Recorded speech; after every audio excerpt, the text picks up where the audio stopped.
Hello guys, so now we shall be discussing the most important topics that are frequently asked in your exams are regarding the neck region. Okay, so in the neck region, so first important topic we shall start on is with the pharynx.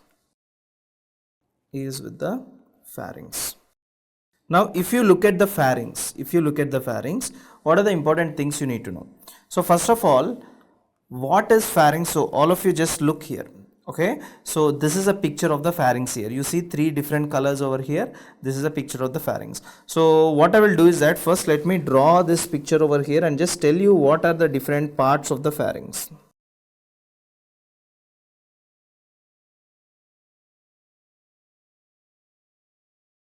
Right. So here if you see, this part here, right? This is the nasal cavity, this is the oral cavity. Now nasal cavity and oral cavity are down together here, and anteriorly we have got the tracheal rings, posteriorly we have got the esophagus, right?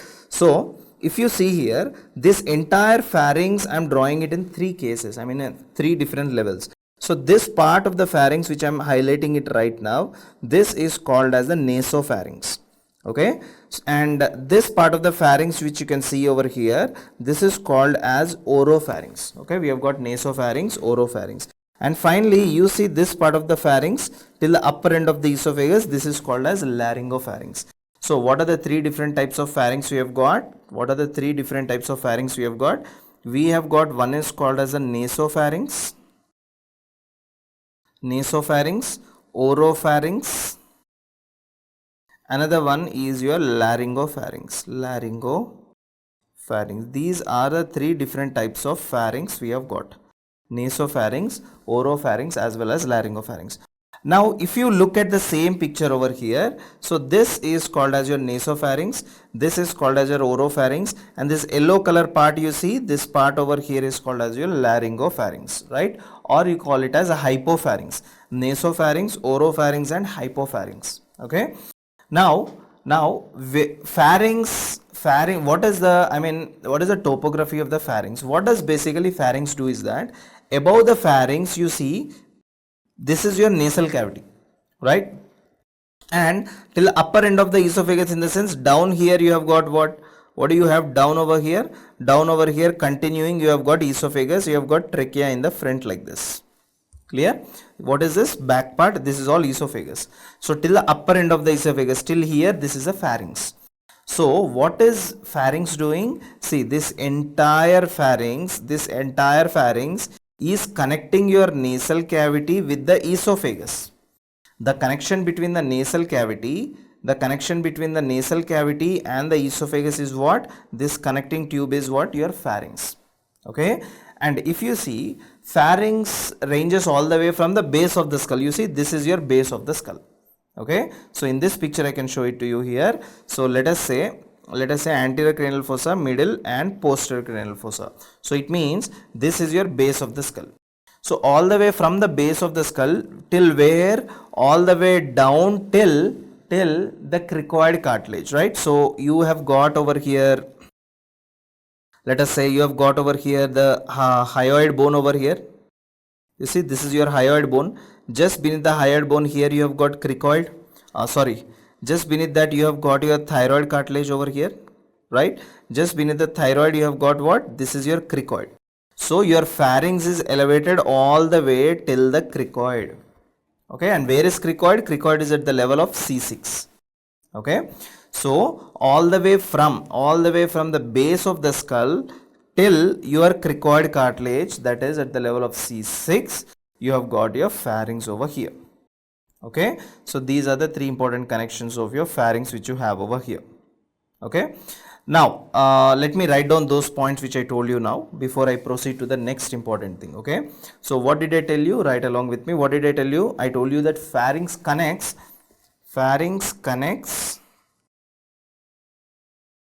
the nasal cavity. Pharynx connects the nasal cavity to the larynx, right? Larynx and esophagus. Pharynx connect the nasal cavity to larynx and esophagus. You need not to confuse here. Okay, see, this entire thing is your pharynx, right? Larynx and the esophagus, in the sense, esophagus on the back, larynx on the front, till here, right? So it connects the nasal cavity to the larynx and esophagus. Larynx anteriorly and esophagus posteriorly. Esophagus is located on the back. Now, from where till where this larynx is elongated? Larynx is elongated all the way from the base of the skull, which I shown you, base of the skull till C6, right? Till the inferior border of cricoid cartilage, right? Inferior border of cricoid cartilage. Now, when I tell cricoid cartilage, it is at the level of what? C6, right?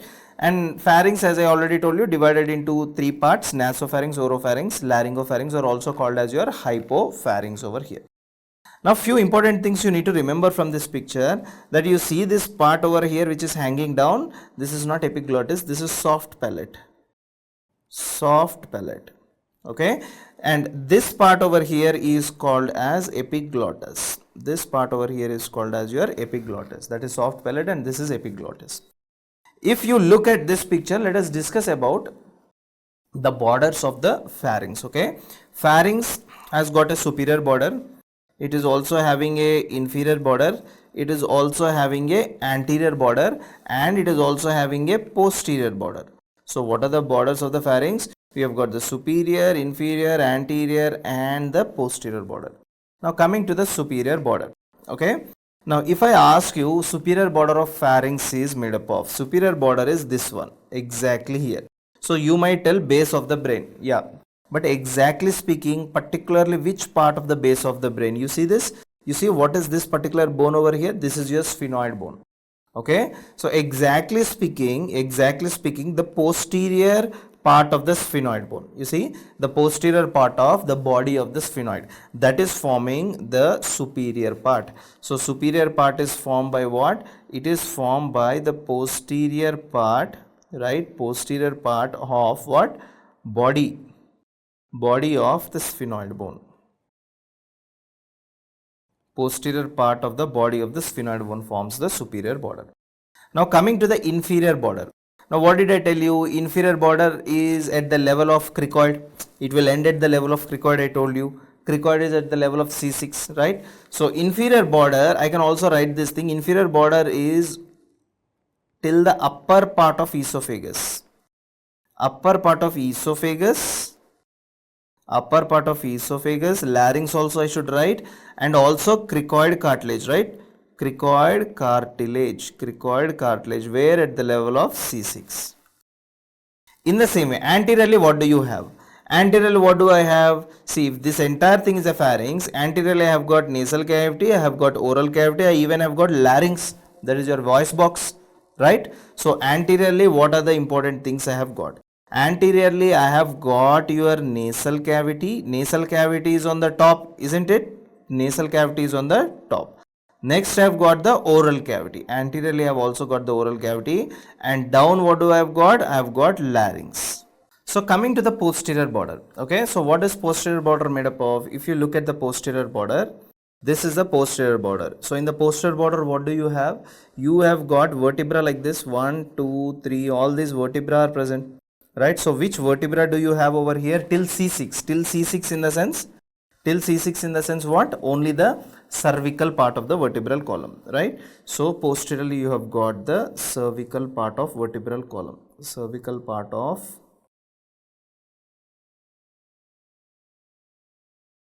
vertebral column. So what are the different parts you have got over here? Superiorly what do you have? Base of the brain. Exactly speaking, you have got the posterior part of the sphenoid bone. Okay. You see here pituitary gland is also there, the posterior part of the body of the sphenoid. Next, inferiorly what do you have? Inferiorly you have got the upper part of the esophagus and the cricoid cartilage at the level of C6. Anteriorly I have got the nasal cavity, I have got the oral cavity, I have got the larynx. Okay, posteriorly I have got the cervical vertebra. Okay, now let us discuss about the pharyngeal muscles. Okay, so regarding these pharyngeal muscles, we will divide these pharyngeal muscles into two groups. We will divide the pharyngeal muscles into two groups. Some are called as pharyngeal constrictors, pharyngeal constrictors, okay, and some elevate the pharynx, that is pharyngeal elevators, pharyngeal constrictors and pharyngeal elevators, okay. Now where are these pharyngeal constrictors and elevators present? Pharyngeal constrictors are nothing but they are present outside, elevators are present inside. So these are outer circular layer of muscles. Pharyngeal elevators are inner longitudinal layer of muscles, okay. So pharyngeal constrictors are outer circular layer of muscles, outer circular, and these are inner longitudinal muscles. First we will discuss about the pharyngeal constrictors, then we will go to the pharyngeal elevators over here. Now when I tell pharyngeal constrictors, now itself I am telling there are three important pharyngeal constrictors, three important: superior constrictor, middle constrictor, inferior constrictor. Within superior constrictor there are some more muscles, some more parts which are located. I will tell you that right now. So we have got superior constrictor, middle constrictor and inferior constrictor. So we shall discuss what are these constrictor muscles. We shall draw these constrictor muscles. So if you can look at this, if you can look at this picture over here, there is nothing to worry about. So this, what are the parts over here? See, this part over here is called as medial pterygoid plate. This is called medial pterygoid plate. This is called as medial pterygoid plate, okay. Now what I am telling you is that I am going to draw a raphe, right, a raphe that is extending all the way from the medial pterygoid plate to the mandible. So from the pterygoid plate to the mandible, if I am drawing a ligament like structure over here, right, this ligament like structure I should call it as the name is pterygomandibular ligament or pterygomandibular raphe. Okay, so what do you call this? You call this as pterygomandibular raphe. Pterygomandibular raphe. Pterygomandibular raphe. Okay, now what I am telling you is that I am going to draw one more raphe, right, backside in the pharynx, one more raphe all the way till the esophagus down here. So all of you know that here we have got esophagus. You know, here we have got esophagus like this, because anteriorly we have got trachea, posteriorly we have got esophagus. This is your esophagus, right? Now what I am doing, all the way from here, right, till from the styloid process over here, I am drawing a raphe all the way till here, till the esophagus. So what is this raphe called as? This raphe is called as pharyngeal raphe, okay? So this raphe, I call it as a pharyngeal raphe. Pharyngeal raphe. And by the way, not to forget, this is your mandible, this is your hyoid bone, this is your thyroid cartilage, this is your cricoid cartilage, okay, not cricoid bone, that is your cricoid cartilage. Now first important thing is that I am going to draw a muscle that attaches all the way from the medial pterygoid plate back to the pharynx. So what do you call it? If I am drawing a muscle from the pterygoid plate back to the pharynx, any muscle going back is called as a pharyngeal muscle. Any back, all these muscles, they start from the front, they go to the back. I mean back, they join where? Pharyngeal raphe, okay. From the front, a muscle is originating from the medial pterygoid plate and going to the pharynx on the back. This muscle should be called as pterygopharyngeal part. What is this? Pterygopharyngeal muscle, right? Right now I am teaching you about superior constrictors. In superior constrictors, there are around 3 to 4 important muscles.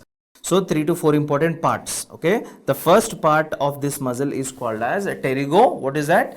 Pterygopharyngeal muscle, right, or pterygopharyngeal part, okay. This is called as your pterygopharyngeal part. So from the medial pterygoid plate all the way to the back, it is attached here,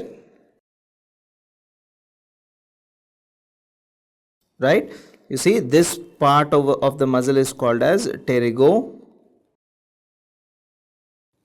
this part of the muscle over here is called as your pterygopharyngeal part, okay. So I'm just writing it as A stands for pterygopharyngeal part. Now once this pterygopharyngeal part is done, where is your buccal cavity, guys? See, this is your buccal cavity over here, right? So from the buccal region, if a muscle is going to the pharynx back, what part of this muscle you call it as? Buccopharyngeal part. What is this part of the muscle? You call it as buccopharyngeal part. So from where does this buccopharyngeal part usually originate? It originates all the way from this particular pterygomandibular raphe, and it goes and attaches all the way like this. Okay, so this is the muscle over here. Okay, so what is this muscle? This muscle which is present in the buccal region is called as buccopharyngeal part. This is muscle number B, buccopharyngeal part. I will write down all these muscles later on. Next important muscle. Now this muscle starts all the way from the posterior alveoli. You see, posterior alveoli of mandible. Alveoli is not alveoli of lungs over here, okay? So posterior alveoli of the mandible, where your mylohyoid muscle will be attached, okay? So from here to the pharynx, if you are drawing a muscle, what is this called as? Myelopharyngeal muscle. Okay, what is this particular muscle called as? This is called as myelopharyngeal muscle or myelopharyngeal part. Okay, and last important part is that it starts all the way from the side of the tongue, all the way goes and attaches here. I cannot draw the tongue over here and make the picture look heavier.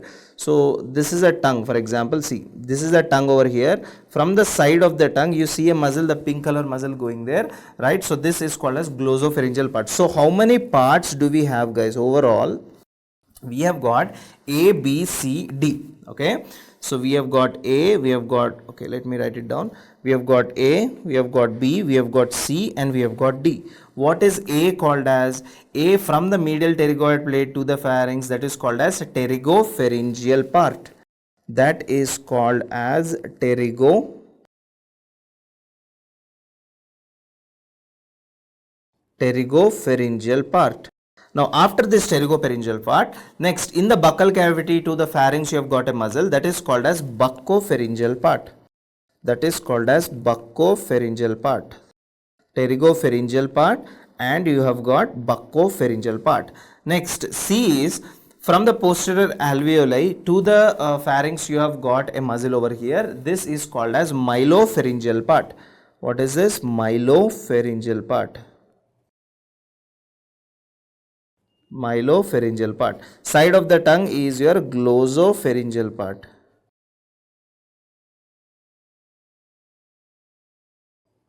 Glossopharyngeal part. So you have got pterygopharyngeal part, buccopharyngeal part, myelopharyngeal part, and glossopharyngeal part. Okay. So all these muscles, all these parts, they belong to a single muscle called as superior constrictor.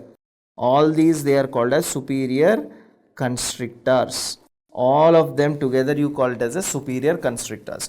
So superior constrictors are consisting of, right, in the book if it is in detail, that is fine, but in some of the websites it is just given, they will just show you one muscle and they will just tell you that this is superior constrictor, but that muscle is having 4 parts.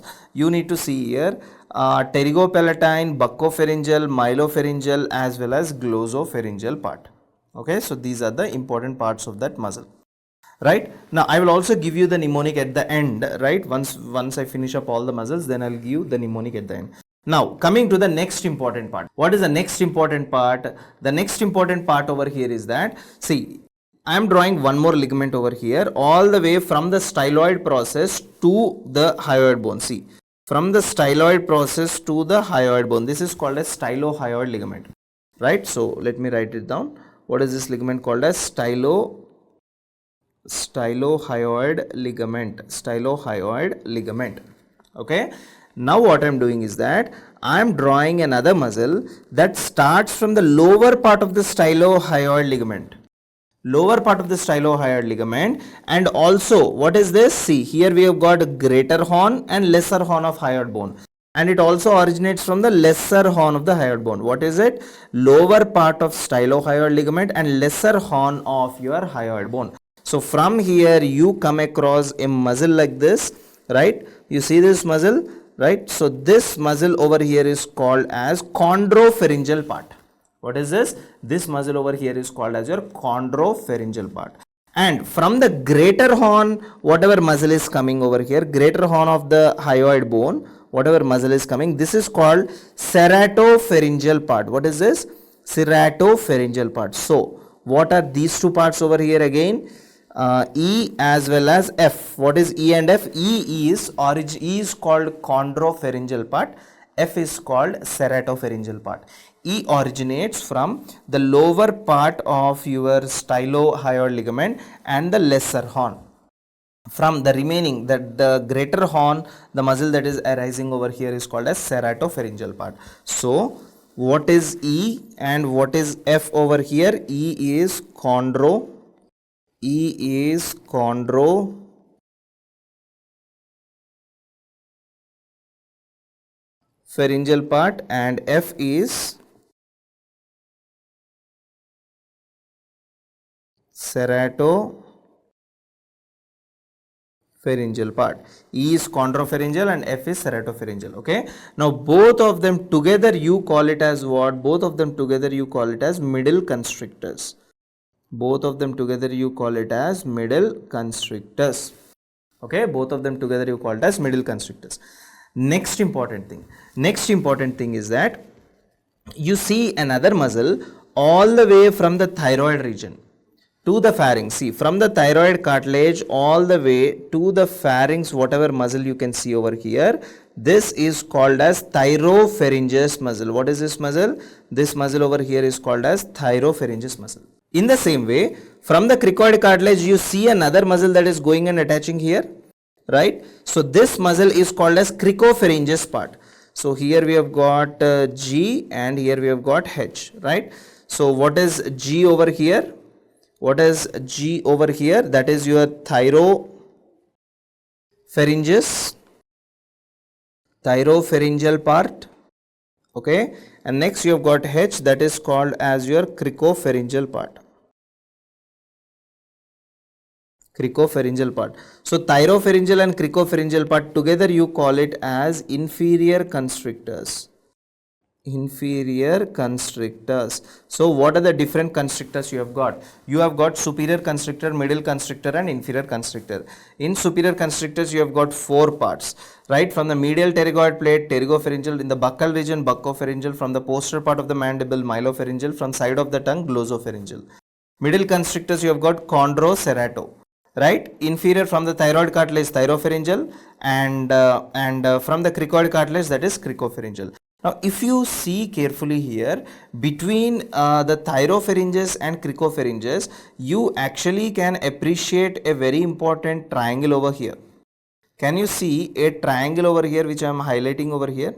You see this triangle, right? So where is this particular triangle located? This triangle is located between the cricopharynges and between the thyropharynges. Okay. So this particular triangle over here is called as Killian's triangle. What is this triangle? This is called as Killian's triangle. Killian's triangle. So actually the place where this Killian's triangle is present, that area is very weak. Actually there is no muscle in that area. So as there is no muscle in that area, what will happen? What will happen is that, you know, inside what is the organ you have got? Tell me, what is the organ you have got inside here? What is that? That is continuing down over here. This is your esophagus. The uppermost part of the esophagus is present there. Okay. So what can happen is that, in this part there can be, actually this uppermost part of the esophagus is located where? Is located in the pharynx or larynx. It is located in the pharyngeal region. It is located in the pharyngeal region. So what is going to happen is that, there at that part you see a diverticula, an outpouch that is formed over this region. Why then outpouch is formed? Because here there is no muscle. This area is very weak. So sometimes what can happen is that there can be an outpouch that can be formed here. Okay. Now when there is an outpouch that is formed, this particular diverticula you call it as Jenker diverticula. What do you call it as? You call it as Jenker diverticula. Actually guys, within the esophagus, you have got three important types of diverticula.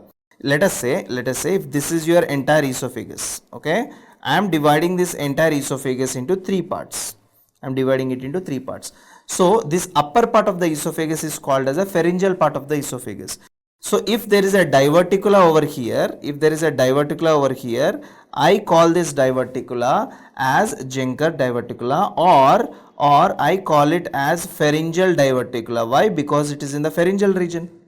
Next, here if there is a diverticula, for example, if you see a diverticula in the center, in the mid part of the esophagus, I call it as mid-esophageal diverticula. What do I call it? Mid-esophageal diverticula.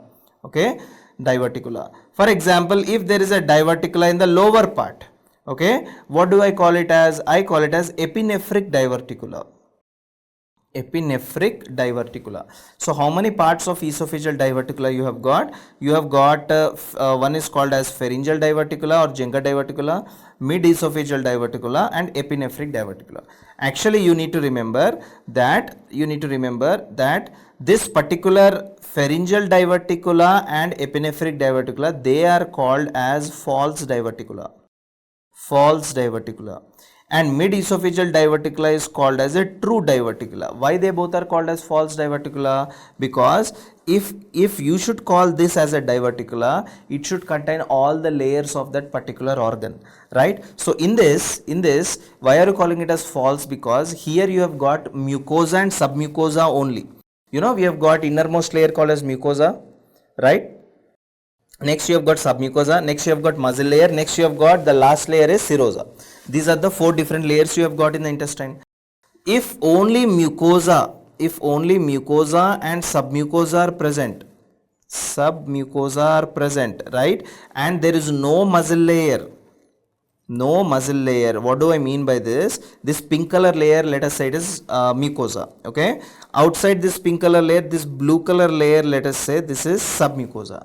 Muzzle layer absent, no muzzle layer. So such kind of diverticulas are called false diverticulas, where there are no muzzle involved. If a muzzle is involved, then it is called as a true diverticula. So Jenker diverticulum over here is your false diverticula. Why? Because only mucosa and submucosa is outpouching. Pharyngeal mucosa and pharyngeal submucosa is outpouching. You see here? You see this outpouch? This is from the posterior side. You see, this is your inferior constrictor muscle, right? So, and this, what is this muscle? This is your cricopharyngeus muscle. Okay, so you see a triangle over here and you see an outpouch that is coming out. So what is this outpouch actually? This is the outpouching of the pharyngeal mucosa submucosa, not the muzzle layer. Okay, outpouching of pharyngeal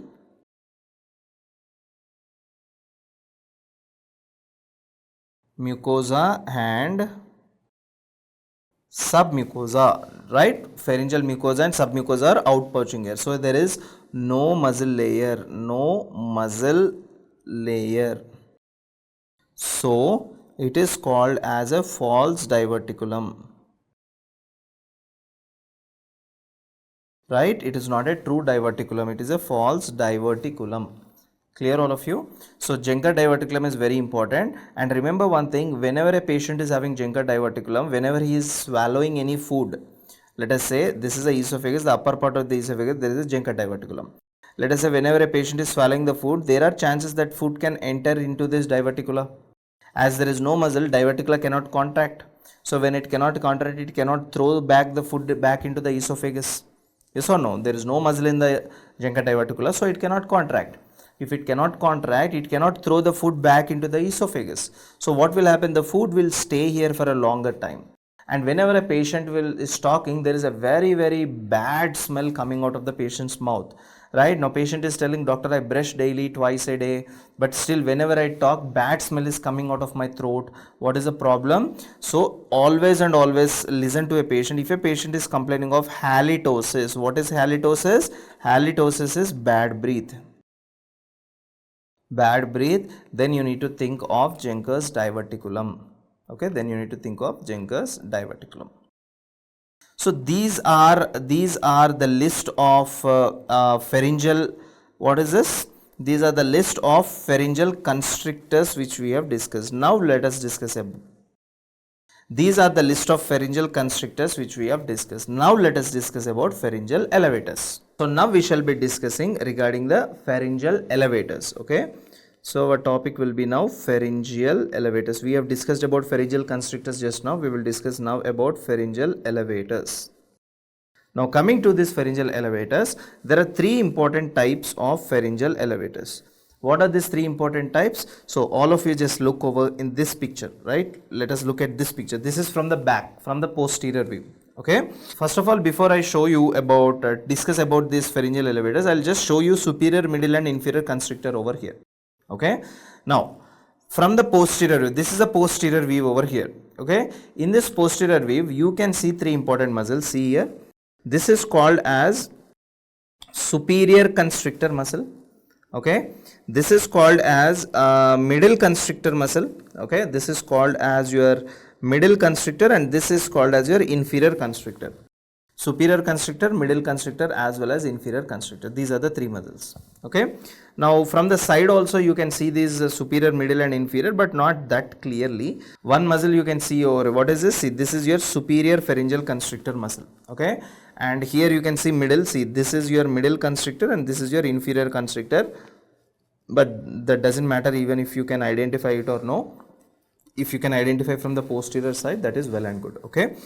Now coming to this, the first important muscle over here, all the way attached from, what is this? Styloid process. From the styloid process, whatever muscle is attached to the pharynx, this muscle over here is called as stylopharyngeus muscle.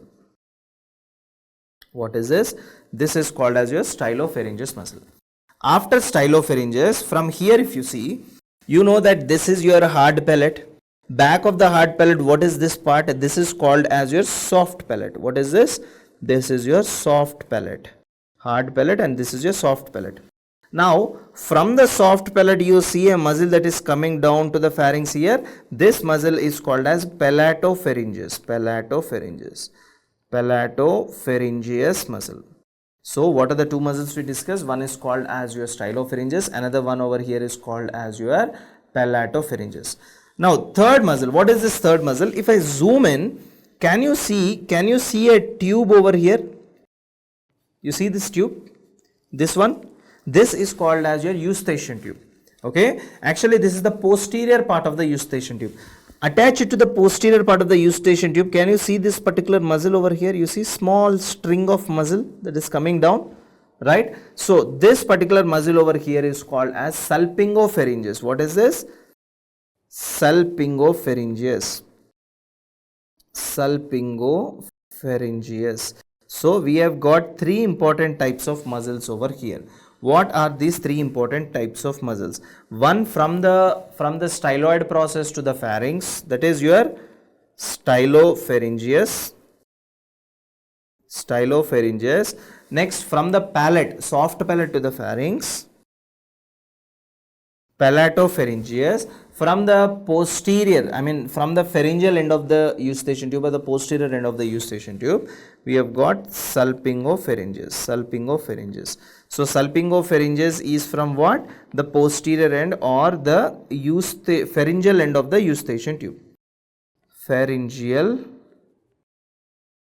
end of eustachian tube. Pharyngeal end of the eustachian tube. From there we have got this particular thing. Now we have discussed all about the pharyngeal constrictors and elevators. Both of them are responsible to send the food down for the deglutition. Okay, deglutition of the food down into your esophagus. Now all these muscles are innervated by which cranial nerve? All muscles of pharynx. All muscles of pharynx are innervated by your 10th pair of cranial nerve, except stylopharyngeus muscle. Stylopharyngeus is your constrictor or elevator? Elevator, right? Stylopharyngeus muscle. Except your stylopharyngeus muscle. Why? Because stylopharyngeus muscle is innervated by 9th pair of cranial nerve. 9th pair of cranial nerve is your glossopharyngeal nerve. Glossopharyngeal nerve. So remember this, all muscles of the pharynx are innervated by 10th pair of cranial nerve except stylopharyngeus, that is innervated by your 9th pair of cranial nerve, right? So this is all the discussion which you need to know regarding the pharynx. So now we shall be discussing regarding the larynx. Okay. Regarding the larynx, where is larynx located first of all? Larynx is located below the pharynx and above the trachea. Okay, so first we have got pharynx. Okay, after that we have got larynx, and after that we have got what? Trachea. So we have got pharynx, larynx as well as trachea. So where is exactly larynx located? Larynx is located below the pharynx and above the trachea. So larynx is at the level of C3 to C6. So it is ranging between the vertebral level C3 to C6. So if you look at the functions of larynx, what are the different functions of larynx?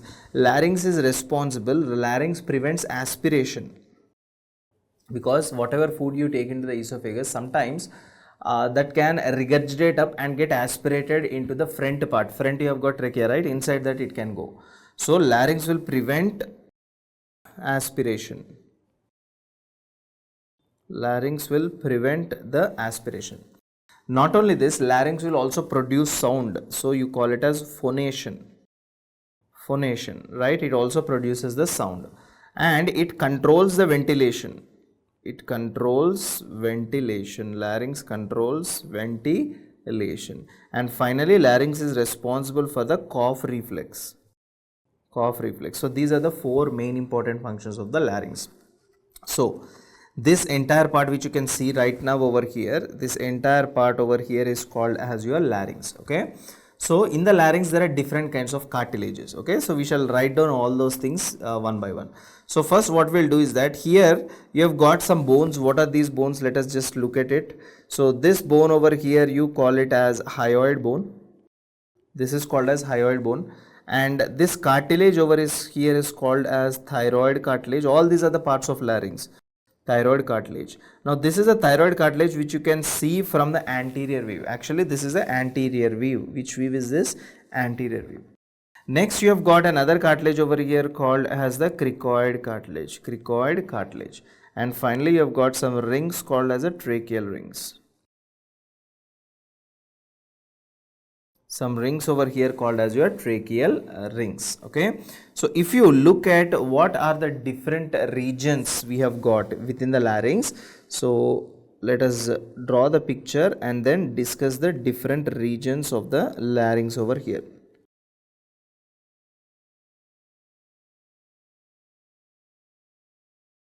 Different regions of the larynx. So you know that here we have got oropharynx, right? So this is the nasal cavity. This is the oral cavity, and here you have got the nasopharynx, oropharynx and laryngopharynx. I hope you are clear with all these things. Right. Anteriorly, what do you have? You have got the windpipe, right? So remember that here you have got something called as epiglottis. Okay, and down here you have got something called as glottis. And down here you have got as usual your tracheal rings like this. These are your tracheal rings. And what is the part posteriorly? This is your esophagus. Okay. Now, if this entire thing is a larynx, see what is larynx consisting of? Larynx is consisting of this particular part which you can say. You see this green color part which I am highlighting now. So larynx is consisting of this part. Larynx is also consisting of this particular part over here, and larynx is also consisting of this particular part. What are the 3 different parts of the larynx over here? So we have got 3 important parts of the larynx. What are these 3 important parts? See, what is this part? First of all, this is called as a glottis or your true vocal cords. Okay, glottis or your true vocal cords or your true vocal folds. So you call it as true vocal cords or vocal folds. Okay, vocal folds. Above the glottis, whatever region you have got, this region is called as a supraglottic region. Below the glottis, this region you have got, this is called as a subglottic region. Glottic region or subglottis. So what are the 3 parts of the larynx you have got? We have got 3 different parts within the larynx. One is called supraglottic. supraglottic region or supraglottis, we have got the glottis, and next we have got the subglottis. These are the three important parts of the larynx. And what is this part over here? This is called as epiglottis. Above the glottis is your epiglottis over here. Okay, these are the different parts of the larynx. Now let us name the cartilages here. What is this particular bone over here? This is your hyoid bone. What is this? Hyoid bone. Next, what is this? This is your thyroid cartilage, and yeah, this is your thyroid cartilage. And in thyroid cartilage there is one very important thing. If this is your thyroid cartilage, if you can see clearly, the center of the thyroid cartilage, there is a eminence. You see, if I am folding it like, if I folding both the hands like this, you see the center ridge or eminence. This eminence is called as what? This is called as thyroid eminence or Adam's apple. Adam's apple. Okay, and down here you have got is the cricoid. This is your cricoid. Clear, all of you? So these are the important things which you have over here. So for further more clarification, you can see this particular picture over here. How many parts we have got? This is your nasal cavity, this is your oral cavity, right? And this is the tongue. This is your epiglottis over here. So here you can divide into three regions. This is your glottis. You see glottis.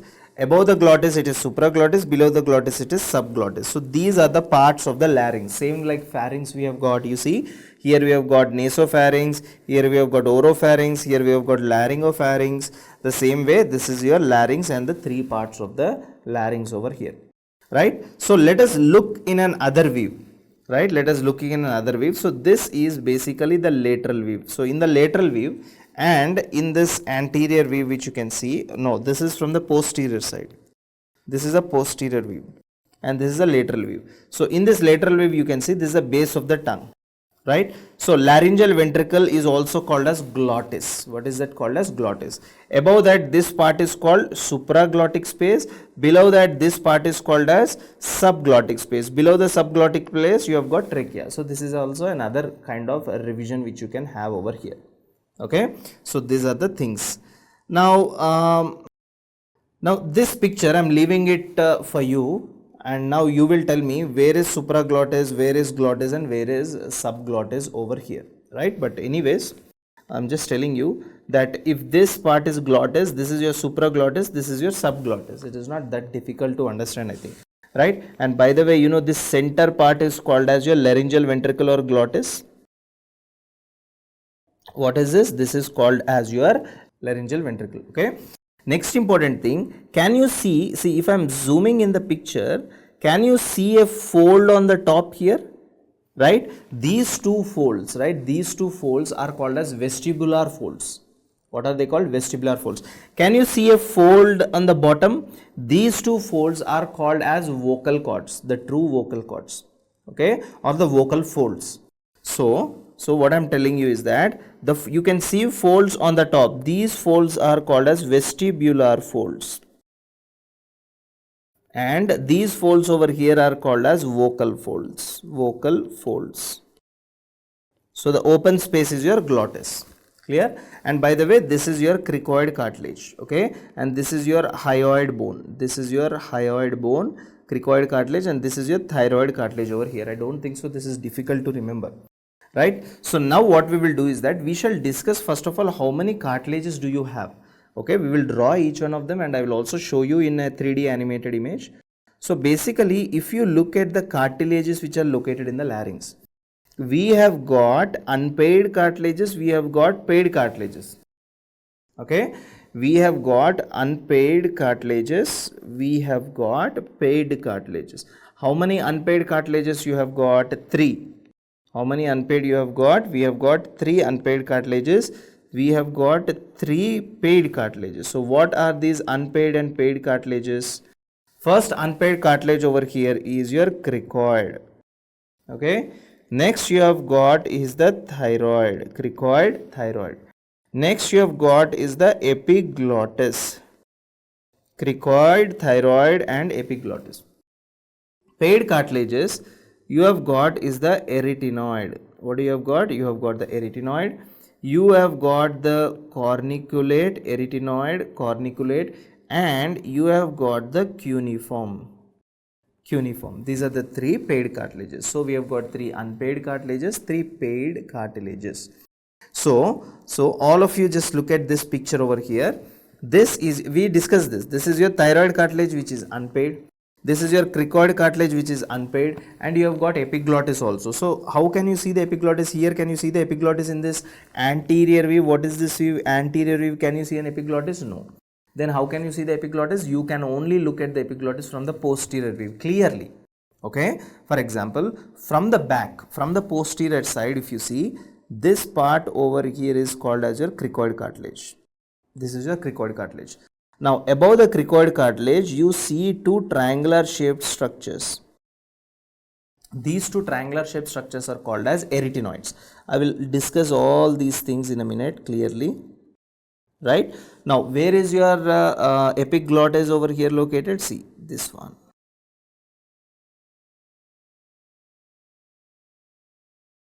This is the one.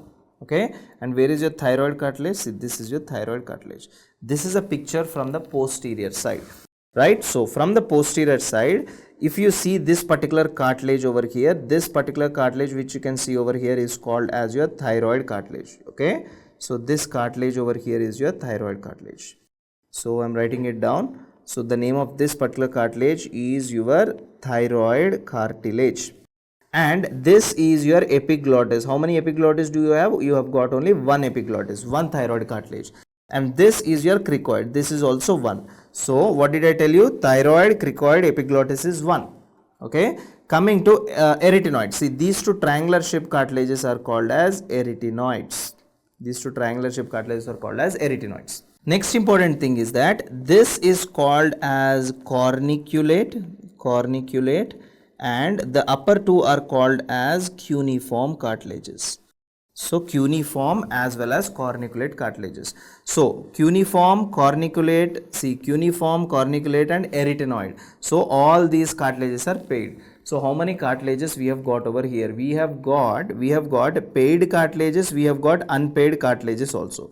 So now you perfectly know the names of paid and you know the names of unpaid also. Right. So this is a picture from the posterior side. Here you have got what? This is your thyroid, this is your cricoid cartilage, and here you have got your epiglottis, and this is your thyroid. These are arytenoids. Above you have got corniculate, and above that you have got your cuneiform cartilages. Clear?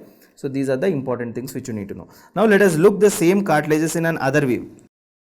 And this is for you to mention this. Right. So for practice purpose I have kept it like that. Now you see this. This is your hyoid bone over here. What is this bone? This bone is your hyoid bone. Right. Now this part is your, what is this? Thyroid cartilage. And what is this center eminence over here? This is called as your Adam's apple. Adam's apple or your laryngeal prominence. Right. So here all of you can see this. Right. You see this part over here. For some of the people, you see the prominence is too much. You can even see that elevation over here. So this is laryngeal prominence. Laryngeal prominence. Next important thing. This is from the posterior view, right? From the posterior view, it is much more clear, right? You can see this. That you see, this is your thyroid cartilage again, this is your cricoid cartilage, these are your arytenoids, and here you have got cuneiform as well as corniculate, and this is your epiglottis. Right, this is an other view which you can see, and you can see this particular picture. This is not tongue, this is your epiglottis. Okay, this is your epiglottis in a normal patient. Okay, in some of the patients the epiglottis is much more elevated, so this is epiglottis. This is your epiglottis. Clear? Now one very important thing you need to, the clinical point you need to remember regarding this epiglottis is that, for example, sometimes this this thing you will study in ENT. Okay, ENT, but as the topic has come, I have to tell it to you that sometimes epiglottis will be inflamed. Why there will be infection of epiglottis? Most commonly the infection of epiglottis will be because of Haemophilus influenza type B. Haemophilus, pathogen Haemophilus influenza type B. So because of this Haemophilus influenza type B, the epiglottis will be inflamed. So inflamed epiglottis is called as epiglottitis, and this condition is more commonly seen at an age group of around 3 to 7 years. Okay, now in such case, which x-ray will you take to look at the epiglottis? See, anteriorly you cannot take an x-ray, posteriorly there are vertebrae and all these things, they will be overlapping. So the best x-ray which you take is lateral view. So the best x-ray which you take for epiglottitis is the lateral neck x-ray. What is that? Lateral neck x-ray. If you look at the lateral neck x-ray, this is the lateral neck x-ray over here. Right, now if you look at the lateral neck x-ray over here, what is the important thing you can see? See, look at this x-ray. Is this x-ray normal or abnormal? This is a normal x-ray. First of all, let me show you an abnormal x-ray. So on the lateral neck x-ray, what is the picture you see? You see a thumbprint sign as the thumbprint. You see here, can you see a depression here? Right, what is this depression actually? This is the swollen epiglottis. So this is looking like a thumb, right? This is looking like a thumb. So you call this sign as thumbprint sign on a lateral neck x-ray. You see this thumbprint sign. Here can you see? Yes, here also I can see the thumbprint sign. But the same thumbprint sign can I see here? No. Can you see the same thumbprint sign over here? No. Okay, right, can you see it here? Yes, very clearly you can see a depression over here, and again you can see the thumbprint sign over here. So what is this sign over here? This sign is called as thumbprint sign. Thumbprint sign on what? On your lateral neck x-ray. If you see thumbprint sign on your lateral neck x-ray, then it is characteristic of epiglottitis. Fine. After that, what will you do? You will put a laryngoscope inside. You see, you know, when you have bleeding, right, out of your intestine, right, when you're vomiting blood, what will the doctor do? Immediately he'll put the endoscope inside, try to ligate the bleeder. Yes or no? So in the same way, you put a laryngoscope inside to look at the larynx. So on laryngoscopy, when you put a laryngoscope inside, on the laryngoscope, you will see the epiglottis is very much swollen. That exactly, okay? I will show you how does it look on a laryngoscope. So all of you just look. This is the normal epiglottis which you can see. You see, this is your normal epiglottis which you can see on the larynx. Right, this is a normal epiglottis, but on the laryngoscope, this is how you see the epiglottis. You see how swollen the epiglottis is. Isn't it looking like a cherry? Yes or no? Isn't it looking like a cherry color? So cherry fruit. So that is why you call it as cherry red epiglottis. So on the laryngoscope, what you can see? You can see a cherry red epiglottis. So cherry red epiglottis on laryngoscope is, what is this again? Epiglottitis, right? So epiglottitis is caused by Haemophilus influenza type B, age group 3 to 7 years. Clear? Now let us, after this clinical point, now let us discuss about the ligaments of the larynx. What are the different ligaments? We did not enter into the muscles. We are right now discussing the ligaments of the larynx. We have got two important ligaments in the larynx. Okay, what are these two important ligaments? Some ligaments are outside, you call it as extrinsic ligaments. Extrinsic, some are inside, called as intrinsic ligaments. Some are called as extrinsic ligaments and some are called as intrinsic ligaments. When it comes to the extrinsic ligaments, there are 3 extrinsic ligaments. When it comes to intrinsic ligaments, there are only 2 intrinsic ligaments. Okay, so first of all, we will discuss what are the different types of extrinsic ligaments, and then we will discuss what are the different types of intrinsic ligaments. Okay, so first let us look at this particular picture. Now in this particular picture, what are the important things you can see? First let me tell you this thing. You see a ligament that is attached, and by the way, let me write down these things first. This is your hyoid, this is your thyroid, this is your cricoid. Clear? Now I am drawing a ligament that is attached all the way from the hyoid till the thyroid on both the sides. Now this ligament is called thyrohyoid membrane. What is this membrane? Thyrohyoid membrane. See, there is another membrane that is in the center here. You see this? This membrane should also be called as thyrohyoid membrane. But what is the difference? This membrane is called as lateral thyrohyoid. This is called as lateral thyrohyoid membrane. And this one over here is called as medial thyrohyoid membrane. Medial thyrohyoid membrane. We have got two thyrohyoid membranes. One you call it as a lateral thyrohyoid membrane and medial thyrohyoid membrane. After that, you have got another membrane that is connecting the cricoid and the thyroid. This is called as cricothyroid membrane. What is this membrane called? Cricothyroid membrane. See, this is called as cricothyroid membrane. What is this? Cricothyroid membrane. Next, you see this green color which I have already mentioned over here. You see this part which is attaching the cricoid to the trachea. So, what do you call it as? Cricotracheal ligament. Cricotracheal ligament. Cricotracheal ligament. So, these are the things which you can see over here. Okay. So, out of this, what did we cover over here? What are the important things that you see? One is called as thyrohyoid membrane.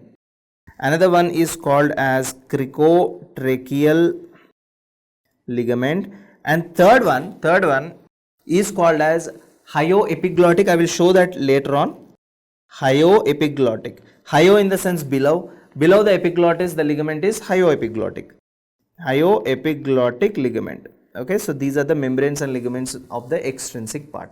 When it comes to the intrinsic part, between the thyroid and cricoid, we have got cricothyroid membrane.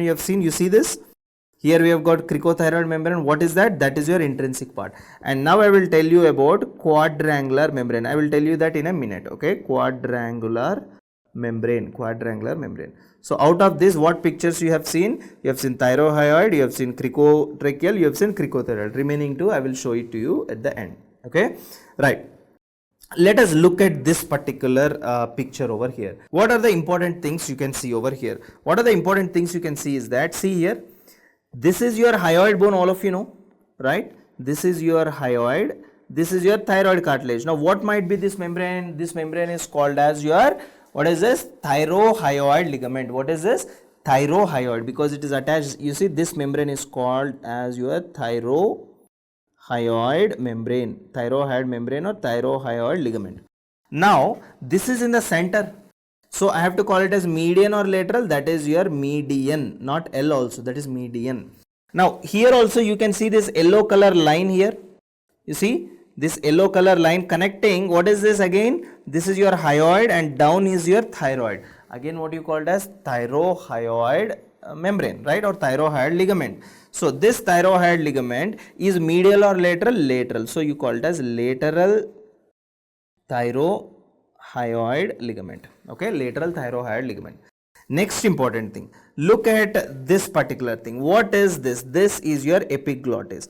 From the epiglottis to the hyoid bone, you see, from the epiglottis to the, what is this bone? What is this bone? Hyoid bone. So from the epiglottis to the hyoid bone, the ligament is called as hyoepiglottic ligament, right? Previously I told hyo is lower, right? I'm sorry, I was wrong. So this is hyoepiglottic ligament. I was confused. So hyoepiglottic ligament is from the hyoid bone here and epiglottis. Now there are two. This hyoepiglottic ligament is this one, and there is another hyoepiglottic ligament. Now try understanding the picture. This is from the lateral side. This is the epiglottis which you are looking from the lateral side. You see, from the mid part of the epiglottis to the mid part of the hyoid bone, this is attached. So what is this? This is median hyoepiglottic ligament. Median hyoepiglottic, and whereas this one will be lateral hyoepiglottic. Lateral hyoepiglottic. Okay, only difference is median and lateral hyoepiglottic. Okay, that is the only thing which you need to know. Now coming to this, what is this particular thing? Now here remember one thing. See, this is your epiglottis. Okay, this is your epiglottis. This is your arytenoid. Okay, above here you have got your corniculate and cuneiform. Now if you look carefully, attached to all these three, you see there is a membrane. There is a membrane like this, right? So what I am telling you is that very easy. See here, in the front there is epiglottis. See, this is your epiglottis. Okay, here there is an arytenoid. Okay, here there is an arytenoid, here there is an arytenoid. Okay, now this is arytenoid, and above the arytenoids, this tip of the arytenoid, you call it as a both the cartilages are there, cuneiform and corniculate. Okay, now if I am covering a layer here, over here, okay, so let me put up this thing over here. This, now you will understand it clearly. Let us say this is epiglottis from the lateral side. Here you have got what? Here you have got arytenoid, cuneiform, corniculate, you can see. Now I am drawing a layer that is connecting all these structures like this. You see, I am drawing a layer that is connecting all these structures. This layer is on both the sides. So this particular layer, you see here, layer number 1, you see another layer over here, layer number 2. So these two are quadrangular in shape, so you call it as quadrangular membrane. Now important thing is, quadrangular membrane connects what? Quadrangular membrane connects your epiglottis with arytenoids, with corniculate cartilage. Okay, so this is your quadrangular membrane. But anyways, if you want to remember it, remember, or else if you just want to remember this part, only these muscles without lateral and medial, that is also fine. Okay, nothing to worry. Now another clinical point. What is another clinical point is that you can see this. This is your thyroid prominence, which I was telling you as Adam's apple. This is your thyroid prominence. Okay, and this is your cricoid. So if this is your thyroid and this is your cricoid, between thyroid and cricoid, what is the membrane? That is your cricothyroid membrane. If you wanted to do cricothyrotomy, right, for example, a patient has, let us say, he has aspirated something, is not able to breathe, right? So when you do, you have to immediately do this cricothyrotomy. So in cricothyrotomy, what is the membrane or ligament that you actually cut? That is your cricothyroid membrane or your cricothyroid ligament. Okay, so this is a cricothyroid membrane you choose for cricothyrotomy, right? So all of you just look here. How do you intubate, right? So when you put a when you do cricothyrotomy and put the tube from external side, how do you do? What are the steps you follow? I am telling you here. See, first they have marked these things. This is your jugular notch or called as sternal notch. So as you see here, this is your thyroid cartilage, this is your cricoid cartilage, and between that you have got a membrane called as cricothyroid membrane. So that is a place where you see they are making an incision over here. They made an incision and they put a tube over here. This method is called as cricothyroidotomy. What is this? Cricothyroidotomy. Now they have kept a tube over here, right? So through this, what will happen is that they will send the external ventilation over here. Okay, so this is all you need to know regarding this particular part. So guys, this was the thing I was telling you, that cricothyroidotomy or cricothyrotomy, both of them are the same. So the end point is that you are piercing this, you are cutting this cricothyroid membrane, okay, to put the tracheostomy tube inside, okay, and externally you will send the air inside this, inside to the trachea, okay. Now let us discuss about what are the muscles do we have in the pharynx, okay. What are the muscles of your pharynx? Now basically regarding these muscles of pharynx, you basically divide these muscles of pharynx into two groups, okay. What are these two groups? Some are called as extrinsic muscles, some are called as intrinsic muscles. So what are extrinsic, what are intrinsic, we will discuss now, okay. So what are extrinsic muscles? Extrinsic muscles, for example, let us say this particular bone which I have drawn over here is your hyoid bone, okay. Above hyoid bone, whatever muscles you have got are called as suprahyoid muscles. Below the hyoid bone, whatever muscles you have got are called as the infrahyoid muscles. So you have got the suprahyoid muscles and infrahyoid muscles. What are suprahyoid muscles responsible for? If they are contracting, the contraction will be upward. It means they are pulling the hyoid bone upward, right? So they will cause elevation of pharynx, elevation of your pharynx. And what does this infrahyoid muscles do? They depress, right? So opposite of elevation is depression. They cause depression of pharynx. So here is the hyoid bone. Above the hyoid bone, if the muscles are pulling like this, the pharynx is elevated. Below the hyoid bone, if the muscles are pulling down, the pharynx is depressed. Elevation and depression of pharynx. Now coming to the elevation of pharynx, what are the muscles that are present? I mean, what are the suprahyoid muscles? What are the infrahyoid muscles? We will discuss now. So first we will discuss about the suprahyoid group. So this is a picture in this way. You see, this is the mandible like this. So this is the mandible which you are looking here. Okay. So this is the angle of the mandible here. You see, this is the mandible over here, and again the angle of the mandible. And in the center here, what do you have? You have got your hyoid bone. Okay. And below that you have got your, what do you have? Thyroid cartilage. Below that you have got your cricoid. And here both the ends you have got the clavicle. So exactly if you take a photo like this, that is the image which I have kept it on the screen. Okay. Now first important thing what you have to do is that you first have to draw the midline over here. So this is the midline and this is your hyoid bone. Okay. Now you have to know that on the hyoid bone you have got a ring like this. Okay. What is this ring? This is a tendinous ring. You call this as a tendinous ring. Now here what are the structures? This particular bone over here is called, process over here is called as mastoid process. Okay. And this process over here is called as your styloid process, mastoid process and styloid process.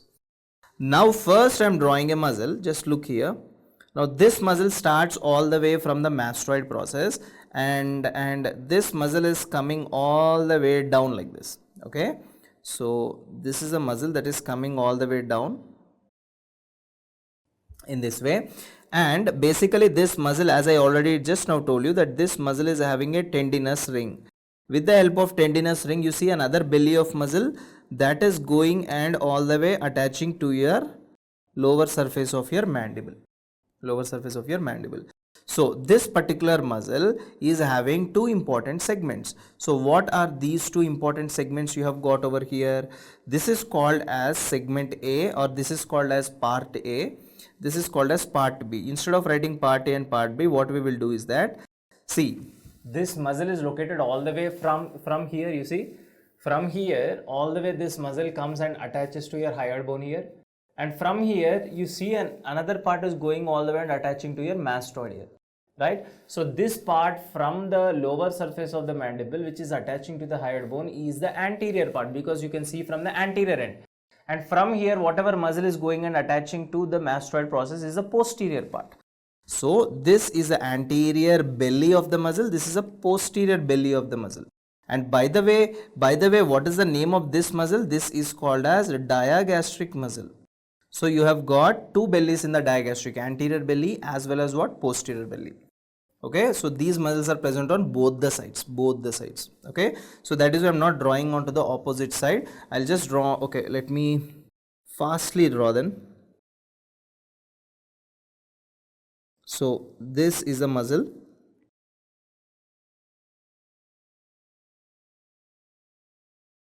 that is located on both the sides like this.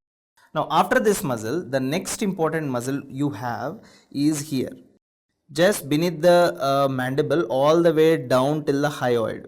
Okay, beneath the mandible all the way down till the hyoid bone over here. I am just highlighting this muscle. Okay, I'll highlight this muscle so that you will understand it. See this entire muscle over here. You see this muscle? Now this muscle is present behind or in front of digastric? It is present behind.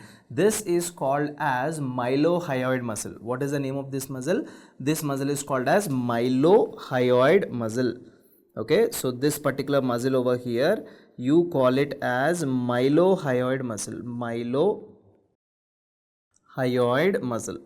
Okay, now in the center of this mylohyoid, you see, in the center of this mylohyoid, you have got another muscle over here. This particular muscle over here attached to the hyoid bone is called as genohyoid muscle. What is this? This particular muscle over here is genohyoid muscle. So far what did we discuss, guys? We have discussed anterior belly of digastric, posterior belly. We have discussed genohyoid muscle, we discussed mylohyoid muscle. Now the last important muscle you have to know is this muscle attaches all the way from the styloid process all the way. It is coming down and attaching to the hyoid bone. See, from the styloid all the way it is coming and attaching to your hyoid. So this is called as stylohyoid muscle. What is this muscle? Stylohyoid muscle. Stylohyoid muscle. So what are the muscles you have discussed here? What are the muscles you have discussed here? So let me make up some space. Yeah, what are the muscles so far you have discussed here? The first important muscle is stylohyoid muscle. Next you have got is the digastric muscle. Digastric is having two bellies, anterior belly as well as the posterior belly of digastric. Next you have got is the genohyoid muscle, and fourth important thing you have got is the mylohyoid muscle. Mylohyoid muscle. So all these four important muscles, they are present above the hyoid bone, so you call them as suprahyoid muscles. And by the way, suprahyoid muscles are responsible for elevation or depression of pharynx. They are responsible for elevation of pharynx. Okay, now coming to the next group of muscles. Now the next group of muscles is that, for example, let us say here we have got a tendinous ring on both the sides. Okay, now what I am telling you is there is a muscle which starts all the way from the lower surface of the hyoid bone and comes all the way till this tendinous ring. Now from here there is second part of this muscle that is going and attaching to your scapula. Okay, so what is this particular muscle? Yes, what is this particular muscle? See, here also the same thing. So from the hyoid bone all the way attached here, and from here all the way it is going and attaching to your scapula like this, right? So this muscle over here is called omohyoid muscle. What is this? Omohyoid muscle. Omohyoid muscle. Omohyoid muscle. Omohyoid muscle is having two bellies. What is this? Superior belly, and this belly over here is called as inferior belly. Two bellies are there, superior belly as well as inferior belly. Now on the thyroid cartilage you have got an oblique line like this. This is called as oblique line of thyroid cartilage. Okay, from this oblique line you actually come across a, what is this? This is a muscle that is coming down from the thyroid all the way down till where? Till the sternum over here. Okay, till the sternum over here. What do you call this as? So sternothyroid. What is this? Sternothyroid, because this muscle is coming all the way from the thyroid to the sternum. So you call this particular muscle as sternothyroid muscle. Sternothyroid muscle. Okay. Now from the thyroid, if another muscle attached from the thyroid to the hyoid, okay, then what muscle is this? This is called as thyrohyoid muscle. One is sternothyroid, another one is thyrohyoid. So this will be called as your thyrohyoid. So just look here, what is the permutation combinations, you know, right? So first from sternum to thyroid, sternothyroid. From sternum to thyroid is sternothyroid. From thyroid to hyoid is thyrohyoid. Now I am drawing a muscle from sternum all the way till hyoid. This is called sternohyoid. Okay. So another muscle all the way from the sternum, right, to the hyoid here. So this particular muscle all the way from the sternum till the hyoid over here is called as sternohyoid muscle. Okay, so what is this muscle over here? This is called as your sternohyoid muscle.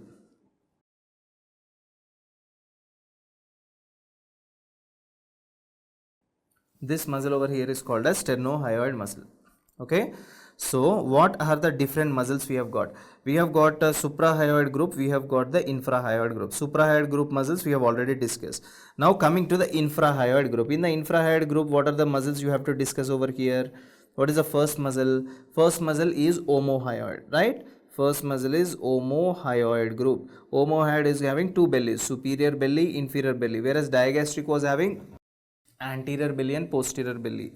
Now after this omohyoid, next one is sternothyroid muscle. After sternothyroid muscle, thyrohyoid muscle, right? This is thyrohyoid. After thyrohyoid, the fourth one is what? Omohyoid, what is that? Sternohyoid. So there are four muscles over here. So 4 here and 4 there. So all these 4 muscles together, what do you call all these 4 muscles together? These are all called as infrahyoid muscles. What are they? Infrahyoid group.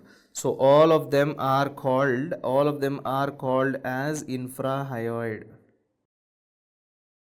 whereas all of these are called as suprahyoid. All of this cause elevation of pharynx, and the infrahyoid group cause depression of the pharynx. Clear? Now, so these are the muscles which you can see over here. Now the next important thing over here is that just look at these muscles and name what muscles might be this. See, one all the way coming from the mastoid process over here. You see mastoid process, and all the way you see it is coming to the hyoid with a tendinous ring and going and attaching here. So what is this? This is your digastric muscle. Digastric muscle has two bellies. This is your anterior belly and this is your posterior belly.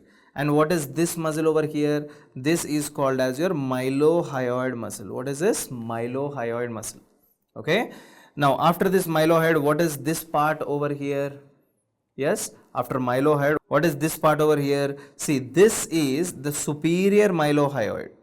Mylohyoid which is on the top is superior mylohyoid. This is your inferior mylohyoid muscle. Anyways, no need to remember. Just remember it as mylohyoid muscle. Okay. Now from the styloid process to the hyoid, what is this? Stylohyoid. These are some of the muscles which you have to know here. Okay. So these are very important muscles, and if you come across this particular muscle from the hyoid bone all the way to the scapula, what is this? Omohyoid. In this particular omohyoid, what did we discuss? This is called as a superior belly of omohyoid. This is called as a inferior belly of omohyoid. In the same way, so all the way from the sternum to the hyoid, what is this? This is called as sternohyoid muscle. On to the side, all the way from the thyroid cartilage to the hyoid, what is this? Thyrohyoid muscle. Clear? Thyrohyoid muscle. I think these are some of the important muscles which you need to know. So we are done with the extrinsic group. Extrinsic muscles are done. So what did I tell about these extrinsic muscles? I told you that these extrinsic muscles are divided into suprahyoid and infrahyoid. So we are done with suprahyoid, we are done with infrahyoid. Now let us move on to another group that is called as intrinsic group. Intrinsic muscles. So what are the names of these intrinsic muscles? To know the names of these intrinsic muscles, just remember a mnemonic called as lazy tigers, right? Lazy tigers observe cute tigers. Lazy tigers observe cute tigers, just a mnemonic here. Okay. Now what do you mean by lazy? LA. What do you mean by LA? LA stands for lateral cricoarytenoid muscle. Lateral cricoarytenoid muscle. When I tell lateral cricoarytenoid, there is also posterior cricoarytenoid. You should remember cricoarytenoid.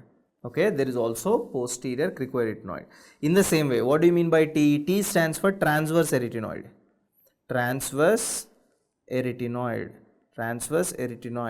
What do you mean by OB? OB stands for oblique arytenoid.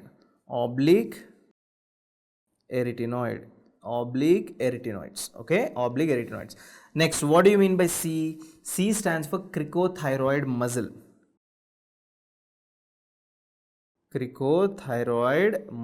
Okay.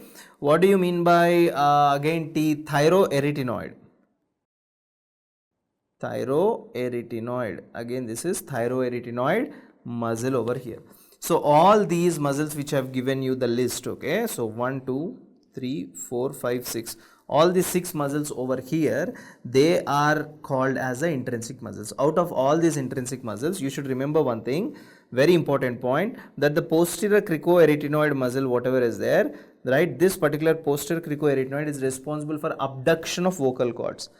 Abduction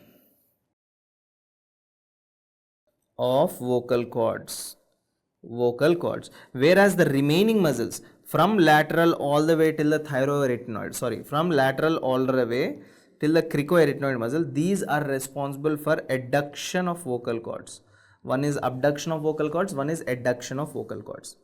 Next important thing is that this cricothyroid muscle alone, till cricothyroid it is adduction, but this cricothyroid muscle alone has got an action called as they increase the pitch of the voice.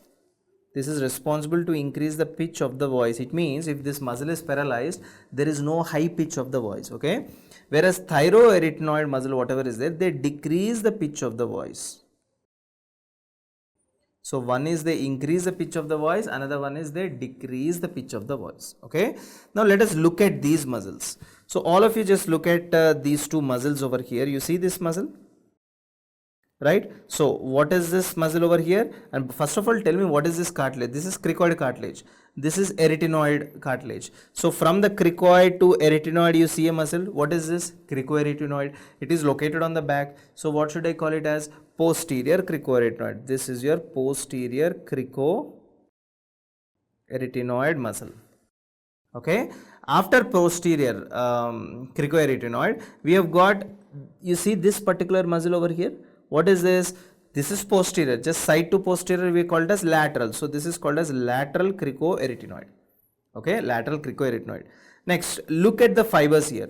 These fibers are transverse. They are completely covering what? See, this is cricoid cartilage, again arytenoid. From cricoid to arytenoid, see, actually this is how it is. This is your cricoid and this is your arytenoids, right? This is your arytenoids. Now I am drawing the fibers you see here. So from the cricoid, it is attached laterally to the arytenoid like this, right? Now these fibers, how are these fibers? Vertical or transverse? Transverse, right? So that is why this is transverse arytenoid. And tell me, what is this? These are oblique. So oblique arytenoid. Oblique arytenoid. One is transverse arytenoid, one is oblique arytenoid. Next, if you look at this particular picture, what do you think about this picture? In this picture, this is your thyroid cartilage, here is your cricoid cartilage. Between thyroid and cricoid, you have got a muscle, so you call it as cricothyroid muscle. What is that? Cricothyroid muscle. If you look at this particular one, what is this? This is thyroid cartilage, this is arytenoid. Now, can you see these lines? Can you see these two muscles over here and these two muscles over here? Right? So from the arytenoid, they are going in front and attaching to thyroid. Can I call it as thyroarytenoid muscle? Yeah, this is your thyroarytenoid muscle. So these are the muscles which you just need to identify. That's it, nothing more than that. So these are the muscles which I kept here for you to understand this. This is very, very easy. Now coming to the nerve supply, right? Now when you come to the nerve supply, remember one thing, that this is your vagus nerve. What is this nerve? This is your vagus nerve. Vagus nerve, basically it is having two branches. See, this is one branch and this is another branch. So the branch on the top is called as superior laryngeal nerve. What do you call as? Superior laryngeal nerve. And this branch over here is called as recurrent laryngeal nerve. Recurrent laryngeal nerve. This particular superior laryngeal nerve again divides into two more branches. What are those two more branches? One is called as internal laryngeal nerve, another one is called as external laryngeal nerve. What are they? Internal laryngeal nerve and external laryngeal nerve. Now remember this thing. Whatever intrinsic muscles are there in the larynx, all the intrinsic muscles of larynx are innervated by. This is a very, very important point. That's why I'm telling you. All the intrinsic muscles in the sense all these 6 muscles which I told you, right? All these intrinsic muscles of the larynx are innervated by recurrent laryngeal nerve except one muscle. So just write it down. All the time they asked about intrinsic only. All the intrinsic muscles of larynx are innervated by recurrent laryngeal nerve except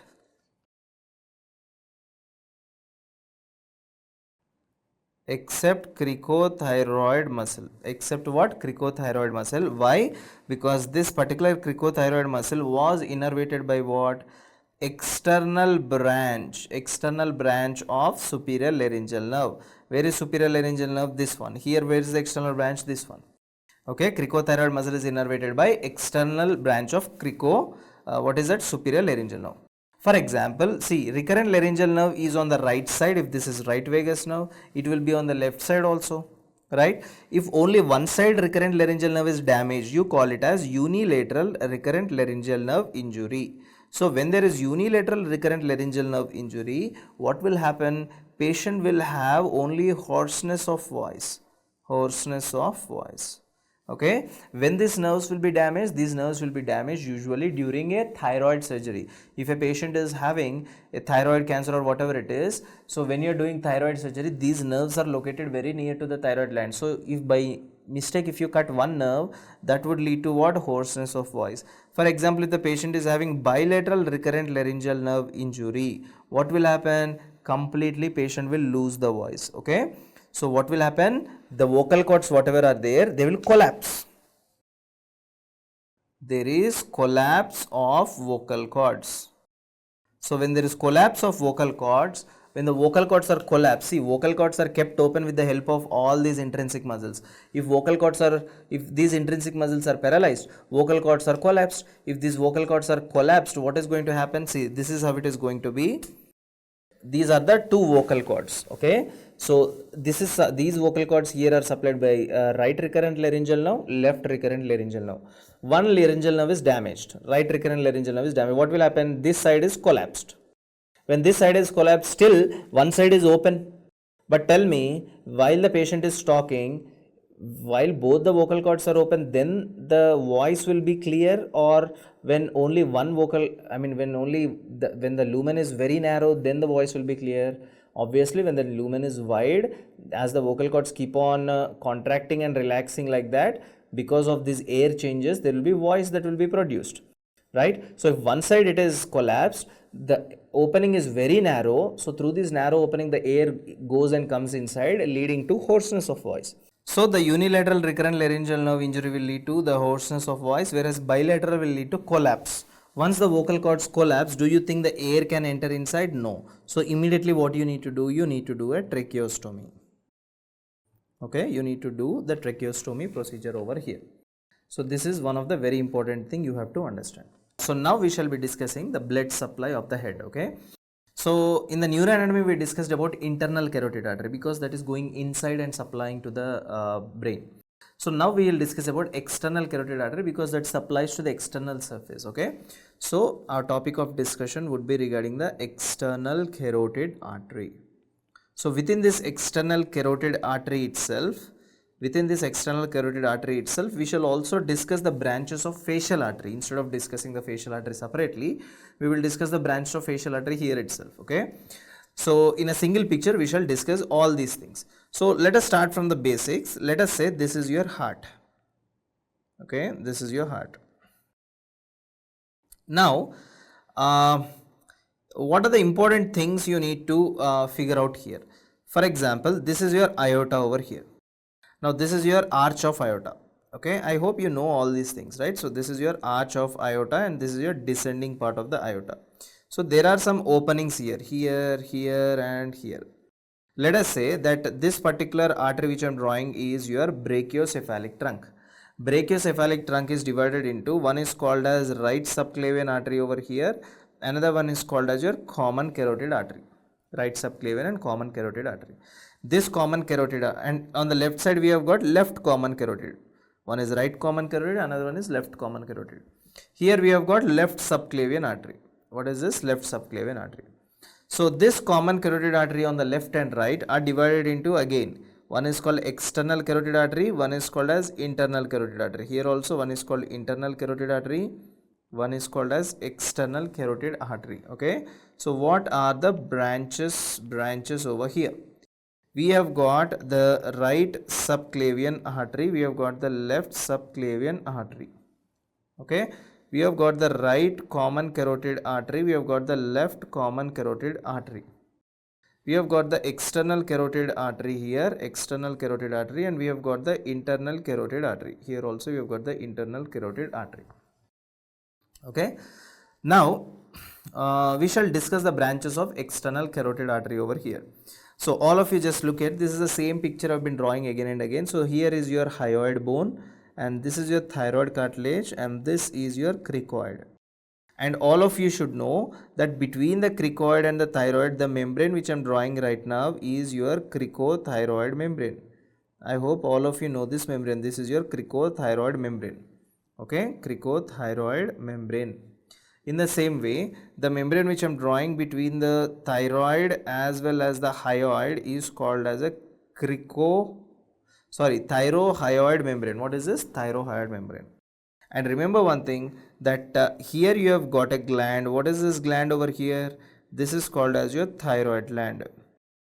So this particular gland over here is your thyroid gland.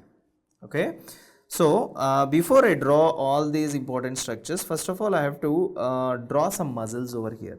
What are those muscles? The first muscle, all of you know. What is that? See, from the hyoid bone all the way there is a tendinous ring here. You remember that? And from here this muscle goes and attaches all the way to your mastoid in this way, right? So what is this particular muscle over here with a tendinous ring like this,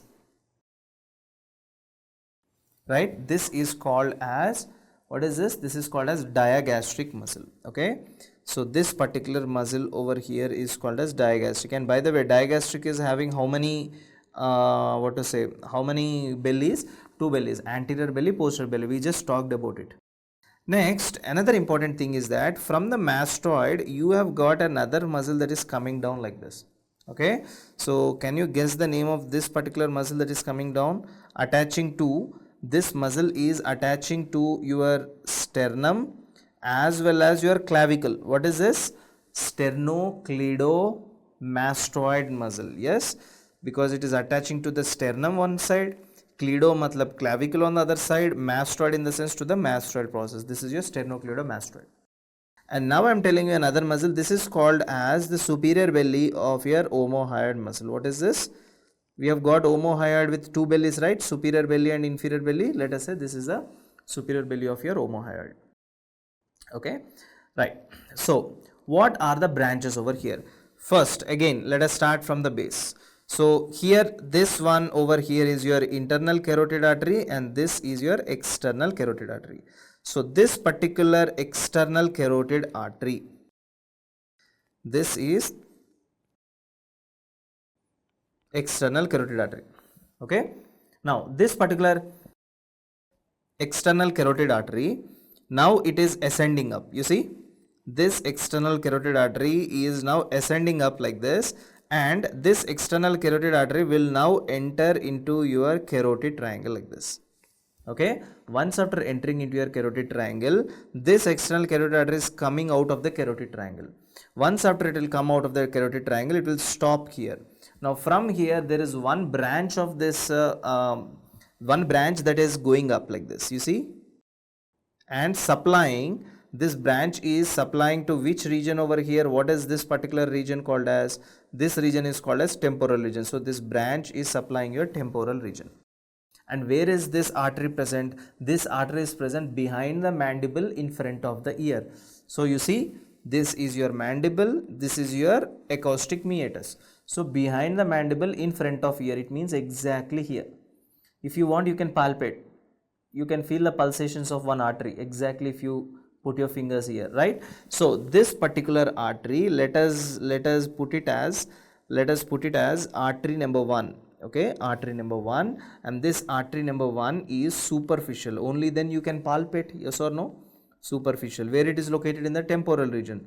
So temporal artery, superficial temporal artery. Okay, there is also another artery, I will tell you later on, right? So that is the first branch of your external carotid artery, that is your ascending pharyngeal artery. I will tell that in a minute. Okay, once I will finish up all the arteries, I will draw that separately and I will tell that to you.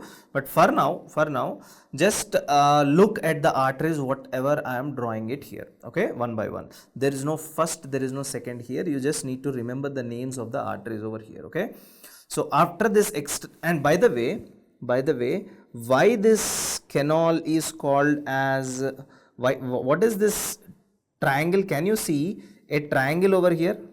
Right? So what is this triangle basically? This triangle is called as carotid triangle. Why? Because your carotid artery is present, external carotid artery is present over here.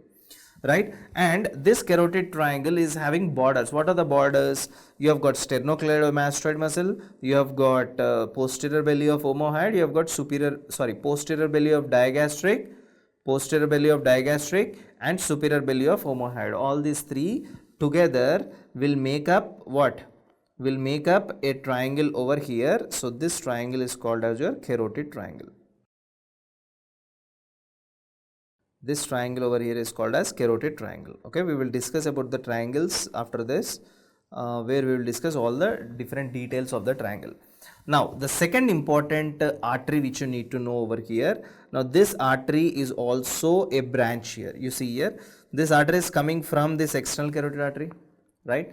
Now this artery straight away goes and innervates your thyroid gland from the top. If an artery is innervating the thyroid gland from the top, let us write it as artery number 2.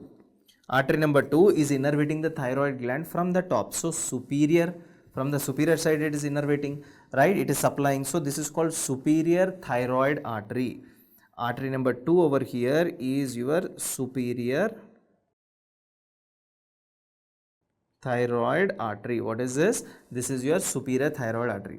Now you should know these important things, that between the cricoid and the thyroid, what is this? This is called as cricothyroid membrane, and this is called as, what is this called as? Thyrohyoid membrane.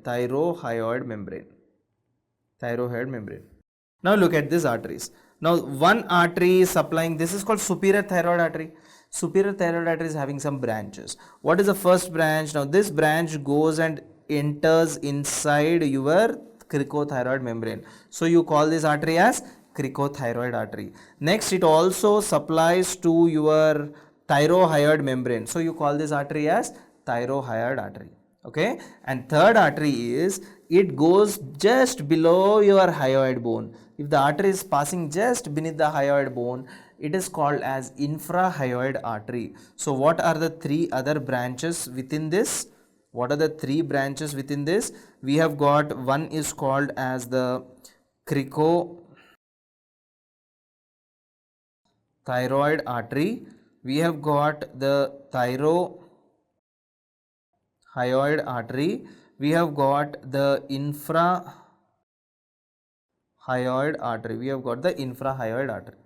Okay, now coming to the third one. What is the third important one? Third important one is that from here you see the next artery, that is exactly, and see here, you see an artery. And by the way, before I draw this, you should know that this is a tongue. What is this? This is your tongue. Now I am drawing this third artery.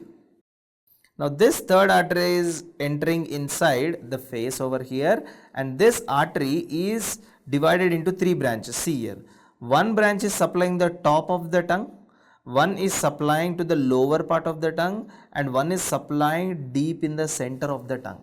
Okay, so how many branches which we have over here? We have got three important branches. One branch supplying the top surface of the tongue, one branch supplying the bottom of the tongue, one branch supplying the middle muscle of the tongue. Okay, so this artery which is supplying entirely to your tongue, let us name it as artery number 3. Artery number 3, this is your lingual artery. What is this? Lingual artery. Okay, now this particular lingual artery is having few branches. What are these branches? If an artery is supplying the dorsal surface of the tongue, this is called as dorsal lingual artery. Next, if it is supplying the lower surface of the tongue, this is called as sublingual. Below the tongue is your sublingual artery. If it is supplying deep the muzzle of the tongue, you call it as deep lingual artery. Deep lingual artery. And there is a last branch, look here, this last branch, you know where does it supply? This last branch comes like this and supplies above the hyoid bone. Previously below the hyoid bone was called infrahyoid, now it is supplying above the hyoid bone. You should call it as what? Suprahyoid artery. Suprahyoid artery. So dorsal lingual, sublingual, deep lingual and suprahyoid, all these are the branches of what? Your lingual artery over here, right? Next important thing is fourth important artery. Now this fourth important artery is coming all the way, passing over the angle of mandible. You see, this is called as the angle of mandible. So this artery is passing over the angle of mandible and entering into your face. So let us name this artery as artery number 4, right? So what is this fourth artery over here? Facial artery. Facial artery. What is this fourth artery over here? Facial artery. Okay. Now this facial artery gives some branches. For example, you have to know one very important thing, that this is called as a medial angle of your eye. What is this called? Medial angle of your eye. This is called as a lateral angle of your eye. This is called as a lateral wall of your nose. What is this? Lateral wall of your nose. This is called as the upper lip, this is called as a lower lip, and this is your mental process.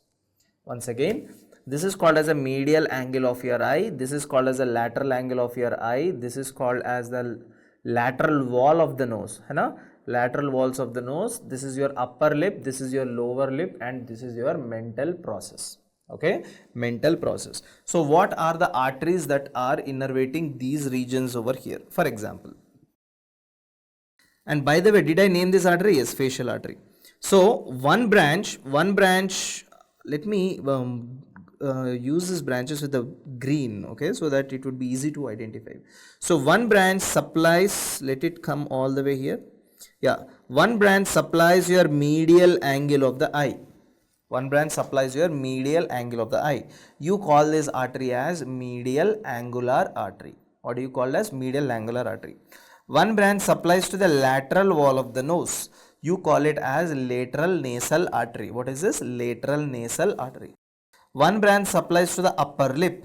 You call it as superior labial artery. What do you call? Superior labial artery. If another branch supplying all the way to the lower lip, what do you call it as? Inferior labial artery. And the last branch supplying the mental region, what do you call this as? Mental artery. What do you call it as? Mental artery. So facial artery branches are one branch supplying to the medial angle of the eye, so you call it as medial angular artery. Next you have got is the lateral nasal artery. Next you have got is the superior labial artery. Next you have got is the inferior labial artery. Next you have got is the mental artery. Okay, what are the arteries? Medial angular, lateral angular, superior labial, inferior labial and mental arteries. So these are the list of the, these are the arteries which you have over here. Okay. Next important artery is from here you see another artery that is supplying to your maxilla. Pretty big artery over here. Let us say this is artery number 5. This is your maxillary artery. Artery number 5 is your maxillary artery. Artery number 5 is your maxillary artery. Okay, artery number 5 is your maxillary artery. Next, after this maxillary artery, let us say another artery is there over here. Okay, now this artery supplies to the occipital region over here. So that is why you call this artery number 6 as occipital artery. Occipital artery over here. Okay, in the same way, from this external carotid, one more artery that is going up. Okay, I cannot draw that artery over here, but just remember that one more artery is there that is called as ascending pharyngeal artery. Anyways, this was the first branch, right? But I'm writing it in the last. ascending pharyngeal artery, ascending pharyngeal artery. So if someone is asking you what are the branches of external carotid artery, main branches, what will you tell? Superficial temporal, superior thyroid, lingual artery, facial artery, maxillary artery, occipital artery, ascending pharyngeal artery. These are some of the very important branches which you need to know regarding the external carotid artery. So guys, now we shall be discussing regarding this particular artery, that is your maxillary artery. So we discussed about the external carotid, right? Now within the external carotid you have got maxillary artery. We shall discuss in detail what are the branches of maxillary artery. So let us say that this is your external carotid artery. Now from this particular external carotid artery, the artery which is coming like this is called as your maxillary artery. Okay. Now this particular maxillary artery is divided into three parts. First part, second part, as well as third part. So let us actually discuss what are the different parts of this maxillary artery. Now if you look at this red color line which I am drawing over here, so this indicates the first part of maxillary artery. Before I discuss the first part, you have to know few important things. That let us say here I have got a opening. This opening here which I can see here is called as a pterygotympanic fissure. What is this? Pterygotympanic fissure. Next important thing, here I have got another opening over here. This opening is called as foramen spinosum. Okay, pterygotympanic fissure, I have to just draw it like a fissure only. Yeah, this is your pterygotympanic fissure. And another one is called as what? That is called as your foramen spinosum. After foramen spinosum, here whatever I have got is foramen ovale. What is this? Foramen ovale. So let me write down this. This is called as pterygotympanic fissure. Okay, and here I have got, this is foramen spinosum, and this one over here is called as a foramen ovale, foramen ovale and foramen spinosum. Okay, so what are the arteries which we have over here? One by one let us discuss. So the first artery, okay, the first artery which is entering all the way, see this first artery which is entering through this and coming out of this pterygotympanic, entering and coming out of this pterygotympanic fissure is called as a deep auricular artery. What we will do is that we shall just name these numbers.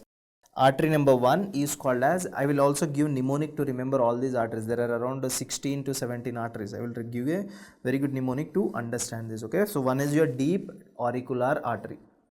Now after this deep auricular artery, coming to the next artery, the second artery passes up here, not from the foramen, just before the foramen over here. This is artery number 2. This artery number 2 is called as anterior tympanic artery. What is this? Anterior tympanic artery. After anterior tympanic artery, you come across the next artery that passes. This one over here is your anterior tympanic artery. Now the next artery, it passes through this particular foramen like this. Okay, so this particular artery passes through this particular foramen like this. Now what is the name of this artery? Artery number 3. You call it as artery number 3, and this is your meningeal artery. What is this? This is your meningeal artery. Okay, now after this meningeal artery is done, next you have got another artery, right? Another artery just side to meningeal. Side to meningeal, that artery is called accessory meningeal. So this artery passes through this particular foramen like this, and this is your artery number 4, and this is your accessory meningeal artery. So first let us write down these arteries. Artery number 1, what was that called as? That was your deep, what is that? Deep auricular artery. Deep auricular artery. Okay, okay, let us do one thing, guys. Let us do one thing. I won't write down the arteries. You guys write down the arteries as number 1, 2, 3, 4 and 5. Once when I give the mnemonic, then I will write down all the arteries. Okay, because all the arteries whichever I am writing down as per the mnemonic are not like 1, 2, 3, 4, 5. It might be 1, 3, 2, 4 like that. So it is better you write down the arteries. So I will write down the arteries along with the mnemonic. Okay, so that would be easy. So I'll just keep on dictating it, you keep on writing it. The first artery, write it down. The first artery is your deep auricular artery. The second one over here is called as anterior tympanic artery. third one over here is called as your meningeal artery, and fourth one over here is called as your accessory meningeal artery. Okay, now after that you see another artery. Okay, you come across another artery. Now this artery is coming down to the alveoli. I mean alveoli in the sense the lower teeth. Okay, so that is why this artery number 5, write it down, this artery number 5 is called inferior alveolar artery. What is that? Inferior alveolar artery. Now down in the mandible you have got an opening here, a foramen here. All of you know what is the name of this foramen. What is this? This is called as mandibular foramen.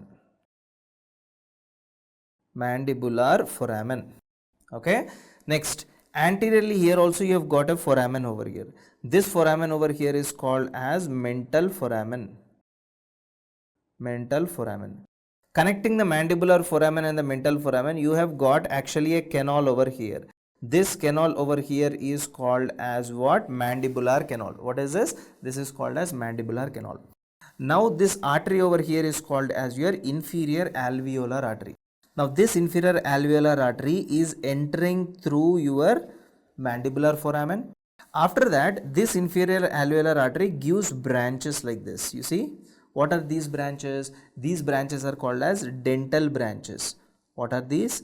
These are called as dental branches. And finally, this artery comes out as another artery. This artery is called as mental artery. So what is the name of this particular artery? Mental artery. So artery that is present in the mandibular foramen is inferior alveolar artery. Artery that is coming out of the mental foramen is your mental artery. And what are these arteries over here? These arteries are your dental branches. These small branches are your dental branches over here. Clear? Now, so whatever I have taught you just now, till here, these 5 branches, whatever I have taught you right now, these come under the first part of your maxillary artery. Okay, what are these? These come under the first part of your maxillary artery. Now I am going to draw the branches with the blue. These are the second part of the maxillary artery. So second part of the maxillary artery gives few branches. See, one branch that is going down. Why? Because exactly here you have got a muscle over here, you know, that is responsible for achieving. What is this? This is your masseter muscle. So artery to the masseter muscle. So I am writing it as artery number 7. Okay, write it down. Artery number 7 is your masseter artery. What is that? Masseter artery. After that, you have got 2 branches. See, one branch going here, one branch going here. Let us say this is artery number 8 and 9. Artery number 8 is called as medial pterygoid artery. Artery number 9 is called as lateral pterygoid artery. Artery number 8 is called as medial pterygoid. Artery number 9 is called as lateral pterygoid artery. Okay. Now, after 8 and 9 are done, next we have got artery number 10. So all of you look here. Now this particular artery over here is called as artery number 10. What is this artery? This artery is supplying to your buccal region. What is this? This is your buccal region. That is why you call this as buccal artery. So first we discussed masseter artery. Next we discussed lateral pterygoid, medial pterygoid first, then lateral pterygoid. Right? 8th one is lateral pterygoid and 9th is medial pterygoid. Next, whatever it is, that is your wish. If it is coming from the medial side, medial pterygoid, lateral side is lateral pterygoid. Next, this green color one over here down is your buccal artery. Okay. Now, after that, you have got last branch. Okay. What is this last branch over here? See, this is the artery that is going up deep into your temporal region. Let us say this is artery number 11. What is artery number 11? Deep temporal artery, because deeply it is supplying to your temporal region. Actually, this is how I have to draw. Temporal region is here, right? So this is artery number 11 supplying deeply into your temporal region, called as deep temporal artery over here. Okay. So I hope you have written artery number 11 is your deep temporal artery. Now, till here whatever branches I have discussed, this is the second part of your maxillary artery. Now coming with the third part, I am drawing all the branches with the green over here. Okay. Now the first branch in the third part, right? The The first branch in the third part is this one. So this particular artery is descending down in the palate, okay, and this artery is artery number 12. This is called as descending palatine artery. What is this? Descending palatine artery. So what I will, let me write down these branches along with you itself. For the mnemonic, if it is necessary, then again I will write down the branches. That's not a problem. So I hope, I don't know whether you are writing along with me or no. So that is why I am writing it right now again. So deep auricular artery, because some spelling mistakes might be there if you are writing, because some of these branches are really difficult to understand, right? So all of you look here. First is your deep auricular, I told you. Second one, what did I tell you? Anterior tympanic artery. Anterior tympanic artery. What is the third artery? I told you meningeal. Always near meningeal artery, what you will have? Accessory meningeal. So fourth will be your accessory meningeal artery. What will be the fourth? Fourth will be your accessory meningeal artery. After that, what is the fifth artery? Fifth artery is your inferior alveolar artery. Inferior alveolar artery. And what is the sixth one? Sixth one is your mylohyoid artery. Sixth is your mylohyoid artery. So till here we have studied. This is the first part. Now coming to the second part, what were the branches? From the seventh we started. Seventh was what? Masseter artery, right? Seventh was masseter artery. And what was the eighth branch? I told you one is lateral pterygoid. Lateral pterygoid artery.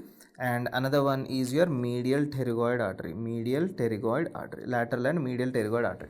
What was the 10th branch? I told you, to the buccal region. What was that? Buccal artery. After that, what was the branch that is supplying to the deep part of the temporal region? That is your deep temporal artery. Deep temporal artery. Now, after these deep temporal artery is done, now let us discuss about branch number, let us say branch number 12, 13, 14, 15, 16 and 17. Now what was branch number 12? I already told you, descending palatine artery. This was your descending palatine artery. Descending palatine artery. Now let us draw branch number 13. Okay. Now what is branch number 13 here? All of you see. So first of all, this is your third part. Now branch number 13 is coming down and supplying to the alveoli on the where it is supplying. First, these are your superior alveoli. These are your inferior alveoli. Superior alveoli, if I am dividing into two parts, this is the anterior, this is a posterior. Now this artery is supplying to the posterior alveoli on the top. So what will you write it down? You will write it on posterior because they are supplying posterior. Superior because these are superior alveoli. Alveolar artery. What was that? Posterior superior alveolar artery. So artery number, what was this? Artery number 13. Artery number 13. Artery number 13 is your posterior superior alveolar artery. Posterior superior alveolar artery. Clear? Next important thing. What is this particular foramen over here? This foramen over here is called as spinopalatine foramen. See, this particular foramen is called as spinopalatine foramen. Spinopalatine foramen. And this foramen over here is called as infraorbital foramen. What was this? Infraorbital foramen. Why am I telling you? Why am I telling you this thing is that, for example, let us say, if an artery is passing through this spinopalatine foramen, it comes out like this. Okay, so this particular artery is artery number 14. This artery is called as spinopalatine artery. Artery number 14 is called as your spinopalatine artery. Spinopalatine artery. Artery number 14 is your spinopalatine artery. Next we shall discuss about artery number 15. Now where is artery number 15 here? See here. This particular artery number 15 is entering through infraorbital foramen and coming out like this. So this is your artery number 15 passing through the infraorbital foramen. So you call it as what? Infraorbital artery. You call it as infraorbital artery. Okay, you call it as what? Infraorbital artery. Now after infraorbital artery, you have got another artery. See here, you have got another artery that is supplying to the pharynx 16 and another artery over here. So this is artery number 16 and artery number 17. So what is this artery number 16 and 17? One is called as pharyngeal artery. Artery number 16 is called as pharyngeal artery. Artery number 17 is called as artery to pterygoid canal. Artery to pterygoid canal. Now this is called as the first part of maxillary artery, second part of the maxillary artery, and third part of the maxillary artery, right? Now how do you remember this? How do you remember this is that remember by a mnemonic over here. So there is a simple mnemonic, guys. So the mnemonic is goes this way. So dance all mornings in Madras. Dance all mornings in Madras. Okay. Now till here whatever mnemonic I have written, this is the first part. What is this? This is your first part. I will tell you what are the things that will come over here. This is the first part. Now coming to the second part, what was the color we used? Blue color, right? So coming to the second part, actually there is a man who met brides, they were dancing. Actually there is a man who met a bride, they were dancing, right? So even this mnemonic is not making any sense now. Once let the mnemonic finish, I'll explain it to you. And the last one is with the green, dancing, and continue this now, singing in pairs, and they are posting some decent pics. So what is the mnemonic here? So what you have to do is that you have to see, there is a man who came from abroad. Okay, so with this experience he traveled all around the world. He traveled all in India, right? So once after traveling he understood that you have to dance all mornings in Madras. Actually this man met many brides, because the brides here, the makeup and all, the traditional outlook and all is completely rich, right? So this man met brides, they were dancing, they were singing in pairs, right? And what are they doing? They are even posting some decent pics. So in the marriage function and all, maybe this man might have been invited to some marriage function, and I think so there they were brides, they were dancing, singing in pairs, and they were clicking up the photos, decent pics. Obviously they'll have the decent outwear, so decent pics, and they are posting it, right? So chalo, let us look at the mnemonics now. First, what does a D stand for? D stands for deep auricular artery. So I'm putting it here. D stands for what? D stands for your deep auricular artery. Next, what does A stand here? A stands for what? A stands for your anterior. D stands for deep auricular. A stands for anterior tympanic artery. Second one. So this is your artery number 1. This is artery number 2. Coming to artery number 3. Mornings in Madras. Mornings in the sense meningeal artery. When I tell meningeal, you should also tell accessory meningeal. So mornings will cover up meningeal and accessory meningeal. In stands for inferior alveolar artery. So fifth one is inferior alveolar. Madras is mylohyoid. I hope this is clear, right? Now coming to the next. What is the next thing? Man. What do you mean by man? Man stands for masseter. So that is artery number 7. Met in the sense ME. ME stands for medial pterygoid. When I tell medial pterygoid, you should also write lateral pterygoid. Okay. Met brides. Brides in the sense buccal artery. Dancing. Dancing in the sense deep temporal artery. Done. Not only dancing, even you found them singing also. So where is singing here? S stands for sphenopalatine artery. Singing in. In stands for infraorbital, right? 15. Pairs stands for pharyngeal, right? 16. And posting decent pics. Posting in the sense posterior superior alveolar artery. Posting decent, right? Okay, I'm sorry with the number, not 17. So posting is which number over here? 13, right? Posting is your 13 number. This is 16, this is 13. Decent in the sense 12, artery number 12. And pix, what about the pix over here? Descent is artery number 12. Pix is pterygoid canal, artery number 17. So I hope this is clear to all of you, right? So exactly if you want to frame the mnemonic, it is difficult, but you just have to follow this picture. Look at the picture and study, it will be easy. Or else if you want to only remember this part, then that is also your wish. Okay, so this explains all about your maxillary artery. Hello guys. So now we shall be discussing regarding the triangles of neck. Triangles of neck.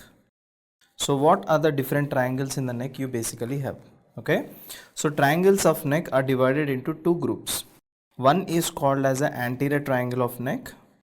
One is called as an anterior triangle of neck, and the other one is called as a posterior triangle of neck. We have got two triangles. Okay, one is called as an anterior triangle and the other one is called as a posterior triangle. So here, whatever triangle you can see here, right? So this is your anterior triangle. So basis, what is the basis over here? The basis is your sternocleido. See, when I am turning my neck, you see this muscle over here. This is your sternocleidomastoid muscle. In front of this muscle, whatever triangle I have got like this triangle is called anterior triangle. Behind this sternocleidomastoid muscle, whatever triangle I have got over here, this is called as your posterior triangle. So sternocleidomastoid is the basis for both the triangles. In front of sternocleidomastoid is anterior, behind it is posterior triangle, right? So look at this picture here.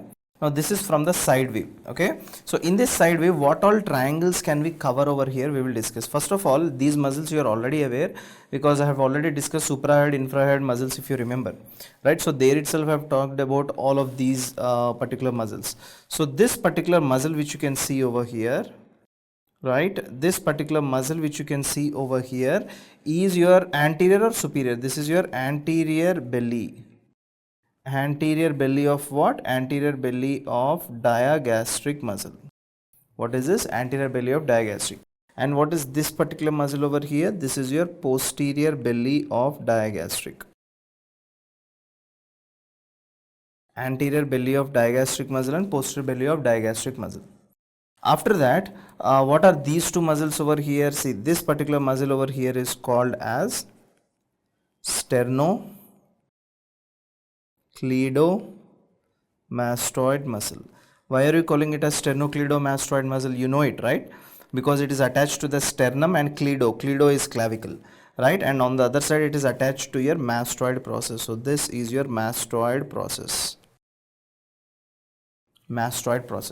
Okay, and what is this particular muscle in the front here? This is called as a omohyoid. So omohyoid, as I already told you, I have already I think shown you, right? So omohyoid muscle has got superior belly and inferior belly, right? So this particular one is your superior belly of your omohyoid muscle. So this is your superior belly of your omohyoid muscle over here. So here you can see few important triangles. Okay, for example, see here. Here, can you appreciate a triangle like this? You see a triangle, a very large triangle. This entire triangle is called anterior triangle. Within this anterior triangle, how many more triangles you have got? See, here I have got one triangle, right? Here I have got the second triangle. Next, here I have got the third triangle, and here I have got the fourth triangle. So how many triangles I've got over here? I've got over here 4 triangles. Okay, so within the anterior triangle there are 4 other triangles. So first of all, you have to know what are these triangles over here. So this particular, okay, let me number it. Okay, instead of writing it, let me number it. So let us say this is A. Okay, triangle A, and this is B, this is C, and this is D. Okay, so what is this A, B, C, D? What is this A, B, C, and D? So A here stands for, where is your A present? A is present below the mandible. You see, this is your mandible. Below the mandible, if you got a triangle, you have to call it as submandibular triangle. This is your submandibular triangle. This is your submandibular triangle. Next important thing is that this is your mental process. Below the mental process, you have got a triangle over here. What do you call it as? Submental triangle. This is called as submental triangle. One you got it as a submandibular triangle, and the other one is called as your submental triangle. Next important thing is that here you got a triangle, you see this triangle over here is called as your carotid triangle.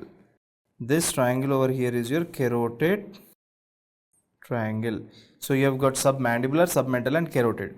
And finally I'm going to show you this particular triangle over here, right? So what is this triangle over here called as? So what is this triangle over here called as? This is triangle D, which is also called as muscular triangle.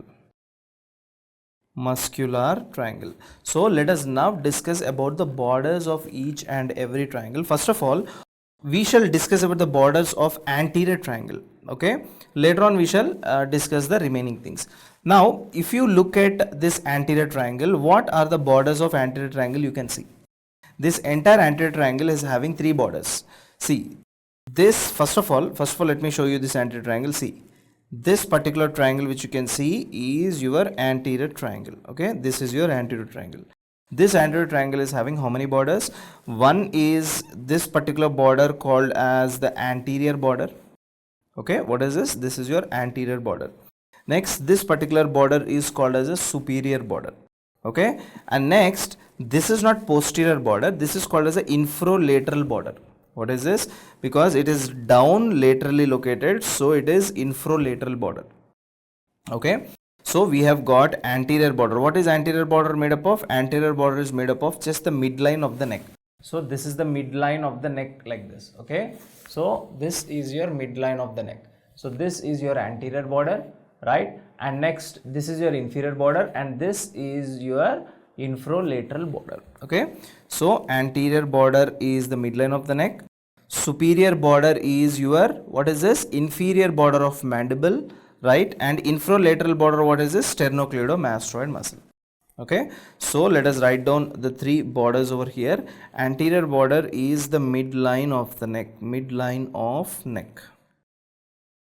Okay, superior border is the inferior margin or inferior border of mandible.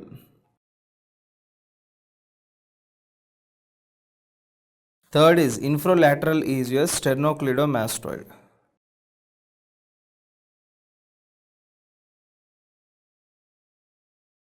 Sternocleidomastoid muscle. Okay, after that we have got submandibular triangle. Where is your submandibular triangle? See, this is your submandibular triangle. So what are the borders of submandibular triangle? See, here this is called as a superior border. Okay, this is called as an anterior border, and this is called as a posterior border. Superior border is having what? The body of your mandible. Anterior border is having what? The anterior belly of digastric. And posterior border is having what? The posterior belly of digastric. So three of them together forms a submandibular triangle. So submandibular triangle has got three borders: superior, anterior and posterior. Superior is your body of mandible. Superior is your body of mandible. Anterior is your anterior belly of digastric. Anterior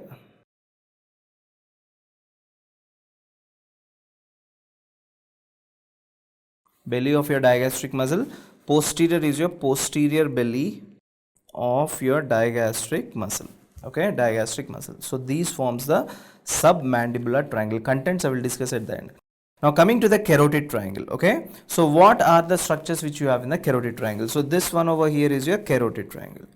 Now this carotid triangle, one is it is having, what is this? This is called as a superior border. What is this? This is called as a superior border.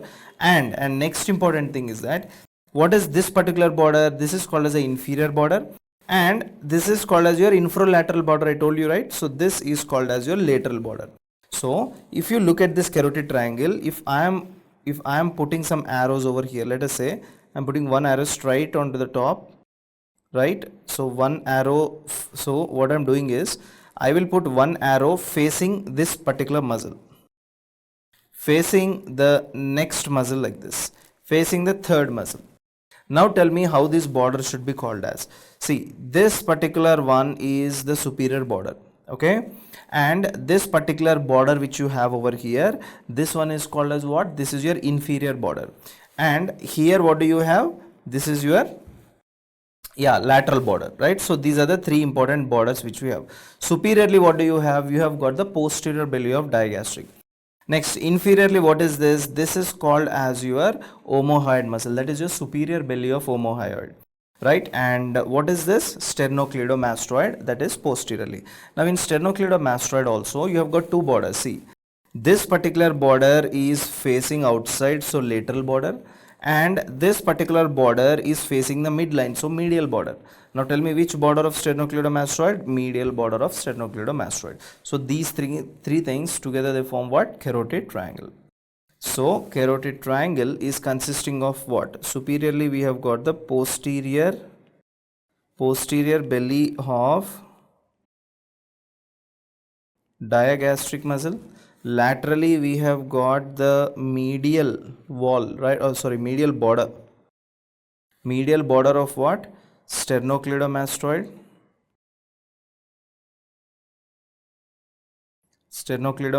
muscle, right? From now I'll be writing as SCM. And next, inferiorly I've got the superior belly of what? Omohyoid muscle. These are the three important things that you see in the carotid triangle. Coming to the next important triangle, that is your submental triangle. Where is this submental triangle? Exactly here. Okay, so what are the borders here? See, you have got the inferior border here. Okay, and next what do you have? You have got the medial border over here. Next you have got the lateral border over here. What are the three borders? You have got the inferior border, right? You have got the inferior border, you have got the medial border, and you have got the lateral border. Now don't think that this is superior. No. See, if I am drawing a line like this, right? So this particular muscle over here forms the lateral border, and this particular muscle forms here the medial border, and down one is your inferior border. So inferiorly what do you have got? Hyoid. Medially you have got the midline of the neck, and laterally what do you have got? You have got the anterior belly of digastric. Okay, so coming to the submental triangle, inferiorly you have got the hyoid bone. Okay, and medially what do you have got? The midline of the neck, and laterally you have got the anterior belly of digastric.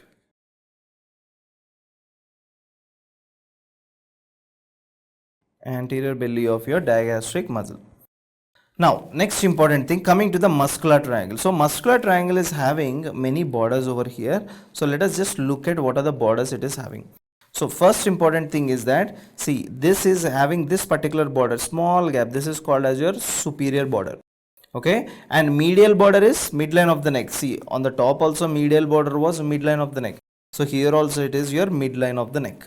Okay, and what is the thing that is in the back? And here in the submental triangle, what is this border over here where this anterior belly of digastric was present? Posterior or lateral border? Lateral border, right? So here also this border is your lateral border. Lateral border is having two muscles, one muscle on the top, one muscle on the bottom. So what you will write it? Suprolaterally, infrolaterally, right? Suprolaterally, what do you have got? You have got the superior belly of omohyoid. Infrolaterally, what do you have got? You have got the sternocleidomastoid. Exactly speaking, which part of sternocleidomastoid? Only the inferior portion of sternocleidomastoid. So overall, superiorly you have got hyoid bone, right? And what is this? Medially you have got the midline of the neck. Suprolaterally you have got the superior belly of omohyoid, and infrolaterally you have got the inferior portion of sternocleidomastoid muscle. Okay, so this comprises of your muscular triangle. So superiorly you have got the hyoid bone, right? Medially you have got the midline of the neck,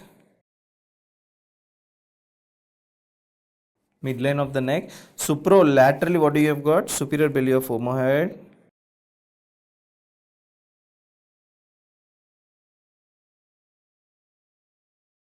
Superior belly of omohyoid, and here you have got the inferior belly of omohyoid. Sorry, inferior portion of sternocleidomastoid. Inferior portion of sternocleidomastoid muscle. So these are the structures that are located over here. Right now, apart from this, Let us discuss what are the contents here. For example, you just have to remember these contents, okay? So for example, if you look about look regarding the submandibular triangle, what structures you have got here? The first important structure is submandibular triangle has got submandibular salivary gland. Submandibular salivary gland, okay? Second important thing is you have got the hypoglossal nerve. Hypoglossal nerve. Third important thing you have got is the facial nerve. So these are the three important structures that are located in the submandibular triangle. Okay. Now if you look at the carotid triangle is containing what? Carotid triangle, the first important thing, carotid triangle is containing common carotid artery. Right. Now after common carotid artery will divide into your external carotid artery and internal carotid artery. Next it is also having internal jugular vein. Third important thing, it is also having vagus nerve. Okay, it is also having vagus nerve. These are the contents that are located in the carotid triangle. Okay. Next important thing, what are the structures that are located in the muscular triangle over here? So in the muscular triangle, you have got the thyroid. Thyroid is located in the muscular triangle. Along with the thyroid, definitely you will have parathyroid. Next, third and fourth, you have got the thyroid cartilage, and you have also got the cricoid cartilage. So these are the structures that are located within your muscular triangle. Okay. So this completes the discussion of your anterior triangle. So now we shall be discussing regarding the posterior triangle. Okay. So the triangle that is present behind the sternocleidomastoid is your posterior triangle. First of all, let us look at what are the muscles. So one muscle is already clear, sternocleidomastoid. You see this triangle over here, right? So this particular triangle, you see this particular triangle over here is your posterior triangle. This one is your posterior triangle. Okay. And what is this particular muscle over here? This particular muscle over here is called as your trapezius. This is called as your trapezius. Okay. Next, down you have got your clavicle. Okay. Now within this posterior triangle, again there are some more muscles. First of all, before discussing these muscles, let us write down the borders of posterior triangle. Okay. So posterior triangle is having how many borders? So all of you just look here. Posterior triangle is having 3 borders. So this particular border is called as the anterior border. Okay. This particular border over here is called as a posterior border, and this border is called as the inferior border. Okay. So anteriorly, what do you have? Anteriorly, you have got the posterior border of sternocleidomastoid. Anteriorly, you have got posterior border of sternocleidomastoid. Posteriorly, what do you have? Posteriorly, what do you have over here? Yes. Posteriorly, what do you have over here? Posteriorly, you have got the anterior border of trapezius. And inferiorly, what do you have? You have got just the middle 1/3 of the clavicle, not the complete clavicle, only middle 1/3 of the clavicle. So posterior triangle is made up of 3 important things over here. What are those 3 important things? Anteriorly, you have got posterior border of sternocleidomastoid muscle. Posteriorly, you have got anterior border of your trapezius. Inferiorly, you have got the middle 1/3 of what? Clavicle. Middle 1/3 of your clavicle. These are the borders over here. Now this posterior triangle is again divided into 2 more triangles. See here, this triangle on the top, there is a triangle on the bottom. You see, there are 2 triangles. So posterior triangle is again divided into an upper triangle and lower triangle. So what is the muscle that is dividing the posterior triangle into upper and lower triangle? That is your omohyoid muscle. Okay. So your omohyoid muscle, omohyoid muscle divides the posterior triangle, into 2 other triangles. One is called as the upper triangle, another one is called as the lower triangle. Upper triangle and another one is called as your lower triangle. Okay, so upper triangle and lower triangle. Now this upper triangle is called as, this particular triangle, upper triangle, is called as occipital triangle, and the lower triangle, this one, right, so this triangle is called as subclavian triangle, right, or you can also call it as supraclavicular triangle, supraclavicular or subclavian triangle. So upper triangle is called as what? Upper triangle is called as your occipital triangle, and lower triangle is called as your supraclavicular triangle, supraclavicular triangle or subclavian triangle, supraclavicular or subclavian triangle. So first let us discuss about this particular occipital triangle over here. Now regarding this occipital triangle, what are the different borders you have got in the occipital triangle? So look at the occipital triangle. Occipital triangle is having, what is this? Posterior border of sternocleidomastoid. Then anteriorly we have got what? Posterior. See, this is the anterior border, this is a posterior border, this is the inferior border. Anteriorly we have got the posterior border of sternocleidomastoid. Inferiorly we have got the omohyoid. Which omohyoid? Inferior belly of omohyoid. Posteriorly you have got the anterior border of trapezius. Okay, so what are the three things that are located in the occipital triangle? Anteriorly we have got the posterior border of sternocleidomastoid muscle. Posteriorly what do you have? You have got the anterior border of what? Trapezius. Inferiorly what do you have? Inferiorly you have got the inferior belly. Okay, inferior belly of what? Inferior belly of omohyoid muscle, inferior belly of your omohyoid muscle. These are the three important things that are located over here. Coming to the posterior triangle, what are the borders which you have got? In the posterior triangle I have discussed about subclavian, right? So this picture, there is a slight modification which you have to do here, right? So what is that modification? So this is your trapezius. Okay, so this is your trapezius, right? So let me put the trapezius all the way till here, right? So till here, and this entirely is your trapezius muscle. Now in this entire trapezius muscle, what are the three? See, first of all let me put up this thing. See, this muscle over here is your trapezius. Okay, on the top with the green there is omohyoid, right? Omohyoid. And in the anterior side over here you have got sternocleidomastoid muscle. So what are the borders over here? What are the borders? See, anteriorly you have got a muscle, right? Superiorly there is another muscle, and posteriorly there is another muscle. Three borders are there over here. Okay, so what are these three important borders? Anteriorly you have got what? Posterior border of sternocleidomastoid. See, this is posterior border of sternocleidomastoid. So anteriorly you have got a muscle called sternocleidomastoid, and this is trapezius, and this is omohyoid muscle. Anteriorly you have got posterior border of sternocleidomastoid. Posteriorly you have got what? Trapezius, anterior border of trapezius. Superiorly you have got what? Inferior belly of omohyoid muscle. Okay, so these are the structures that are located in the subclavian triangle. Okay, so anteriorly you have got the posterior border of sternocleidomastoid muscle. Posteriorly you have got the anterior border of trapezius, and superiorly you have got the inferior belly of omohyoid.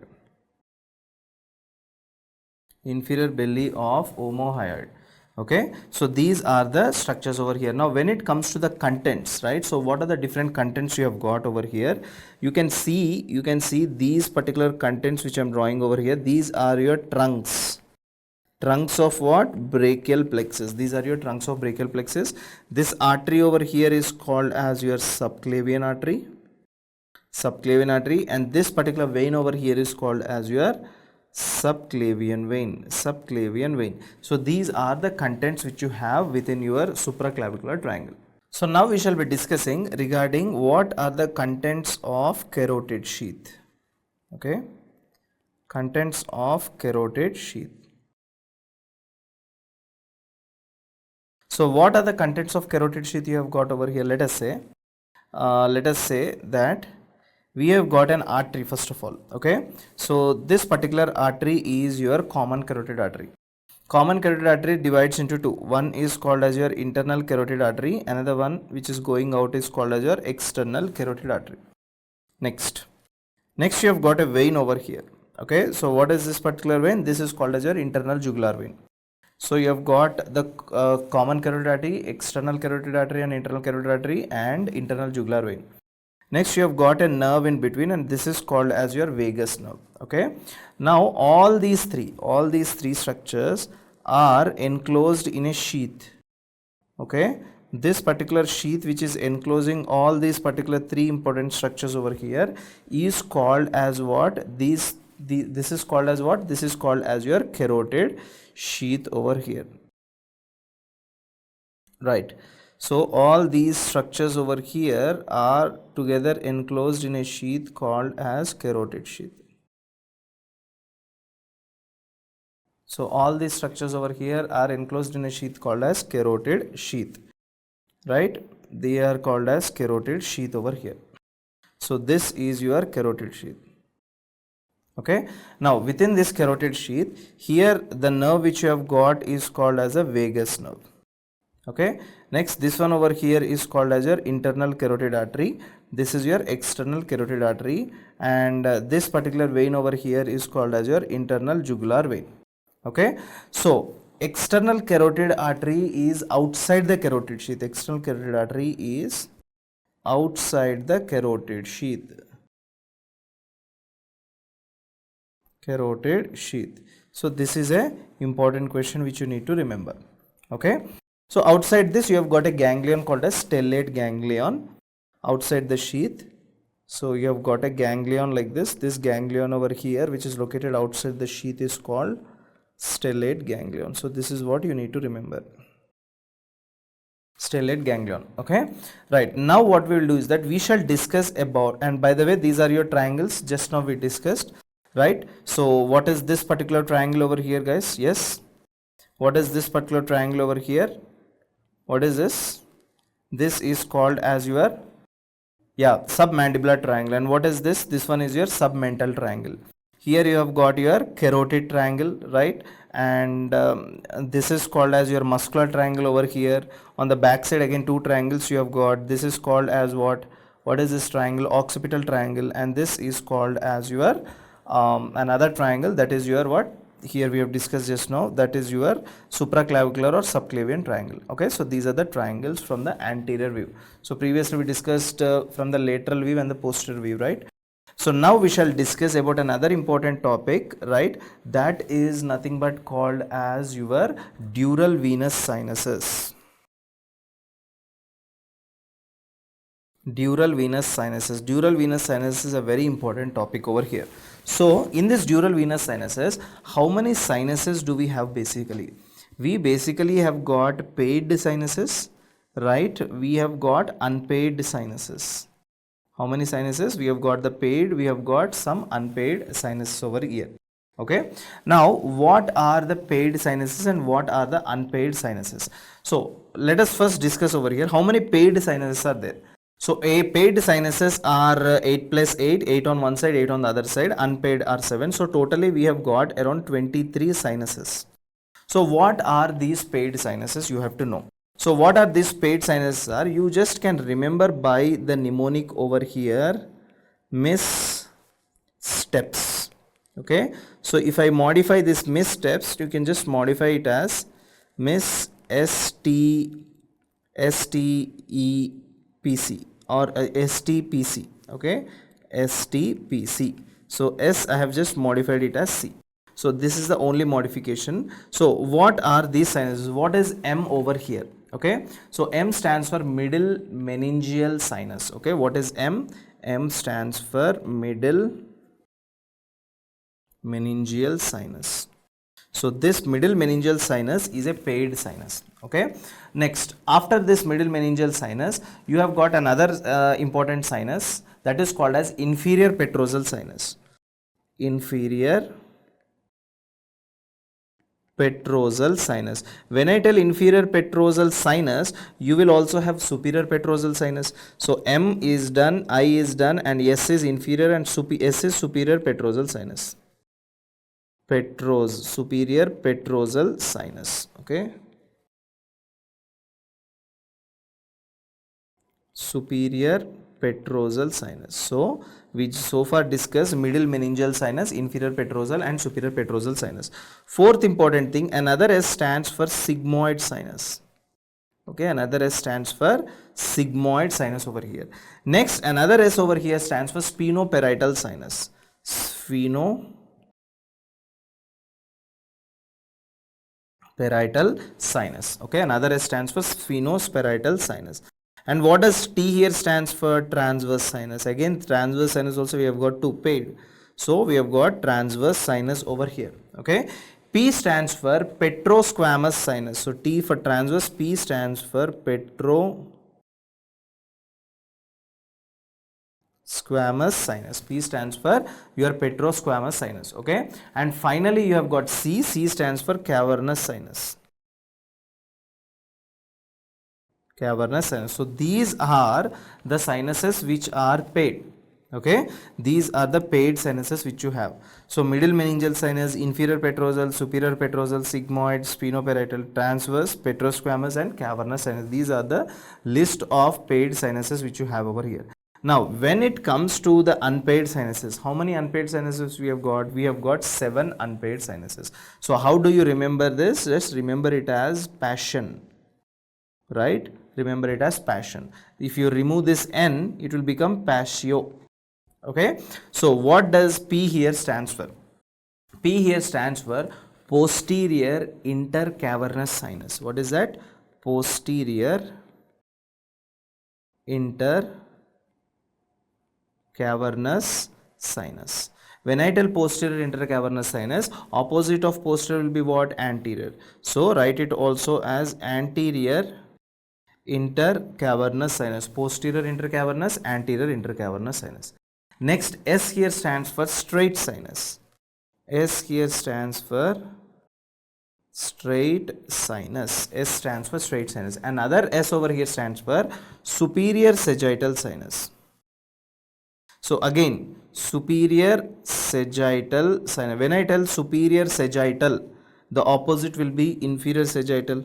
So we will also have got inferior sagittal sinus. Superior sagittal sinus and inferior sagittal sinus over here. Next we have got O stands for occipital sinus.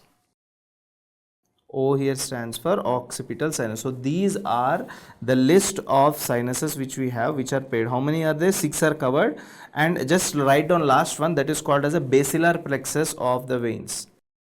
Basilar plexus of veins. Basilar plexus of veins. And I'm going to draw all these sinuses now, but it is very difficult to understand, to look at each and every sinus in this picture. Okay, so you can look at some of the sinuses, but not all of these sinuses, but some of the sinuses which are really very, very important sinuses. Okay, so let us draw these sinuses over here. Now first let us start drawing the superior sagittal sinus. Okay, so this particular sinus which I am drawing right now is your superior sagittal sinus. You see, this particular sinus over here is superior sagittal. What did I tell you? When there is superior sagittal, there will also be another sinus called as inferior sagittal. So here we have got inferior sagittal. Okay, now from this superior sagittal, there is a sinus that is coming, and look at this sinus. How is it? This is vertical, or this is straight here, this is straight on both the sides. On both the sides you have got this sinus. Okay, so it means superior sagittal, and on both the sides you have got. So from the side you can see as one, but from here you can see two. Okay, so two sinuses we have got. These two are called as your transverse sinuses only. What are these two called? Transverse sinuses only. So let me write down along the names also, along as I'm drawing here. This is your superior sagittal sinus. Here we have got inferior sagittal sinus, superior sagittal sinus and inferior sagittal sinus. And here I have got transverse sinus. Here also I have got a transverse sinus. Okay. Now from this particular transverse sinus, what do I have? So I have got another sinus. Now look here carefully. I have got another sinus that is coming down all the way like this. Okay. So look at the branch here, how it is coming down. You see, this sinus which is S-shaped, right, is called as sigmoid sinus. What is this? S-shaped sinus is called as sigmoid sinus. And finally, this sigmoid sinus, where it is draining into, this sigmoid sinus is finally draining into your internal jugular vein. Where is it? Internal jugular vein. So the same sigmoid sinus, you should also have it on the opposite side, right? So yes, the same sigmoid sinus we also have on the opposite side. Look here.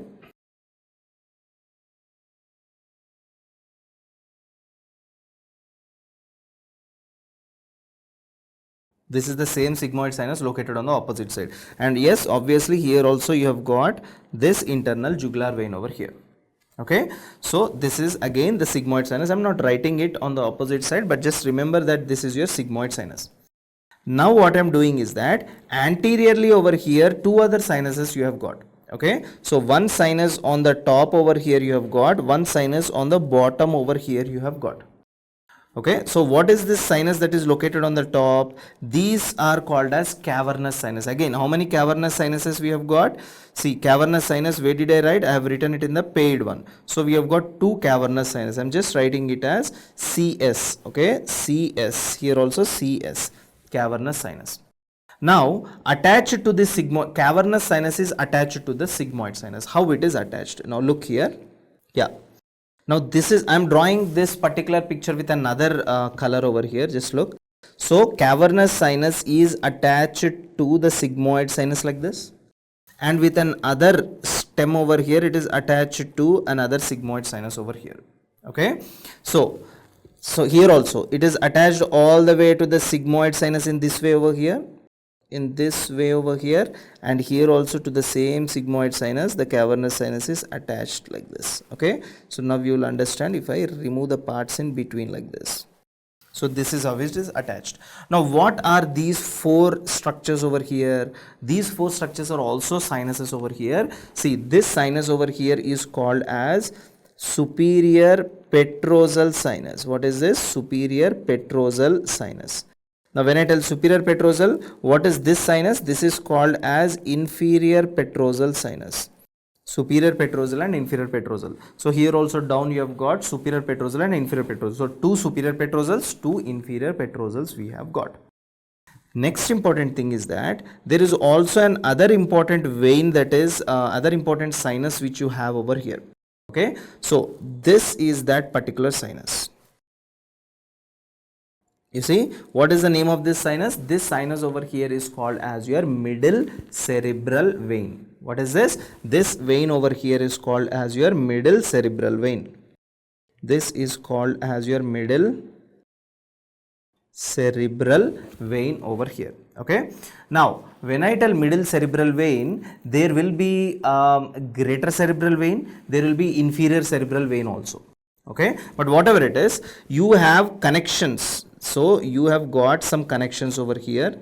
Let us look at these connections. What was this sinus, by the way? This is called as your superior sagittal sinus. So superior sagittal sinus is attached to your middle cerebral vein in this way. Superior sagittal sinus, in this way it is attached to your middle cerebral vein. Okay. Next, here you have got a pair of veins like this. You know what are these pair of veins together called as inferior cerebral veins. So both the inferior cerebral veins join together to form a vein called as greater cerebral vein, and this greater cerebral vein joins with your inferior petrosal sinus. Okay, so what are these two veins over here? These two veins are inferior cerebral veins. Both of them join together to form greater cerebral vein, Now this particular greater cerebral vein, what is it going to do? This particular greater cerebral vein will give one more sinus like this. You see, look at this sinus. Isn't this sinus completely straight? Yes. So this sinus which is completely straight over here is called as straight sinus. Straight sinus over here. right? And finally you have got another sinus. Let me clear up this part. Yeah, finally you have got another sinus over here. This particular sinus over here is called as your occipital sinus. See, look at the occipital sinus.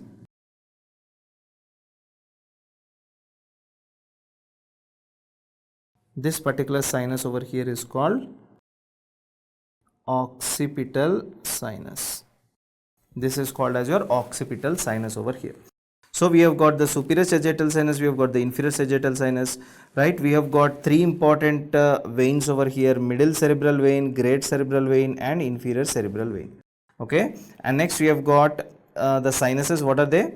Superior sagittal, inferior sagittal sinus. Okay, next we have got two transverse sinuses. So here is a transverse sinus, here is a transverse sinus. Next we have got the superior petrosal sinus, inferior petrosal sinus. So these are the sinuses. Now let us look at this particular picture. So these are the same important things which we have discussed right now. Okay, so all of you just look here. This particular sinus over here, what was this called as? Superior sagittal sinus. This is your superior sagittal sinus, and down here this is your inferior sagittal sinus. Okay, next you see superior sagittal sinus is coming down, and a sinus which is transverse. What are these? Transverse sinuses. From there an S-shaped sinus. You see an S-shaped sinus. This S-shaped sinus over here is called as your sigmoid sinus. Sigmoid sinus is finally draining into your internal jugular vein. In the front, what do you have? Sinus cavernosus, cavernous sinus here. Cavernous sinus with the help of two sinuses. What is that? Superior petrosal, inferior petrosal. You see, superior petrosal, right? Inferior petrosal. Okay, again here superior petrosal, and here we have got inferior petrosal. Okay, so these are the sinuses over here. And by the way, you see this is your straight sinus. So these are the sinuses which you have over here. Now what is the important thing is that sometimes there can be a thrombus, right? A clot, right? That can occlude these cerebral veins. For example, most commonly which sinuses will be involved is that transverse sinus and superior sagittal sinus are more commonly involved. So there can be thrombotic occlusion. There can be thrombotic occlusion of these sinuses. What are these sinuses? Most commonly transverse sinus. One is your transverse sinus, other one is your superior sagittal sinus. So you call it as transverse sinus thrombosis, superior sagittal sinus thrombosis. So transverse sinus thrombosis and superior sagittal sinus thrombosis. So because of this thrombotic occlusion, what is going to happen? What is going to happen is that, now tell me here that let us say transverse sinus is occluded over here. Now if the transverse sinus is occluded, do you think can it drain the blood down? Will the blood can it drain the cerebral veins, whatever are there? Can they drain finally into your cavernous sinus? Can the blood flow here? No. So what is happening over here? What is happening is there is a decreased cerebral, what is this? There is a decreased cerebral drainage. So because of this decreased cerebral drainage, what is happening? What is happening is that, see, now tell me, if the blood is flowing in this direction, there is an obstruction here, right? So obviously there won't be any blood after the obstruction. So whatever blood is there, it should accumulate before the obstruction. So what is happening before the obstruction in all these sinuses? The pressure is increased or decreased? Increased. So what is happening? There is increased intracranial pressure. Because of this increased intracranial pressure, patient will have a very severe headache. Okay, patient will have what? Very severe headache. Not only that, because of this high pressure within the eye, you have a structure called optic disc. Okay, if you have studied, that is optic disc. So patient will also have swelling of the optic disc. This swelling of the optic disc is nothing but called as papilledema. What is this called as? Papilledema. On both the sides it will be, because sinuses are on both the sides, so there will be bilateral papilledema. So when patient is having bilateral papilledema, he will come with the complaints of vision impairment. He will tell that I am not able to see. Vision impairment. Not only that, he will tell that I am also able to see two things, right? So that is diplopia. So a single structure, let us say I can see two pencils, right? So everyone in a copy, so that is diplopia. And finally there will be vision loss also. Okay, so these are the important structures which you need to know regarding the dural venous sinuses. So now we shall be discussing regarding the cavernous sinus. Okay, so we shall discuss the important points only that are related to the cavernous sinus. One important thing you need to know, where is this cavernous sinus located? Cavernous sinus is located within the middle cranial fossa on either side of your sella turcica of your sphenoid bone. Okay, so for example, if I am making a coronal section like this, if you are looking from the front, this is how the picture looks. So okay, let us show it to you from the lateral view.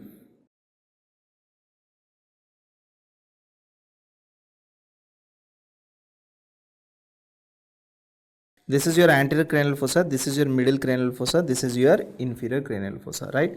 So in the middle cranial fossa, you have got a pit-like cavity like this. This pit-like cavity is called as your sella turcica. If you are looking from the front, how does the picture looks? If you are looking from the front, how does the picture looks? So this is how the picture looks over here.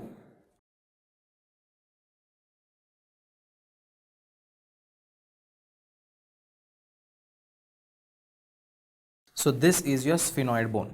Okay, in this sphenoid bone you see this cavity, pit-like cavity. This is called as what? Sella turcica, right? And here you have got two important sinuses over here. You see, these two are important sinuses which you have. These sinuses are called as sphenoid sinus. Okay, and this is your pituitary stalk over here, and after that you have got a gland. This is your pituitary gland, pituitary stalk and pituitary gland. Now there are actually two layers of dura mater that are attached here.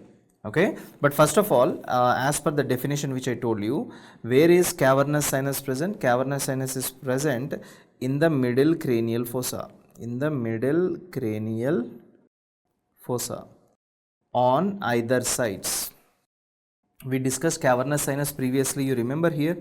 How many cavernous sinus we discussed? Two, right? So two cavernous sinuses. So it is located in middle cranial fossa on either side of sella turcica of sphenoid bone. Sella turcica of your sphenoid bone. Okay, so there, that is your cavernous sinus over here. So here let me show you the cavernous sinus. Where is this exactly located? So all of you just look at this. This is your cavernous sinus over here.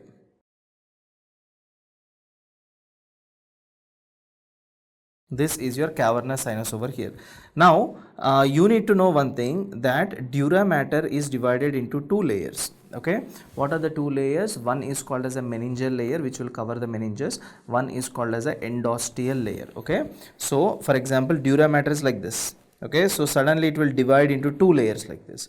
So all of you just look here, what layers it is dividing. See, dura mater is like this. Okay, so let us say one is the meningeal layer and the blue, okay, the which color, the red one over here is the endosteal layer, for example. Okay, so what is going to happen is that suddenly this particular layer will, these both layers, they will separate from each other. Okay, so they will separate from each other, and look here, this is a layer that is covering your sinuses. Okay, what is this layer that is covering your sinuses over here? This is your meningeal layer. Meningeal layer of dura that is covering all of your sinuses like this, covering your sinuses. Now there is an other layer with the red I'm drawing here. See here, there is another layer like this that is covering your sphenoid bone. So that is called as your endosteal layer. It is covering the inner lining of your bone, so endosteal layer. So this layer over here is called as your endosteal layer. So what are the two important layers we came across just now over here? So this layer over here, right, is called as the meningeal layer. Meningeal layer of your dura mater. Okay, after that this red color layer over here is called as the endosteal layer. One is meningeal layer, another one is your endosteal layer of your dura mater, and this is your cavernous sinus. Okay, and what is this particular sinus over here? This is your sphenoid sinus. sphenoid sinus, okay, and this is your cavernous sinus, cavernous sinus. And all obviously you have to know that this is your pituitary gland. What is this? Pituitary gland. Now here if you look at the cavernous sinus, this is called as the lateral wall. This is called as the lateral wall of the cavernous sinus. On the lateral wall of the cavernous sinus, what cranial nerves you basically have? What cranial nerves you basically have? You have got cranial nerve 3, you have got cranial nerve 4, you have got cranial nerve 5-1, you have got cranial nerve 5-2. 5-1 in the sense ophthalmic, 5-2 is maxillary. And in the center over here, you have got cranial nerve number 6. And apart from that, what all arteries you have got over here? Not only this, you even have got an artery called as internal carotid artery. So this is internal carotid artery. And always remember, any major artery you take, surrounding the major artery there will always be some or the other kind of plexus. So this plexus over here is called as your T1 sympathetic plexus. Okay, so what I have to write over here is that this is your intradural, because it is present in between two layers of your dura mater. So this is your intradural sinus. Okay, cavernous sinus is your intradural sinus. It is having two layers. What is the outer layer and what is the inner layer? So outer, what is the outer layer here? Outer layer is the meningeal layer. Outer layer is the meningeal layer of dura.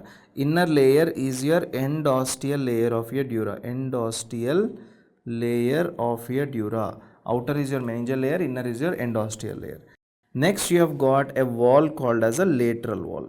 So attached to the lateral wall, what cranial nerves you have got? What cranial nerves you have got? You have got cranial nerve number 3, you have got cranial nerve number 4, you have got 5-1, you have got 5-2. What is 5-1 over here? 5-1 is your ophthalmic. 5-1 over here is your ophthalmic. And 5-2 over here is your maxillary. Maxillary. So that is your V1, that is your V2. Okay. Next important thing over here is that internal carotid artery, whatever is there, that is surrounded. Internal carotid artery is also one of the content, right? And also sixth cranial nerve is also a content. So internal carotid artery is surrounded by what? T1 sympathetic plexus.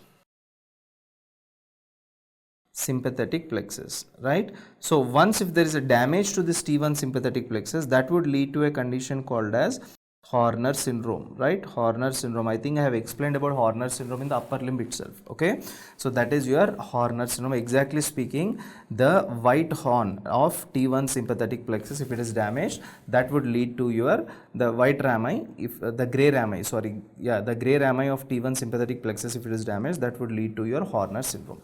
Next important thing over here, what is the important thing you need to know is that abducent nerve. Abducent nerve is also there, right? So where is this abducent nerve? Abducent nerve is located within this intradural sinus and it has got the longest intradural route. Okay, so I think these are some of the important things which you need to know regarding this cavernous sinus. Actually, we should also discuss the surfaces, right, like anterior, posterior, roof and floor, all these things, but those things are not usually necessary in this rapid revision session. So whatever are necessary are these important things. Mostly they are going to ask you what are the structures that are present on the lateral wall of your cavernous sinus. This is all you need to know regarding this particular structure. Now coming on to the next important thing, that is the veins of your face. Veins of your face is one of the very important topic which you need to come across over here, because within these veins of the face itself we will discuss one very important triangle, right? So before that, let me draw this part.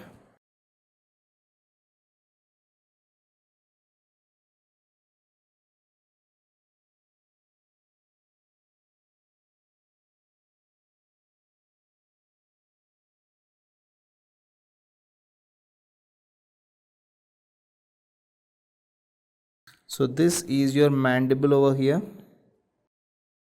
Yeah, this is your mandible over here, and here you have got your eyeball. Here you have got your eyeball over here, right? Now important thing you need to know that here in the frontal region you have got two important veins above the orbit. You have got a vein. So the vein that is located above the orbit, can I call it as supraorbital vein? And in the same way there is another vein called as supratrochlear vein. Okay, so what are these two veins? One is called as supraorbital vein, another one is called as supratrochlear vein. So let me write down these two veins over here. This is called as supraorbital vein, and the later one is called as your supratrochlear vein, supraorbital and supratrochlear vein. Now these the supraorbital vein and the supratrochlear vein, both of them, right, they will come all the way down. Okay, so they are going to come all the way down from the angle of the mandible, right, from the angle of the mandible down here. Now this particular vein that is formed from the supratrochlear and supraorbital vein fusion, this is called as your facial vein. What is this called? This vein over here is called as your facial vein. Facial vein. So this is your facial vein. Next, after this discussion of facial vein, another important vein I wanted to discuss over here. Just look here now. So this particular vein which I am drawing right now is called as retromandibular vein. Why are you calling it as retromandibular? Because this is present behind the mandible. So you call it as retromandibular. Now this retromandibular vein has got two divisions. One is called anterior division, one is called as posterior division. Let us say this is the anterior division, this is the posterior division.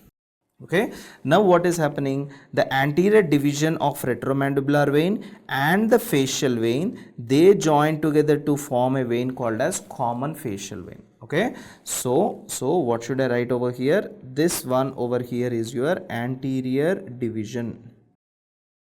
Anterior division of retromandibular vein. Anterior division of retromandibular vein.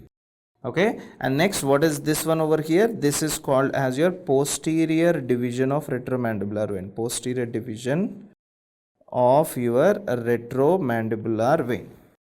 Anterior and posterior division are there, and here what is this? Facial vein. Facial vein and anterior division of retromandibular vein together they form common facial vein. Common facial vein. Okay, and what is happening with this common facial vein? This common facial vein will join or will drain the blood into what? Your internal jugular vein. So this is your internal jugular vein.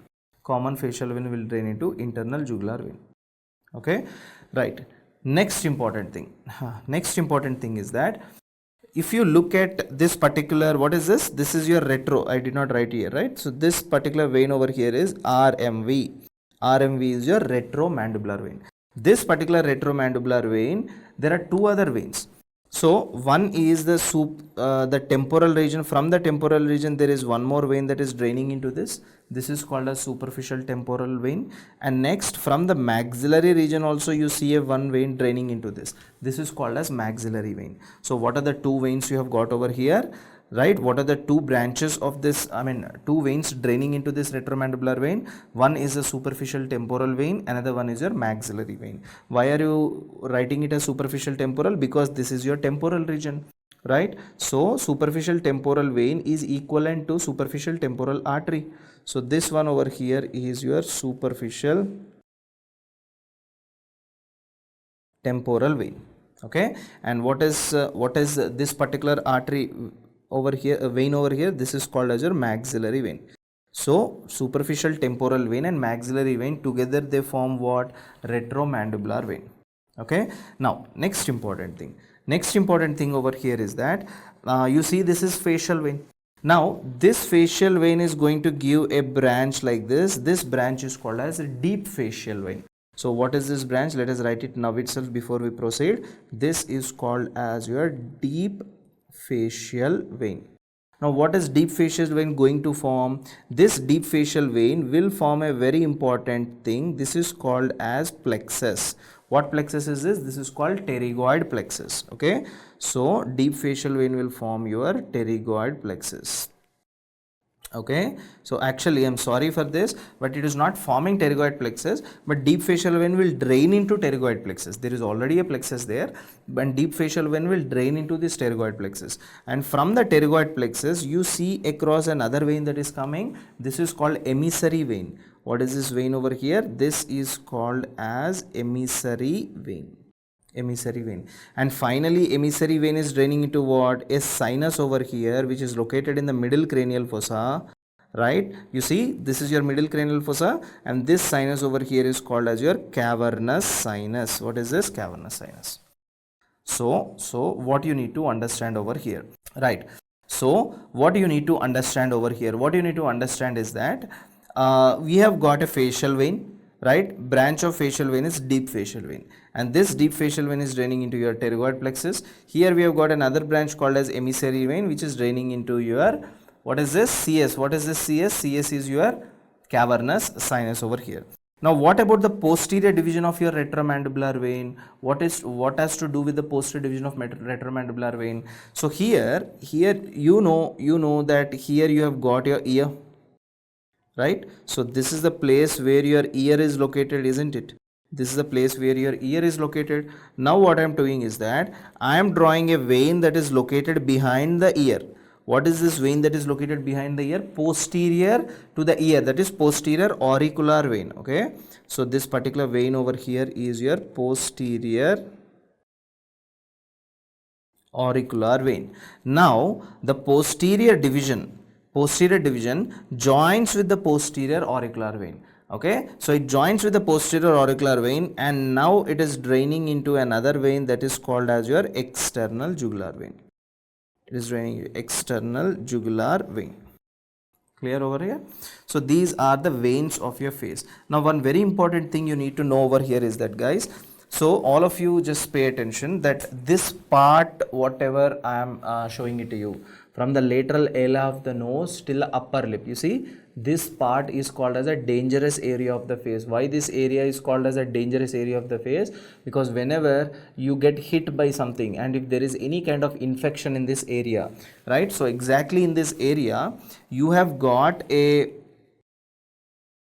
exactly in this area, you see, you have got a vein called as your facial vein. Okay, so what will happen? The infection from the facial vein will enter into deep facial vein. From there the infection will enter into pterygoid plexus. From there it will enter into emissary vein, and finally cavernous sinus. So once the infection will enter into cavernous sinus, that would lead to cavernous sinus thrombosis. And again, you know what will happen if the sinus is blocked? The pressures within the brain are increased, intracranial pressures are increased, and all that story I have already told you, right? So that is why you call it as a dangerous triangle of face or dangerous area of face. So I have shown it to you already. There is no need of point of drawing it here, right? Why you call it as dangerous area of face? Because if there is any infection that would spread to the facial vein, from there it would spread to what? Deep facial vein. Deep facial vein. From there the infection would spread to what? Pterygoid plexus. Pterygoid plexus. From there the infection would spread what? Emissary vein. Emissary vein, and finally it would spread to your cavernous sinus.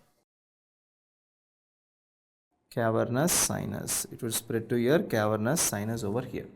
So these are the important things which you need to know regarding the topic of your veins of your face. Now we shall be discussing regarding this internal jugular vein. Internal jugular vein. What are the branches of this internal jugular vein? Okay.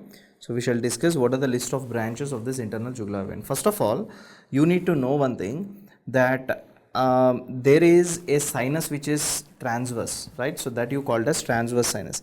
After this transverse sinus, you come across another sinus. After this transverse sinus, you come across another sinus like this. What is this S-shaped sinus which I told you? This S-shaped sinus is called as your sigmoid sinus. Okay, and sigmoid sinus is draining into what? It is draining into your internal jugular vein. Now you need to remember one thing, that in the internal jugular vein there is a swelling on the top here. Okay, in the same way as you come down all the way, there is a swelling on the bottom also. See, there is a swelling on the bottom also. What are these two swellings? These are called bulbs. One is called as the superior bulb, another one is called as your inferior bulb. Okay, but by the way, what is this vein which I am drawing right now? This is your IJV, internal jugular vein. Okay, in this internal jugular vein, this is your superior bulb of the internal jugular vein, and this is your inferior bulb of internal jugular vein. Next important thing is that let us say how these veins are coming. First of all, you have to know one very important thing, that this internal jugular vein, okay, internal jugular vein down here, it unites with your right subclavian vein. What is this? Right subclavian vein, and together it forms what? Right brachiocephalic vein. Okay, brachiocephalic vein. And in the same way, on the left side also, you have got this particular vein called as your left brachiocephalic vein, right? And attached to this left brachiocephalic vein, you have got another vein called as, what is this vein? Again, this is your internal jugular vein. So now you understood one thing. So I am not drawing this internal jugular vein bigger because I just want to show it on only one side. Okay, so this is your internal jugular vein over here. So what am I trying to tell you is that this is the right internal jugular vein, and this is the internal jugular vein on the left side, right and left internal jugular vein. Okay, right. So what are the important veins over here? So this vein over here is your right subclavian vein, okay, right subclavian vein, and this is your left subclavian vein. So your left subclavian vein and left internal jugular vein together form left brachiocephalic vein, BCV, and this is what this vein over here is a right brachiocephalic vein. What is this? Right brachiocephalic. The right and the left brachiocephalic together they join and form a vein here. This is called as what? Superior vena cava. This is your superior vena cava. So superior vena cava is having two branches, right brachiocephalic, left brachiocephalic. Right brachiocephalic will divide into right internal jugular and right subclavian. Left one will divide into left internal jugular and left subclavian. Now let us see what are the branches. But before discussing this, you must know one very important thing, that this sigmoid sinus actually is coming out of a foramen. Okay, this particular foramen over here is called as a jugular foramen. So through your jugular foramen, your internal jugular vein usually comes out of this jugular foramen.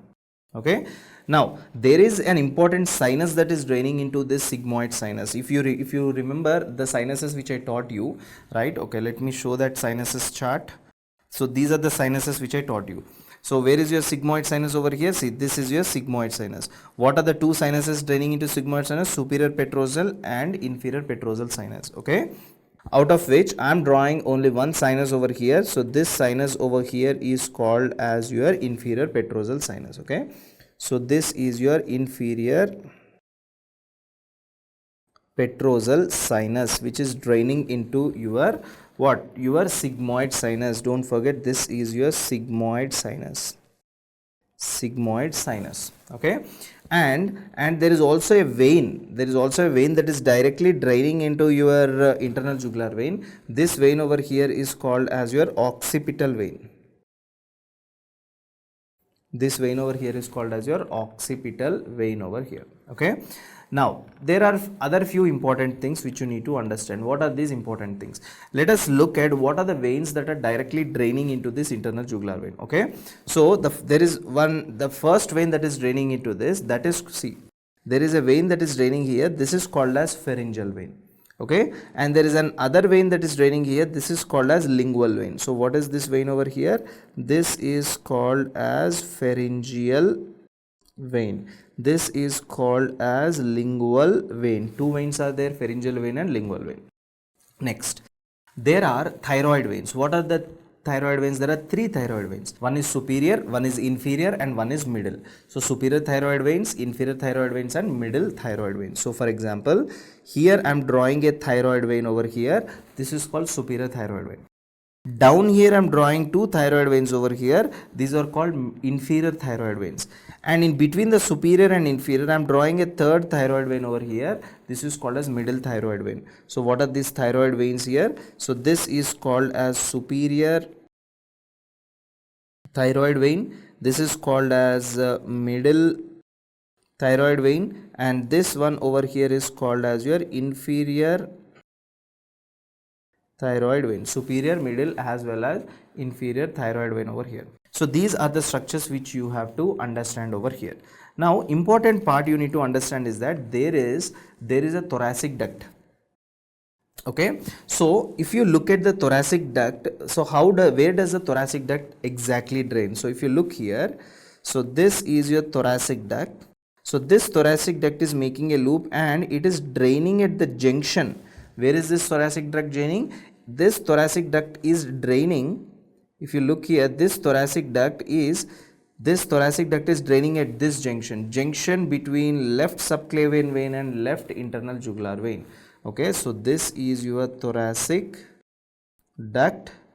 Where is it draining? It is draining at the junction. It is draining at the junction of left internal jugular vein and left subclavian vein. Left internal jugular vein and left subclavian. So at that junction, if this is draining over here, and this is your what?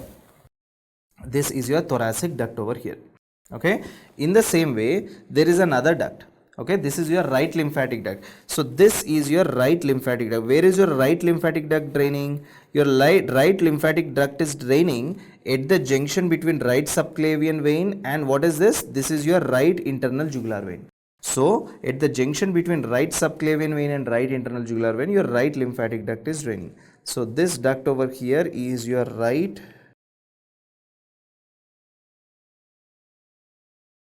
lymphatic duct. Okay, so it drains at the junction of right subclavian vein and right internal jugular vein. Right subclavian vein and right internal jugular vein. Now I am drawing another important veins with another color over here. So let me use this. Yeah. So all of you just look here. So here we have got a vein here. This particular vein over here is called as your retromandibular vein, right? You know a very important thing, that this retromandibular vein is having two important divisions. What are those two important divisions? One is called anterior division, another one is called as posterior division. Okay, you know what will happen with the anterior division. First of all, do you know retromandibular vein? There is a vein called retromandibular vein. Just now I discussed in the veins of your face here, right? So in the veins of the face, what did I discuss? This vein over here is your retromandibular vein, dividing into two veins, anterior division, posterior division. Anterior division is joining with what? Facial vein. Posterior division is joining with what? What is this? Posterior auricular vein. So let us draw the same structures here. So here I have got my anterior division, I have got my posterior division. Anterior division is joining with what? Yeah, tell me. That is joining with your facial vein. So this is a facial vein through which the anterior division is joining. So both of them join. Okay, let me write down here that this is your facial vein. Okay, this is your facial vein. So both of them join together to form what? Common facial vein. So this is your common facial vein. If you remember common facial vein, right? So where is common facial vein? This is common facial vein. It was draining into what? Internal jugular vein. Okay, so again I have to draw this. So this particular common facial vein is draining into your internal jugular vein over here. Common facial vein draining into your internal jugular vein. Clear? Next, another important one we have got is a posterior division. Okay, so this particular posterior division will come all the way down here like this.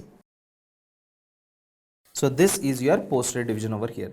Now what is with the posterior division? Posterior division will join with what? It will join with your posterior auricular nerve. So if you remember, posterior division is joining with your posterior auricular nerve. Posterior auricular nerve. Okay, so posterior division joins with your posterior auricular nerve to form a vein over here. What is this vein? This is called as your external jugular vein. What is this?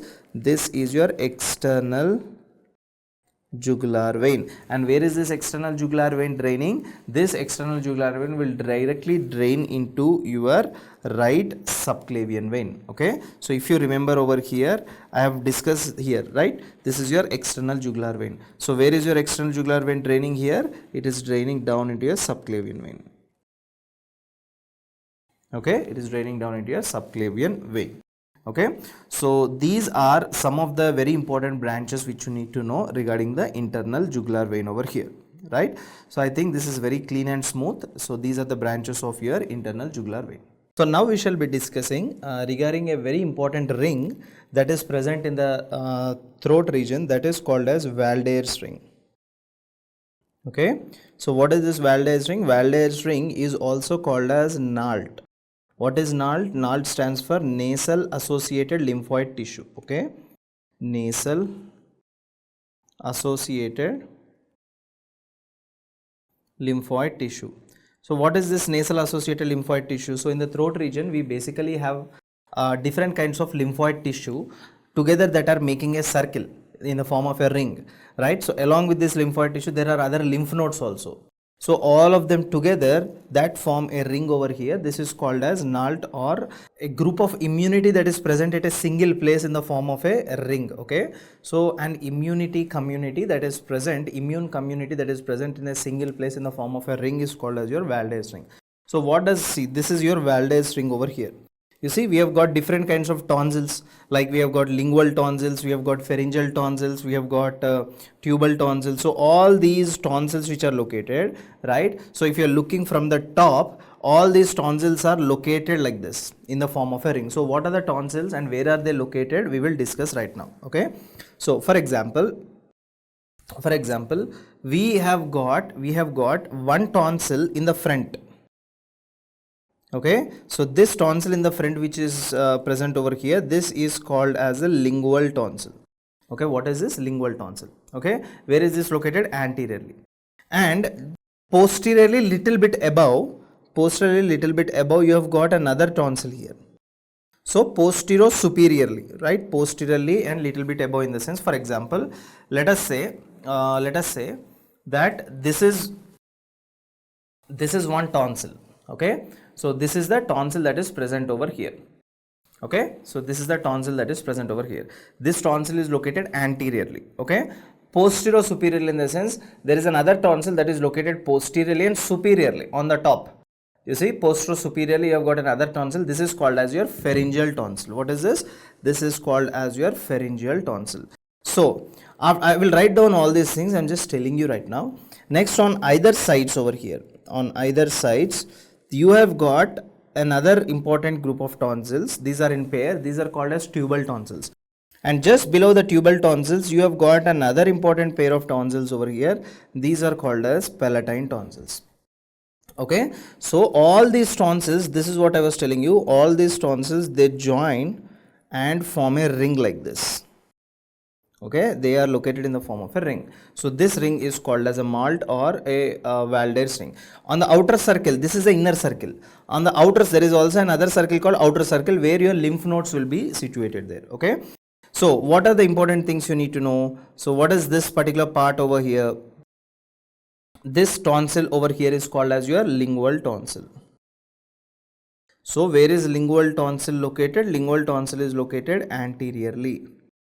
Anteriorly you have got lingual tonsil. Okay, next, posterior superiorly you have got what?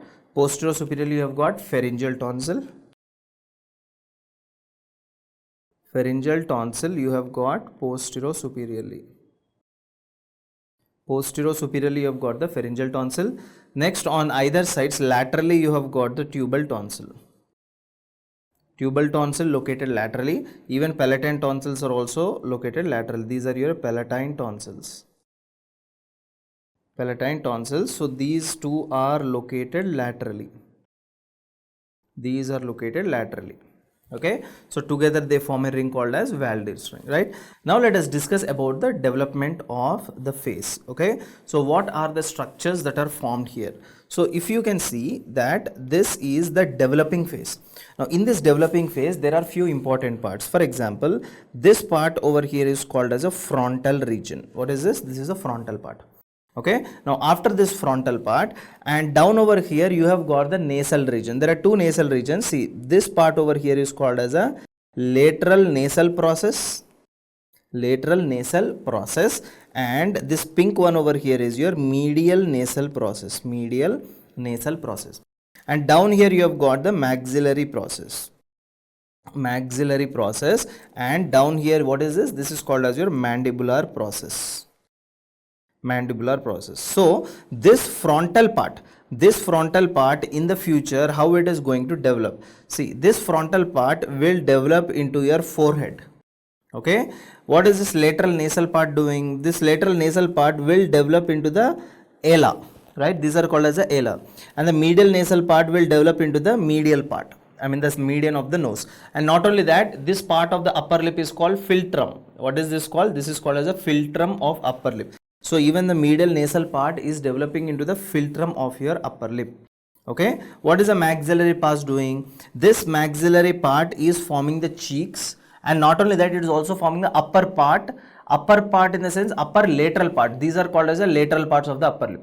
Why not the center part? This philtrum is already formed by medial nasal. So the lateral parts of the lip and the cheeks are formed by the medial nasal maxillary part. And coming to the mandibular part, the lower lip and the chin, they are formed by the mandibular part. So not like this, I mean this is a picture for you to understand, but let me write down this. Okay, so for example, the frontal part. How is the frontal part developed into? Frontal part is developed into your forehead, and it is also developed into the bridge of the nose. You see, this is called as a bridge of the nose. Bridge of the nose. Okay, next the maxillary part. How is the maxillary part developed into? Maxillary part is developed into the cheeks as well as the upper lip. Now when I tell upper lip, only the lateral parts, right and left part of the upper lip. Next we have got medial nasal and lateral nasal. Medial nasal part and lateral nasal part. So what is this medial nasal part is developed into? Medial nasal part is developed into the what is this? This is called as a tip of the nose and the philtrum of the upper lip. Tip of nose and philtrum of upper lip. Tip of the nose and philtrum of upper lip. And the lateral nasal part will develop into the ala of the nose. Ala of the nose. And finally we have got the mandibular part, right? The mandibular part will develop into the lower lip. Mandibular part will develop into the lower lip. So these are the structures which you have over here. Okay, so this is regarding the development of your face. So now we shall be discussing regarding the parotid gland. So what are the important things you need to know regarding this parotid gland? Okay, first of all, where is parotid gland located? Parotid gland is located behind the mandible, right? So here we have got a fossa called as pyramidal fossa. In the retromandibular region, it means behind the mandible, we have got a pyramidal fossa. Exactly here you have your parotid gland. So when I draw this, you will understand, because we will discuss all the exact location, superiorly, inferiorly, anterior and posteriorly, what are the anatomical locations and all, we shall discuss it right now. Okay, so for easy understanding, let me draw this particular picture of the lateral part of your face.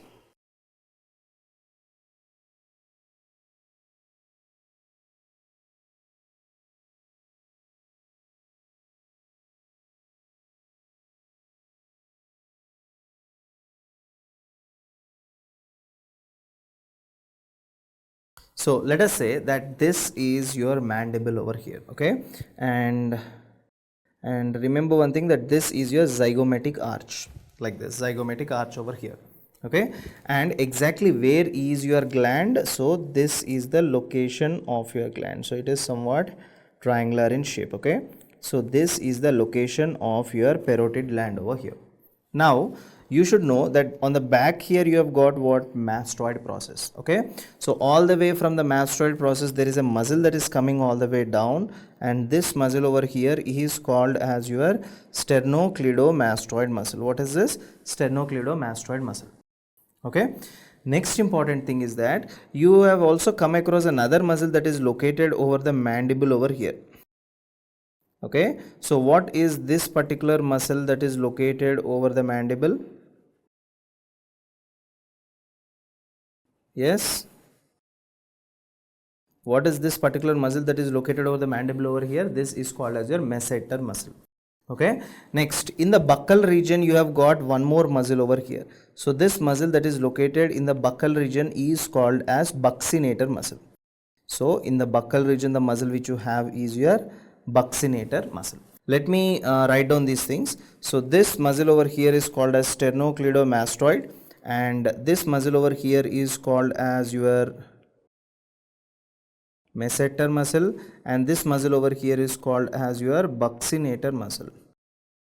Buccinator muscle, masseter muscle and buccinator muscle. Okay, so what are the structures that are located here? See, this is the superior surface of your parotid gland. Superiorly, what do you have? Superiorly, you have got your zygomatic arch, right? So what is this? This is your zygomatic arch superiorly that is located. Inferiorly, what do you have? If you look at the gland like this, so superiorly I have got zygomatic arch. Inferiorly, what do you have? You have got the lower border of or inferior border of the mandible. Inferiorly, you have got the inferior border of the mandible. I mean, this picture is not that accurate to tell you that this is the inferior border of the mandible. So let me just draw this little bit like this. Yeah, so now just look here, this is the inferior border. What is this? Inferior border of the mandible. Inferiorly we have got inferior border of the mandible. Anteriorly, in the front, what do we have? What is this muscle? Masseter muscle. Posteriorly, what do we have? You have got sternocleidomastoid. Okay, sternocleidomastoid, and also don't forget that here you have got your external ear, right? So sternocleidomastoid and external ear are located over here. Okay, so let us write down the things. Anteriorly, what do you have? Yes, anteriorly what, let us start from the superior border. Superiorly, what do you have? Superiorly, what is the structure that is related with this? Zygomatic arch.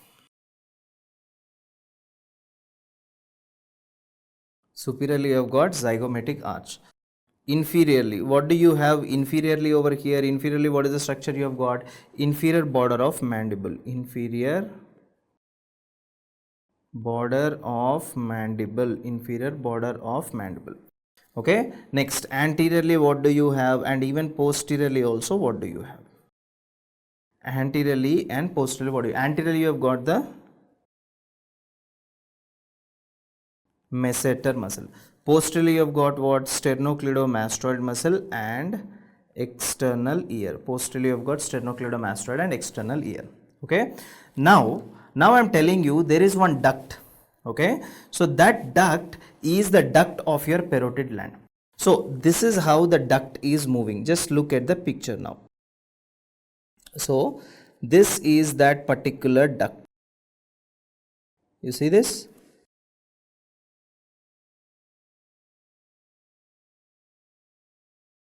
This is that particular duct. So what is this duct? This particular duct over here is called as your duct of the parotid gland, which is also called Stenson's duct. So from where this Stenson's duct coming? It is coming from the anterior surface of your parotid gland. Okay, so from the anterior surface of your parotid gland, a parotid duct or Stenson's duct is coming. Now this duct is transversing which muscle? It is passing transverse to which muscle? It is passing transverse to your masseter muscle. After that, this duct will enter into your buccinator muscle, and this duct is piercing the buccinator muscle. So from here this duct is coming, it is transversing this muscle over here, masseter, then it is piercing the buccinator muscle, and in the upper, you see this is the upper part, this is the lower part. So in the upper 1 and 2, upper second molar, this duct will open. Okay, the duct is opening into the upper second molar. So this particular duct over here is called Stenson's duct. So what you need to know is that from the anterior surface of parotid gland, you have got a duct called as Stenson's duct. What is this? Stenson's duct. Okay, now this Stenson's duct, what it is doing? This will transverse your masseter muscle. This will transverse your masseter muscle. After that, what it is doing? This muscle, this is piercing your buccinator muscle. This is piercing your buccinator muscle. Then it is opening into the oral cavity. So then it is opening into the oral cavity from the second upper molar. From the second upper molar. So it is opening into the oral cavity from the second upper molar point. Okay. So this particular structure which you have over here is called as your parotid gland. Now let us discuss what are the structures that are associated with this particular parotid gland. Okay. So what we will do is that we shall just copy paste this picture. Okay. We shall just copy paste this picture and understand what are the structures we have got here. So this is your buccinator and this is, you know these muscles right now, buccinator. So I am removing them because now you know the buccinator muscle. You also know where is your, what is this particular muscle that is located, right? And that is the masseter muscle, right? Whatever it is. Chalo. So what are the structures that are present, that are associated with this particular gland? See, first important structure, I'm drawing it with a green over here. Okay. Now this particular structure which I'm drawing, see, this artery which I'm drawing is your external carotid artery. Okay. Now this external carotid artery, within this parotid gland, this external carotid artery will give 3 branches. Okay. What are those 3 branches? See, one branch that is giving to the maxilla, so you call it as maxillary artery. One branch passing behind the ear, you call it as, behind the ear is posterior auricular. And one branch that is supplying to the temporal region, that is called as superficial temporal. If you have understood the external carotid artery branches, this will be easy. So what are the 3 branches? Let us say A, B and C. First important thing is external carotid artery. External carotid artery. Okay. So this particular external carotid artery is having 3 important, it is giving 3 important branches over here. What are those 3 important branches? One is called as maxillary artery. One is called as a maxillary artery. Another one is called as a superficial temporal artery. Superficial temporal artery. And another one is called as your posterior auricular artery. Posterior auricular artery. Second important thing. What is the second important thing is that this is also having a very important vein. Look here. This is also having a very important vein here. And where is this gland located? I told you, just remember, this gland is located behind the mandible. Behind the mandible, there is a vein which we discussed previously, if you remember.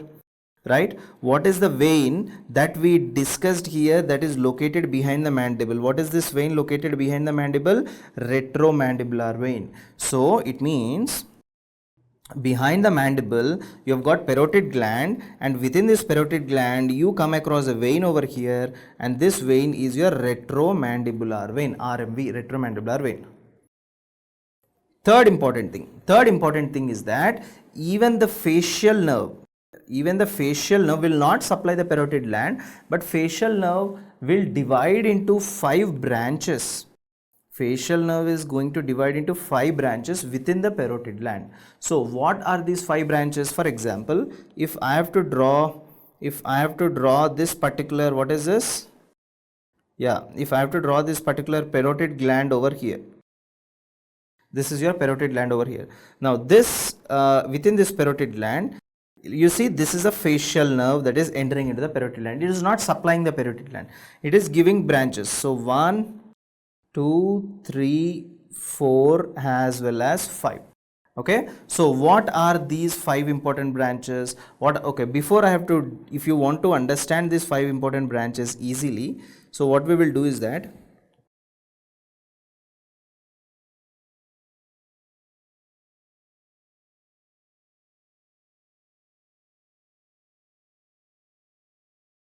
right. So this is the place where your parotid gland is present, right? Chalo, let us say this is the place where your parotid gland is present like this. Okay. Now tell me what are the 5 branches. Now first important branch. So this is a facial nerve coming. The first important branch is this. What is this? This branch is supplying your temporal region.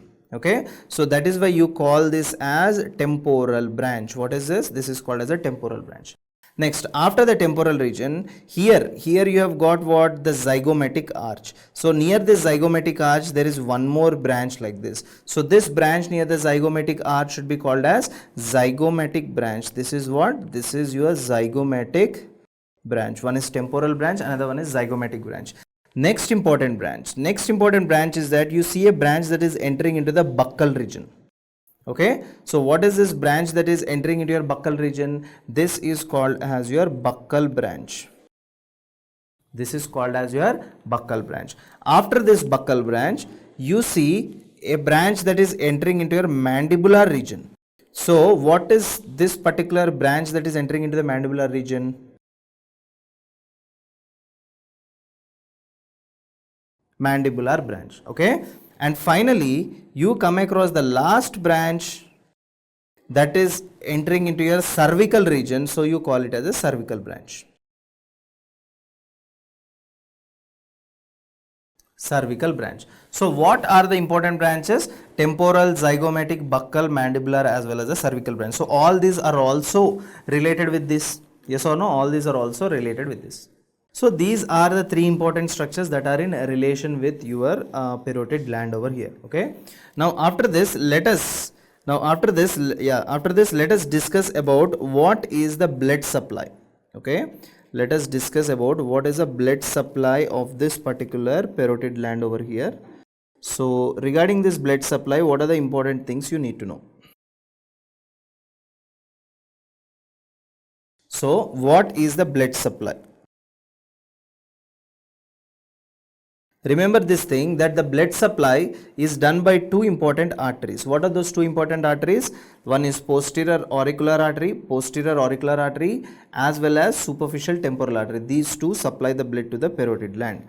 So superficial temporal artery and posterior auricular artery. Posterior auricular artery. Next, let us look at the venous drainage. Let us look at the venous drainage of this. Again, the same vein which is located within, what is that? Retromandibular vein. Now, what kind of nerves that are innervating? This is completely and purely parasympathetic innervation. Why? Because when you are resting, your saliva is released, your saliva is produced, right? So that is your parasympathetic system. So it is purely parasympathetic innervation, parasympathetic innervation. Now, how does this parasympathetic innervation happen? All of you know that this is your midbrain, this is your pons, this is your medulla oblongata. Okay, medulla oblongata. Now within the medulla, here you have got a nucleus called as inferior salivatory nucleus. Okay, so what is the name of this particular nucleus? This is your inferior salivatory nucleus. This is your inferior salivatory nucleus. Okay, now from this inferior salivatory nucleus, you see a branch that is coming, right? So what is this branch? This is your ninth pair of cranial nerve. What is this? Glossopharyngeal nerve, ninth cranial nerve. And this ninth cranial nerve, what is happening? It is taking part in the formation of a plexus called as tympanic plexus. Okay, so here there is a plexus that is formed. This is called as tympanic plexus. Where is this plexus that is formed? This plexus is formed within your middle ear cavity. Okay, where is this plexus formed? This plexus is formed within your middle ear cavity. Okay, within your middle ear cavity, a plexus is formed. This plexus, you name it as tympanic plexus. You call it as tympanic plexus. Now, what is happening? What is happening over here is that from this tympanic plexus, you see a nerve that is coming. This nerve over here is called as your lesser petrosal nerve. Lesser petrosal nerve. Okay, this particular lesser petrosal nerve, now it will enter into a foramen. Now this lesser petrosal nerve will enter into a foramen called as foramen ovale. What is this called as? This is called as foramen ovale. Will enter into a foramen called foramen ovale. Now it will pass out of the foramen ovale. The lesser petrosal nerve will pass out of the foramen ovale and will now enter into a ganglion called as otic ganglion. What is this ganglion? This particular ganglion over here is called otic ganglion. Now what is happening from this otic ganglion? The postganglionic nerve, from this otic ganglion, the postganglionic nerve, which you also call it as a auriculotemporal nerve. What is the name of this nerve over here? Auriculotemporal nerve. Auriculotemporal nerve. And this auriculotemporal nerve supplies to your parotid gland. Supplies to your parotid gland. What it is going to do? This auriculotemporal nerve, basically it will cause vasodilation of blood vessels. So as the blood vessels get vasodilated, lots and lots of blood will supply to the parotid gland. So what will happen? There is increased salivary production, increased saliva that is produced. Increased saliva that is produced. So this is how the nerve innervation basically takes place. So now we shall be discussing regarding the submandibular salivary gland. Okay. So topic of discussion would be regarding the submandibular salivary gland. Submandibular gland. Okay. Submandibular salivary gland. So where is the submandibular salivary gland located? It is located in the submandibular triangle. It is located in the submandibular triangle. So all of you see, where is your submandibular triangle? All of you know that this is your submandibular triangle. Okay. So within this submandibular triangle, you have got your submandibular salivary gland. So if I ask you what are the anatomical relations of this submandibular salivary gland. So if I'm drawing a gland over here. Okay. Let us say I'm drawing a gland over here. This is your submandibular salivary gland. Now tell me what are the relations. So what are the relations? Superior, anterior and posterior relation. Yes. What is the superior relation? Superiorly we have got the inferior border of the mandible. Anteriorly we have got the anterior belly of digastric. Posteriorly we have got the posterior belly of digastric. So you should know that this is your anterior belly of digastric. Anterior belly of digastric. Posteriorly we have got the posterior belly of digastric. So superiorly what do we have over here? Superiorly we have got the inferior body of mandible. Inferior body of mandible. Anteriorly we have got the anterior belly of digastric. Posteriorly we have got the posterior belly of digastric. Posterior belly of digastric. Okay. Now another important thing is that, so this is how the submandibular gland looks basically. Okay. Now if you carefully look at this picture, this is your tongue. That is your tongue. Now this blue color shaded part is your submandibular gland. See, this is your submandibular gland. Now this submandibular gland is C-shaped. Okay. Now what is this doing? Can you appreciate a muscle here? Yeah, can you look at a muscle here? Down. Right. So what is this particular muscle? This muscle is your mylohyoid muscle. So can I tell this thing that this is your mylohyoid muscle? Can I tell this thing that if this is mylohyoid muscle, this is my submandibular gland. Submandibular gland is hooking. It is hooking around what? It hooks around this mylohyoid muscle. So as a result, as it is hooking around this mylohyoid muscle, this submandibular gland is divided into two portions. See, it is divided into two portions. Okay. So what is this portion called as? This portion is called as the superficial part of the submandibular gland, and this is called as a deep part of the submandibular gland. So we have got two parts of the submandibular gland. Okay. One is called as the superficial part, another one is called as a deep part. Clear? But whatever it is, so what it is doing here, this gland hooks around the mylohyoid muscle. So this gland hooks around mylohyoid muscle. Okay. Next important thing is that this gland is having a duct. Okay. What is the name of this duct? This particular duct over here is called as submandibular duct or Vartan's duct. So this is called as submandibular duct or Vartan's duct. You see this? You see this duct over here? This is called a submandibular duct or Vartan's duct. So how much centimeters is this duct? This duct is around 5 centimeters in length. Okay, and where is this duct opening? So just look at this. See, if this is your tongue, this is your tongue. So this duct is opening at the base of the tongue, right? So can I tell this duct is opening below the tongue, exactly on the sublingual papilla. So below the tongue you have got a papilla called sublingual papilla. So this duct opens at the base of the tongue, right? Base of tongue or below tongue on sublingual papilla.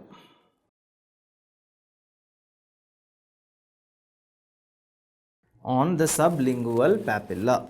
Okay, and I was telling you this is called as your superficial arm, this is called as a deep arm, superficial as well as a deep arm of this particular gland over here.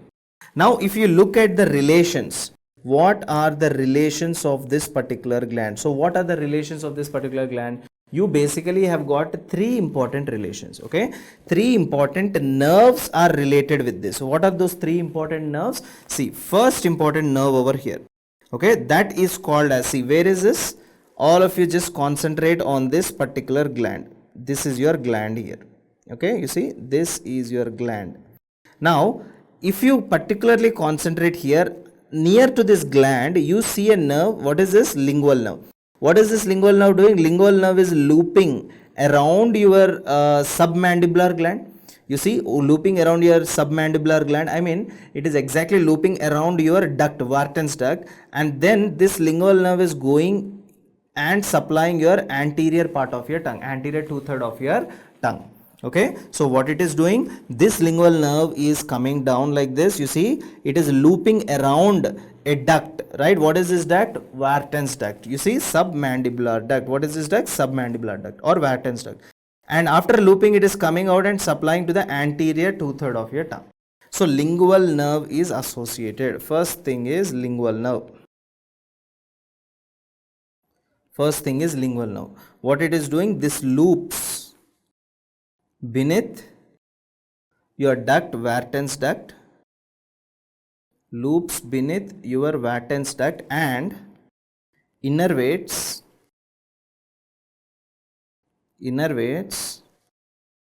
anterior 2/3 of your tongue, and it innervates your anterior 2/3 of your tongue. Okay, now after that, the next important nerve over here, can you see this nerve? What is this? This is called as your hypoglossal. Previously we discussed lingual nerve. Now there is another nerve called as hypoglossal nerve.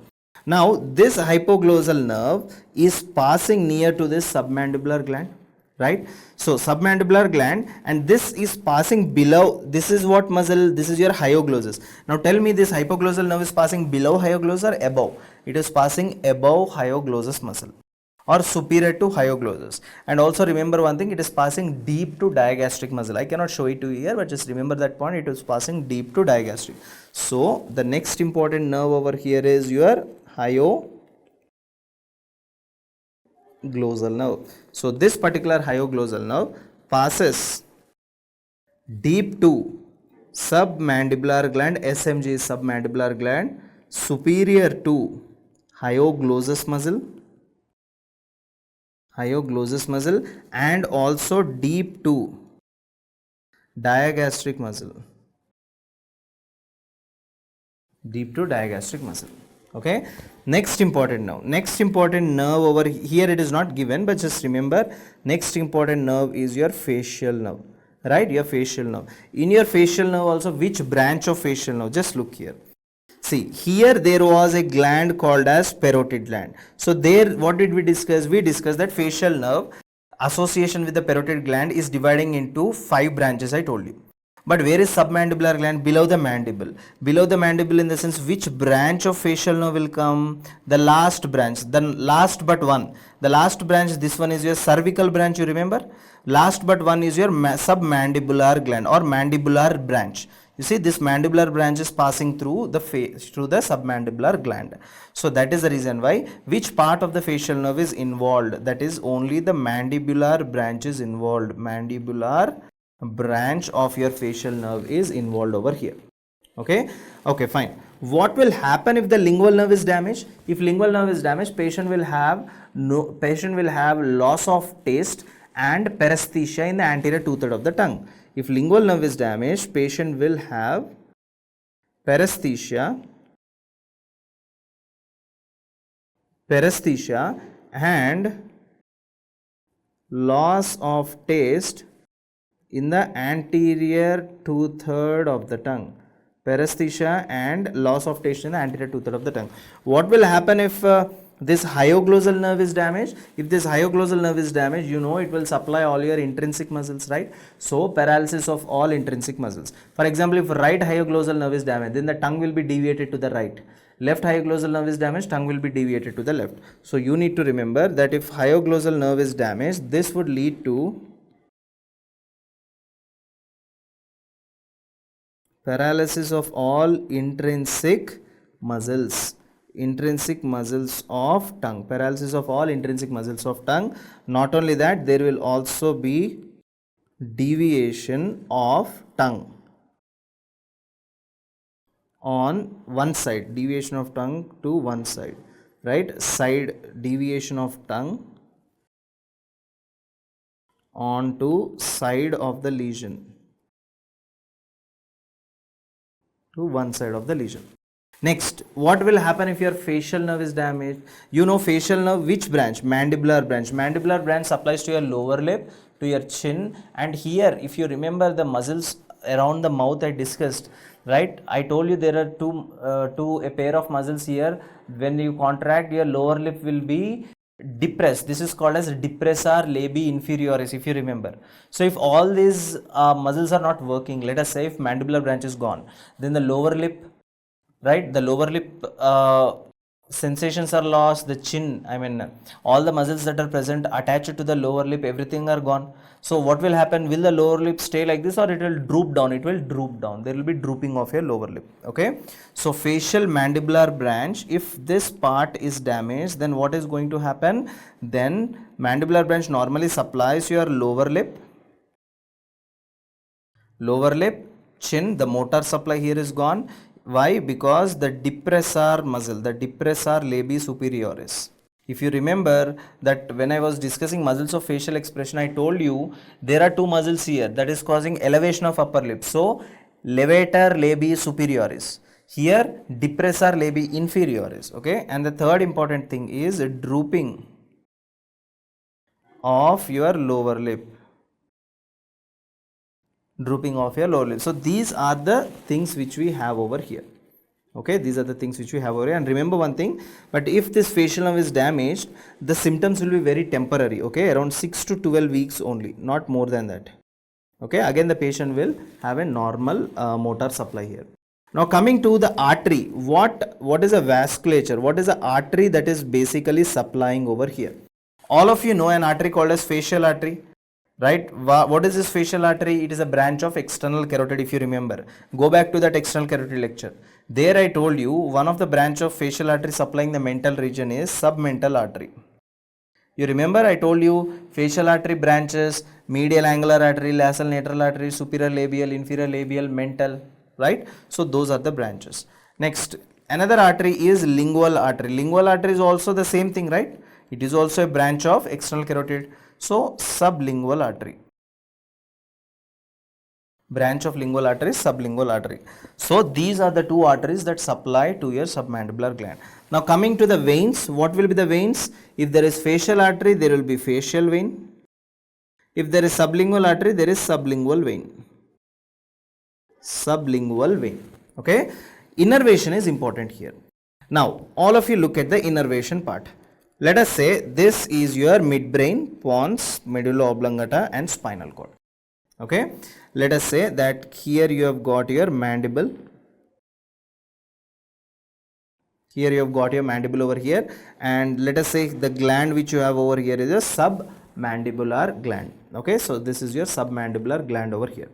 Now what I am telling you here is that this particular nerve which I am drawing like this is called lingual nerve. Okay. So attached to lingual nerve there is a branch that is coming here that is continuing with this lingual nerve. So that branch is called as a chorda tympani.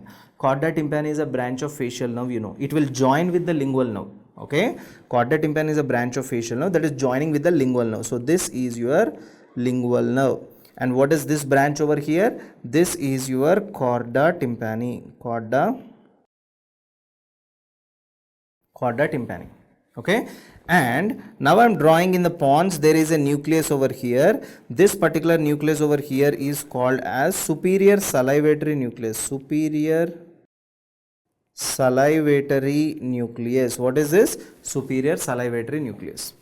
Now look here, what is going to happen? What is going to happen is that from the superior salivatory nucleus, you see a branch that is coming. What is this? This is a preganglionic. What is this? This is a preganglionic fibers. So what will happen with this preganglionic fibers or presynaptic fibers or preganglionic fibers, right? So these preganglionic fibers, they are passing along this chorda tympani. Okay, they are passing along this chorda tympani and they come out of this chorda tympani, and now they are entering into a specific ganglion over here. This ganglion is called submandibular ganglion. Okay, so what is the name of this ganglion? Submandibular ganglion. Submandibular ganglion.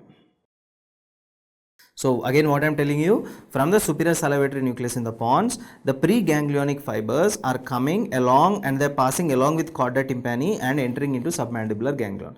So from here, what nerves will come? Postganglionic fibers, right? So the postganglionic fibers will come and innervate your parotid gland. Okay, so what do these postganglionic fibers do? These postganglionic fibers, these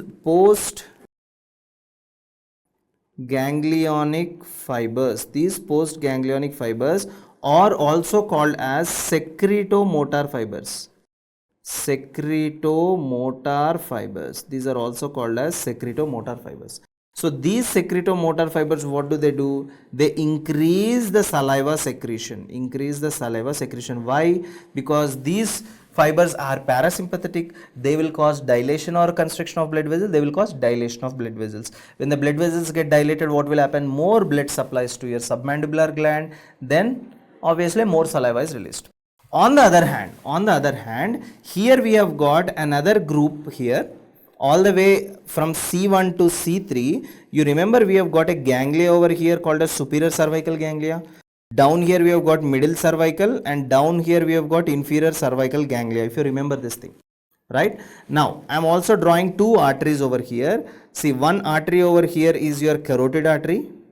Okay, carotid artery, let it be internal or external, and here you have got another artery over here. This is called as your facial artery. Okay, one is your carotid artery, one is your facial artery.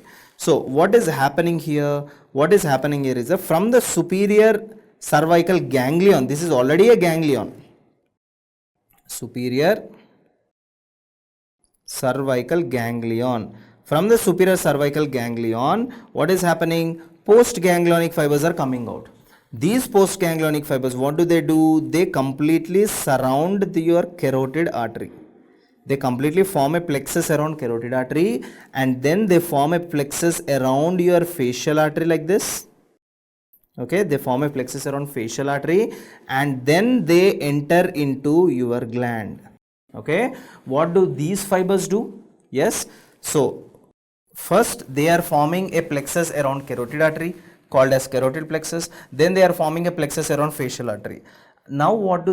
Is that these branches, these branches, they constrict the blood vessels. When they constrict the blood vessels, less amount of blood goes to the parotid gland. Let me write all these things down over here.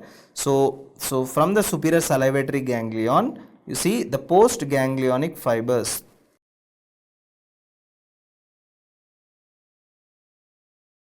Postganglionic fibers, they make what? Carotid plexus.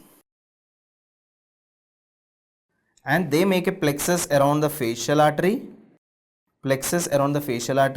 and now they supply your gland, right? So what will happen is that they constrict the blood vessels. When they are constricting the blood vessels, what is happening? Decreased amount of blood is going to your gland. So when decreased amount of blood is going, obviously the gland will not release more saliva, so there will be decreased salivary secretions. But what will also be there? Salivary secretions are decreased, but there will be increased mucus. Okay, increased mucus, and this mucus is rich in enzymes. rich in enzymes. Clear? So this is how the nerve innervation to your submandibular gland takes place. So now we shall be discussing regarding the esophagus. Okay, so regarding the esophagus, what are the important things you need to understand over here? That esophagus, first of all, it is around 25 centimeters in length. Okay, esophagus is around 25 centimeters in length, and all the way it ranges from C6 all the way till your T11. C6 is the place where your cricoid cartilage is present. This is your cricoid cartilage. So C6 is a place where your cricoid cartilage is present. All the way from C6 till T11 you have got your esophagus. Now your esophagus is divided mainly into three parts. Okay, so this part of the esophagus is called as a cervical part of the esophagus, which is around 4 centimeters in length. Okay, next you have got this part is called as a thoracic part of the esophagus. This thoracic part is around 20 centimeters in length. Okay, and finally you have got this part called as a abdominal part of the esophagus, and this abdominal part is around how much? 1 to 2 centimeters. Okay, so this is one of the part which you have to remember regarding the topography. Now there are some constrictions within the esophagus. Let us discuss what are the constrictions. So as you can see here, there are 4 constrictions. You can remember them by ABCD. Okay, so what are these 4 constrictions? So first if you look here, what is this artery? This is your aorta. Okay, so place where the aorta is making an arch, there you see a small constriction. So this constriction, A stands for aortic constriction. This constriction is called as aortic constriction. Okay, next, where your trachea is bifurcating into 2 bronchi, there also there is a constriction, B stands for bronchial constriction of esophagus. Okay, so what is happening here? Constrictions in the sense, aorta is making a constriction. Because of this arching of aorta, there is a depression or constriction on the esophagus. Okay, where the diaphragm is present, there the constriction is called diaphragmatic constriction. But as we are following the letters over here, see, this is called as a cervical constriction, where your cricopharyngeus muscle is present. So this green color part is your cricopharyngeus muscle. The place where that muscle is present, that is a cricopharyngeal constriction or pharyngoesophageal constriction. And finally D stands for your diaphragmatic constriction. Diaphragmatic constriction. So you can remember it by what? By A, B, and here it is C and D. Now important thing is the topography. Where is cricopharyngeus constriction present? At the level of C6. Where is aortic constriction present? At the level of T4. Where is bronchial constriction? At the level of T6, and finally T10 to T11 is a diaphragmatic constriction. So these are the 4 constrictions which you need to know. Coming to the what are the arteries that are supplying here? So nothing to worry. So this is very simple. So if you look here, the esophagus here, it is supplied by, in the top part, in the cervical part, it is supplied by, so this artery over here is your inferior thyroid artery. Inferior thyroid artery. After that, here from arch of the aorta directly, from the descending aorta directly, you see bronchial arteries. So these are the bronchial arteries over here. And finally down here, if you see a left gastric artery. Yes, you see a left gastric artery. Apart from left gastric artery, you also see 2 branches of inferior phrenic artery. Inferior phrenic artery. So what are the arteries that are supplying? Upper part is supplied by the inferior thyroid artery. Middle part is supplied by, inferior thyroid artery is a branch of thyrocervical trunk. Right? All of you know this. Thyrocervical trunk is a branch of right subclavian artery. It means this is your right subclavian artery. Here you have got thyrocervical trunk, right? Out of which one artery is your inferior thyroid artery. Okay. Next, left gastric artery near the celiac trunk which you have, and inferior phrenic artery. This is the blood supply over here. But one very important clinical point I want to tell you here is that, see, this is your esophagus, this is your stomach, right? Now the lower part of the esophagus is there. Now if the lower part of the esophagus is not constricting, then what will happen? What will happen is that your esophagus is all the time dilated. When the lower esophageal sphincter fails to contract, fails to constrict, fails to constrict. What is happening? Your esophagus lower part is dilated. Then what will happen? Whatever food you are eating here is mixed with the acids, and this food has to pass forward. Instead of that, is food is regurgitating back into the esophagus. What can happen? Do you think regurgitation will be all the way till the mouth? No, regurgitation will be more in the lower part. So what can happen is that the lower part epithelium, whatever is there, all this epithelium, because of that acid, it is eroded, it is damaged. Okay, normally the epithelium which we have over here is a squamous epithelium. Okay, so what is happening in these patients? Slowly, as the acid keeps on hitting, you see, acid, whenever it keeps on hitting this lower part of the esophagus, what will happen? What will happen is that the squamous epithelium, whatever is there, the squamous epithelium, whatever is there in the lower part of the esophagus, that will be converted to a columnar epithelium. So one epithelium changing into another epithelium is called as metaplasia. This is called as metaplasia. So squamous is converted to columnar. So such metaplasia is seen in a disease called, in a condition called as Barrett's esophagus.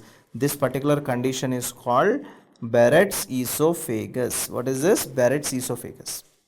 So if you can look at this, you see there are two epitheliums over here in the Barrett's esophagus. So this is how the Barrett's esophagus is.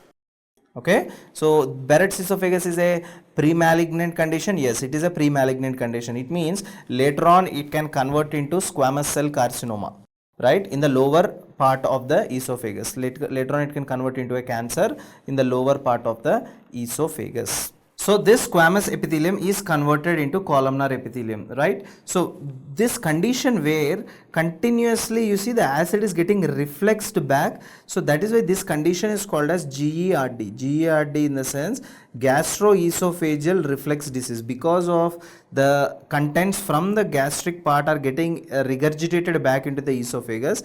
That condition would lead to Barrett's esophagus. So as I told you, this condition is a precancerous or pre-malignant condition. Why? Because later on, if you are not treating this, this would lead to a condition called as adenocarcinoma. So Barrett's esophagus is a pre-malignant condition. Okay, if I have told you this is a pre-malignant condition, then obviously later on the patient will have dysphagia, weight loss and all those you will study in medicine part. Okay, now another important topic here is Kisselback area or the Little's area. So what is this? So on the septal wall you have got 4 or 5 important arteries forming a plexus, right? So most of the bleeding will happen from the nose. So what are the arteries that are responsible for forming this plexus and also the bleeding over here? Why the bleeding will happen also I will tell you. Okay, so mainly this Kisselback area is formed by 2 important arteries. One artery is called as internal carotid artery and the other artery is called external carotid artery. First we will discuss branches of internal carotid. Internal carotid artery, one of the branch is ophthalmic artery. What is this? Ophthalmic artery. This ophthalmic artery is giving 2 branches. Okay, what are these 2 branches given by this? This is called as anterior ethmoidal artery, and this one over here is called as posterior ethmoidal artery. Anterior ethmoidal artery and posterior ethmoidal artery. Now anterior ethmoidal artery is coming out of, anterior ethmoidal artery is passing through an opening here. If you remember when I was teaching you head, I told you an opening here is called anterior ethmoidal foramen. Anterior ethmoidal foramen, right? And here we have got a foramen called as posterior ethmoidal foramen. Posterior ethmoidal foramen, right? So these 2 arteries, anterior ethmoidal, posterior ethmoidal, they are supplying here. Next, let us discuss about another branch which I told you, that is your external carotid artery. One is internal carotid, we are done. Now I am discussing external carotid. External carotid artery will give a branch called facial artery, if you remember. It will also give a branch in the maxilla called as maxillary artery, if you remember. Facial artery and maxillary artery. One of the branch of facial artery is your superior labial artery. Yes or no? Superior labial artery. If you remember those branches, it will be easy now. Superior labial artery, the branch of superior labial artery is septal branch. One of the branch of superior labial artery is septal branch. So this is that septal branch which is supplying to the nasal septum. In the same way, maxillary artery is giving out two branches. What are those two branches of maxillary artery? See, one branch is called as greater palatine artery. Greater palatine artery. Other branch is called as sphenopalatine artery. Sphenopalatine artery. So these are the two branches of your maxillary artery. So this particular greater palatine and this particular sphenopalatine, greater palatine and sphenopalatine also take part here. So what are the four arteries that are forming the plexus? So plexus is formed by anterior ethmoidal, posterior ethmoidal, septal branch, greater palatine and sphenopalatine. So all these they form the plexus over here. Now, because if whenever there is excess amount of heat within your body, the heat is released out in the form of a bleeding. Okay, so if there is excess amount of heat right now within your body, what is happening? Because of that, there is bleeding. I mean, this is a kind of a physiological mechanism where with the help of the blood, you are removing the heat outside your body. So that condition where the blood is coming out of your nose is called epistaxis. What is that? Epistaxis. So there are two epistaxis, two types. One is called as physiological epistaxis, two causes actually, and another one is called as your pathological epistaxis. Pathological epistaxis, physiological and pathological. Pathological is, for example, if you fall down or with a hockey bat or whatever it is, if you have a injury to your nose over here, it keeps on bleeding, that is called as pathological epistaxis. Okay, so always remember there are two types of epistaxis. This epistaxis which I am right now discussing is anterior epistaxis. Anterior epistaxis is not that dangerous, but there is another epistaxis which is called as posterior epistaxis, which is very dangerous. There the blood comes out from the mouth. If the blood is coming out from the mouth, if that is a posterior epistaxis, so blood will come out from the mouth, then that is a worrisome, okay, very, very dangerous thing. So anterior epistaxis is not that dangerous, okay. You just need to put the cotton plugs into the nose, or electrocution you need to do, right? These are the things which you basically do over here. And one very important thing is that when any patient is coming to your clinic with epistaxis, first of all you have to see whether the right nostril is bleeding or left nostril is bleeding. If only one side of the nostril is bleeding, then you can do a cauterization and burn that artery, and you can coagulate that artery there. If there is bleeding from both the sides, never do cauterization on both the sides. Why? Because that would lead to septal perforation. These things you will study in the ENT part, okay. So now we shall be discussing regarding the thyroid gland over here, okay. So you need to know that thyroid gland is located below the thyroid cartilage. It is ranging all the way from C5 till T1 in front of your cricoid, okay. C6 is your cricoid. So if you look at this thyroid gland is basically having two lobes, okay. So these are the lobes. How many lobes? 1 and 2. This center part of the thyroid gland is called as the isthmus of the thyroid gland. And in few people you will have a third lobe also over here. This is called as a pyramidal lobe. Very few people will have this pyramidal lobe. I think I have detailedly explained you the development of the thyroid gland in the starting itself. So what I am doing is that if I am making a transverse section of my neck, this is how my neck looks, okay. And remember that this gland over in the center is your thyroid gland, okay, thyroid gland. Back of your thyroid gland, you have got this particular part. What is this part over here? This is called as your trachea. Trachea. If you see nasopharynx, oropharynx, laryngopharynx, remember anterior part trachea, posterior part is esophagus. So behind the trachea, what is this? This will be your esophagus. This will be your esophagus. Okay. Next, anterior to the thyroid. Not anterior to the thyroid. Actually, let us say this is somewhere you have got thyroid, right? And above here you have got muscles. What are the muscles located above the hyoid bone over here? Suprahyoid muscles. So most of the muscles which I have drawn over here are suprahyoid. So how is this picture is that if this is a thyroid over here, there are some muscles here. So these are all suprahyoid muscles, right? Here will be your hyoid bone, here there will be suprahyoid muscles. But if you are looking from the top, they look as if all of them are located in a single plane, but no. So this is a thyroid, this is a cricoid, and here you have got the suprahyoid muscles over here, Okay, so most of these muscles are supraoid. First of all, let us name what are these muscles. Okay, see, this particular muscle over here is called sternocleidomastoid.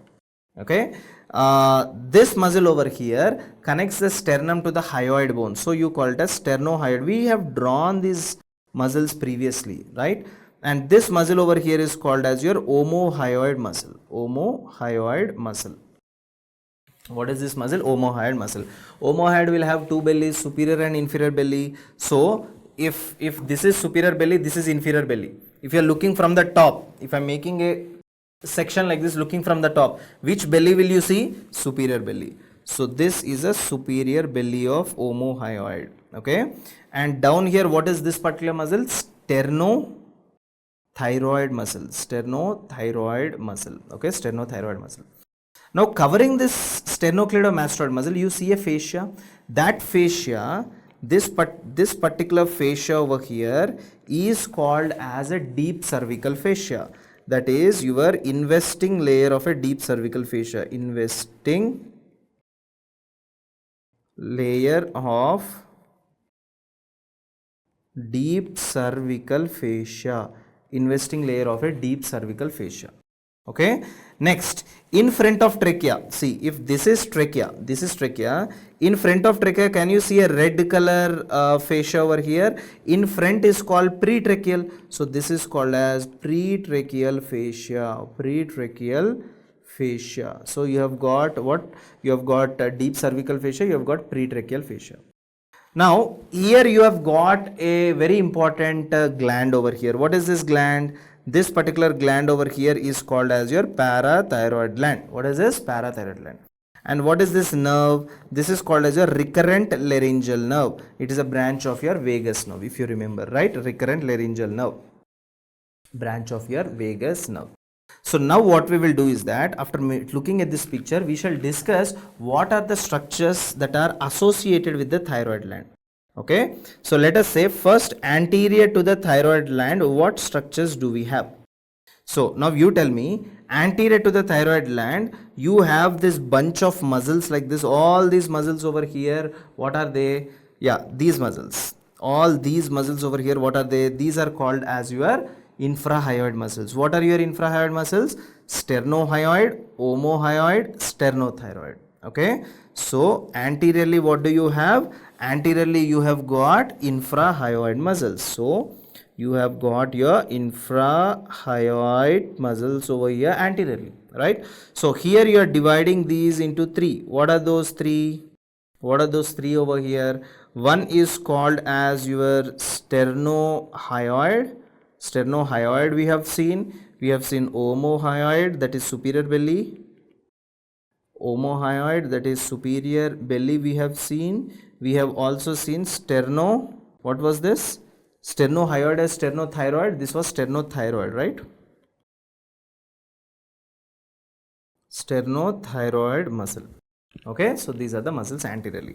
Laterally, what do you see? Laterally, what is the important thing that you see over here?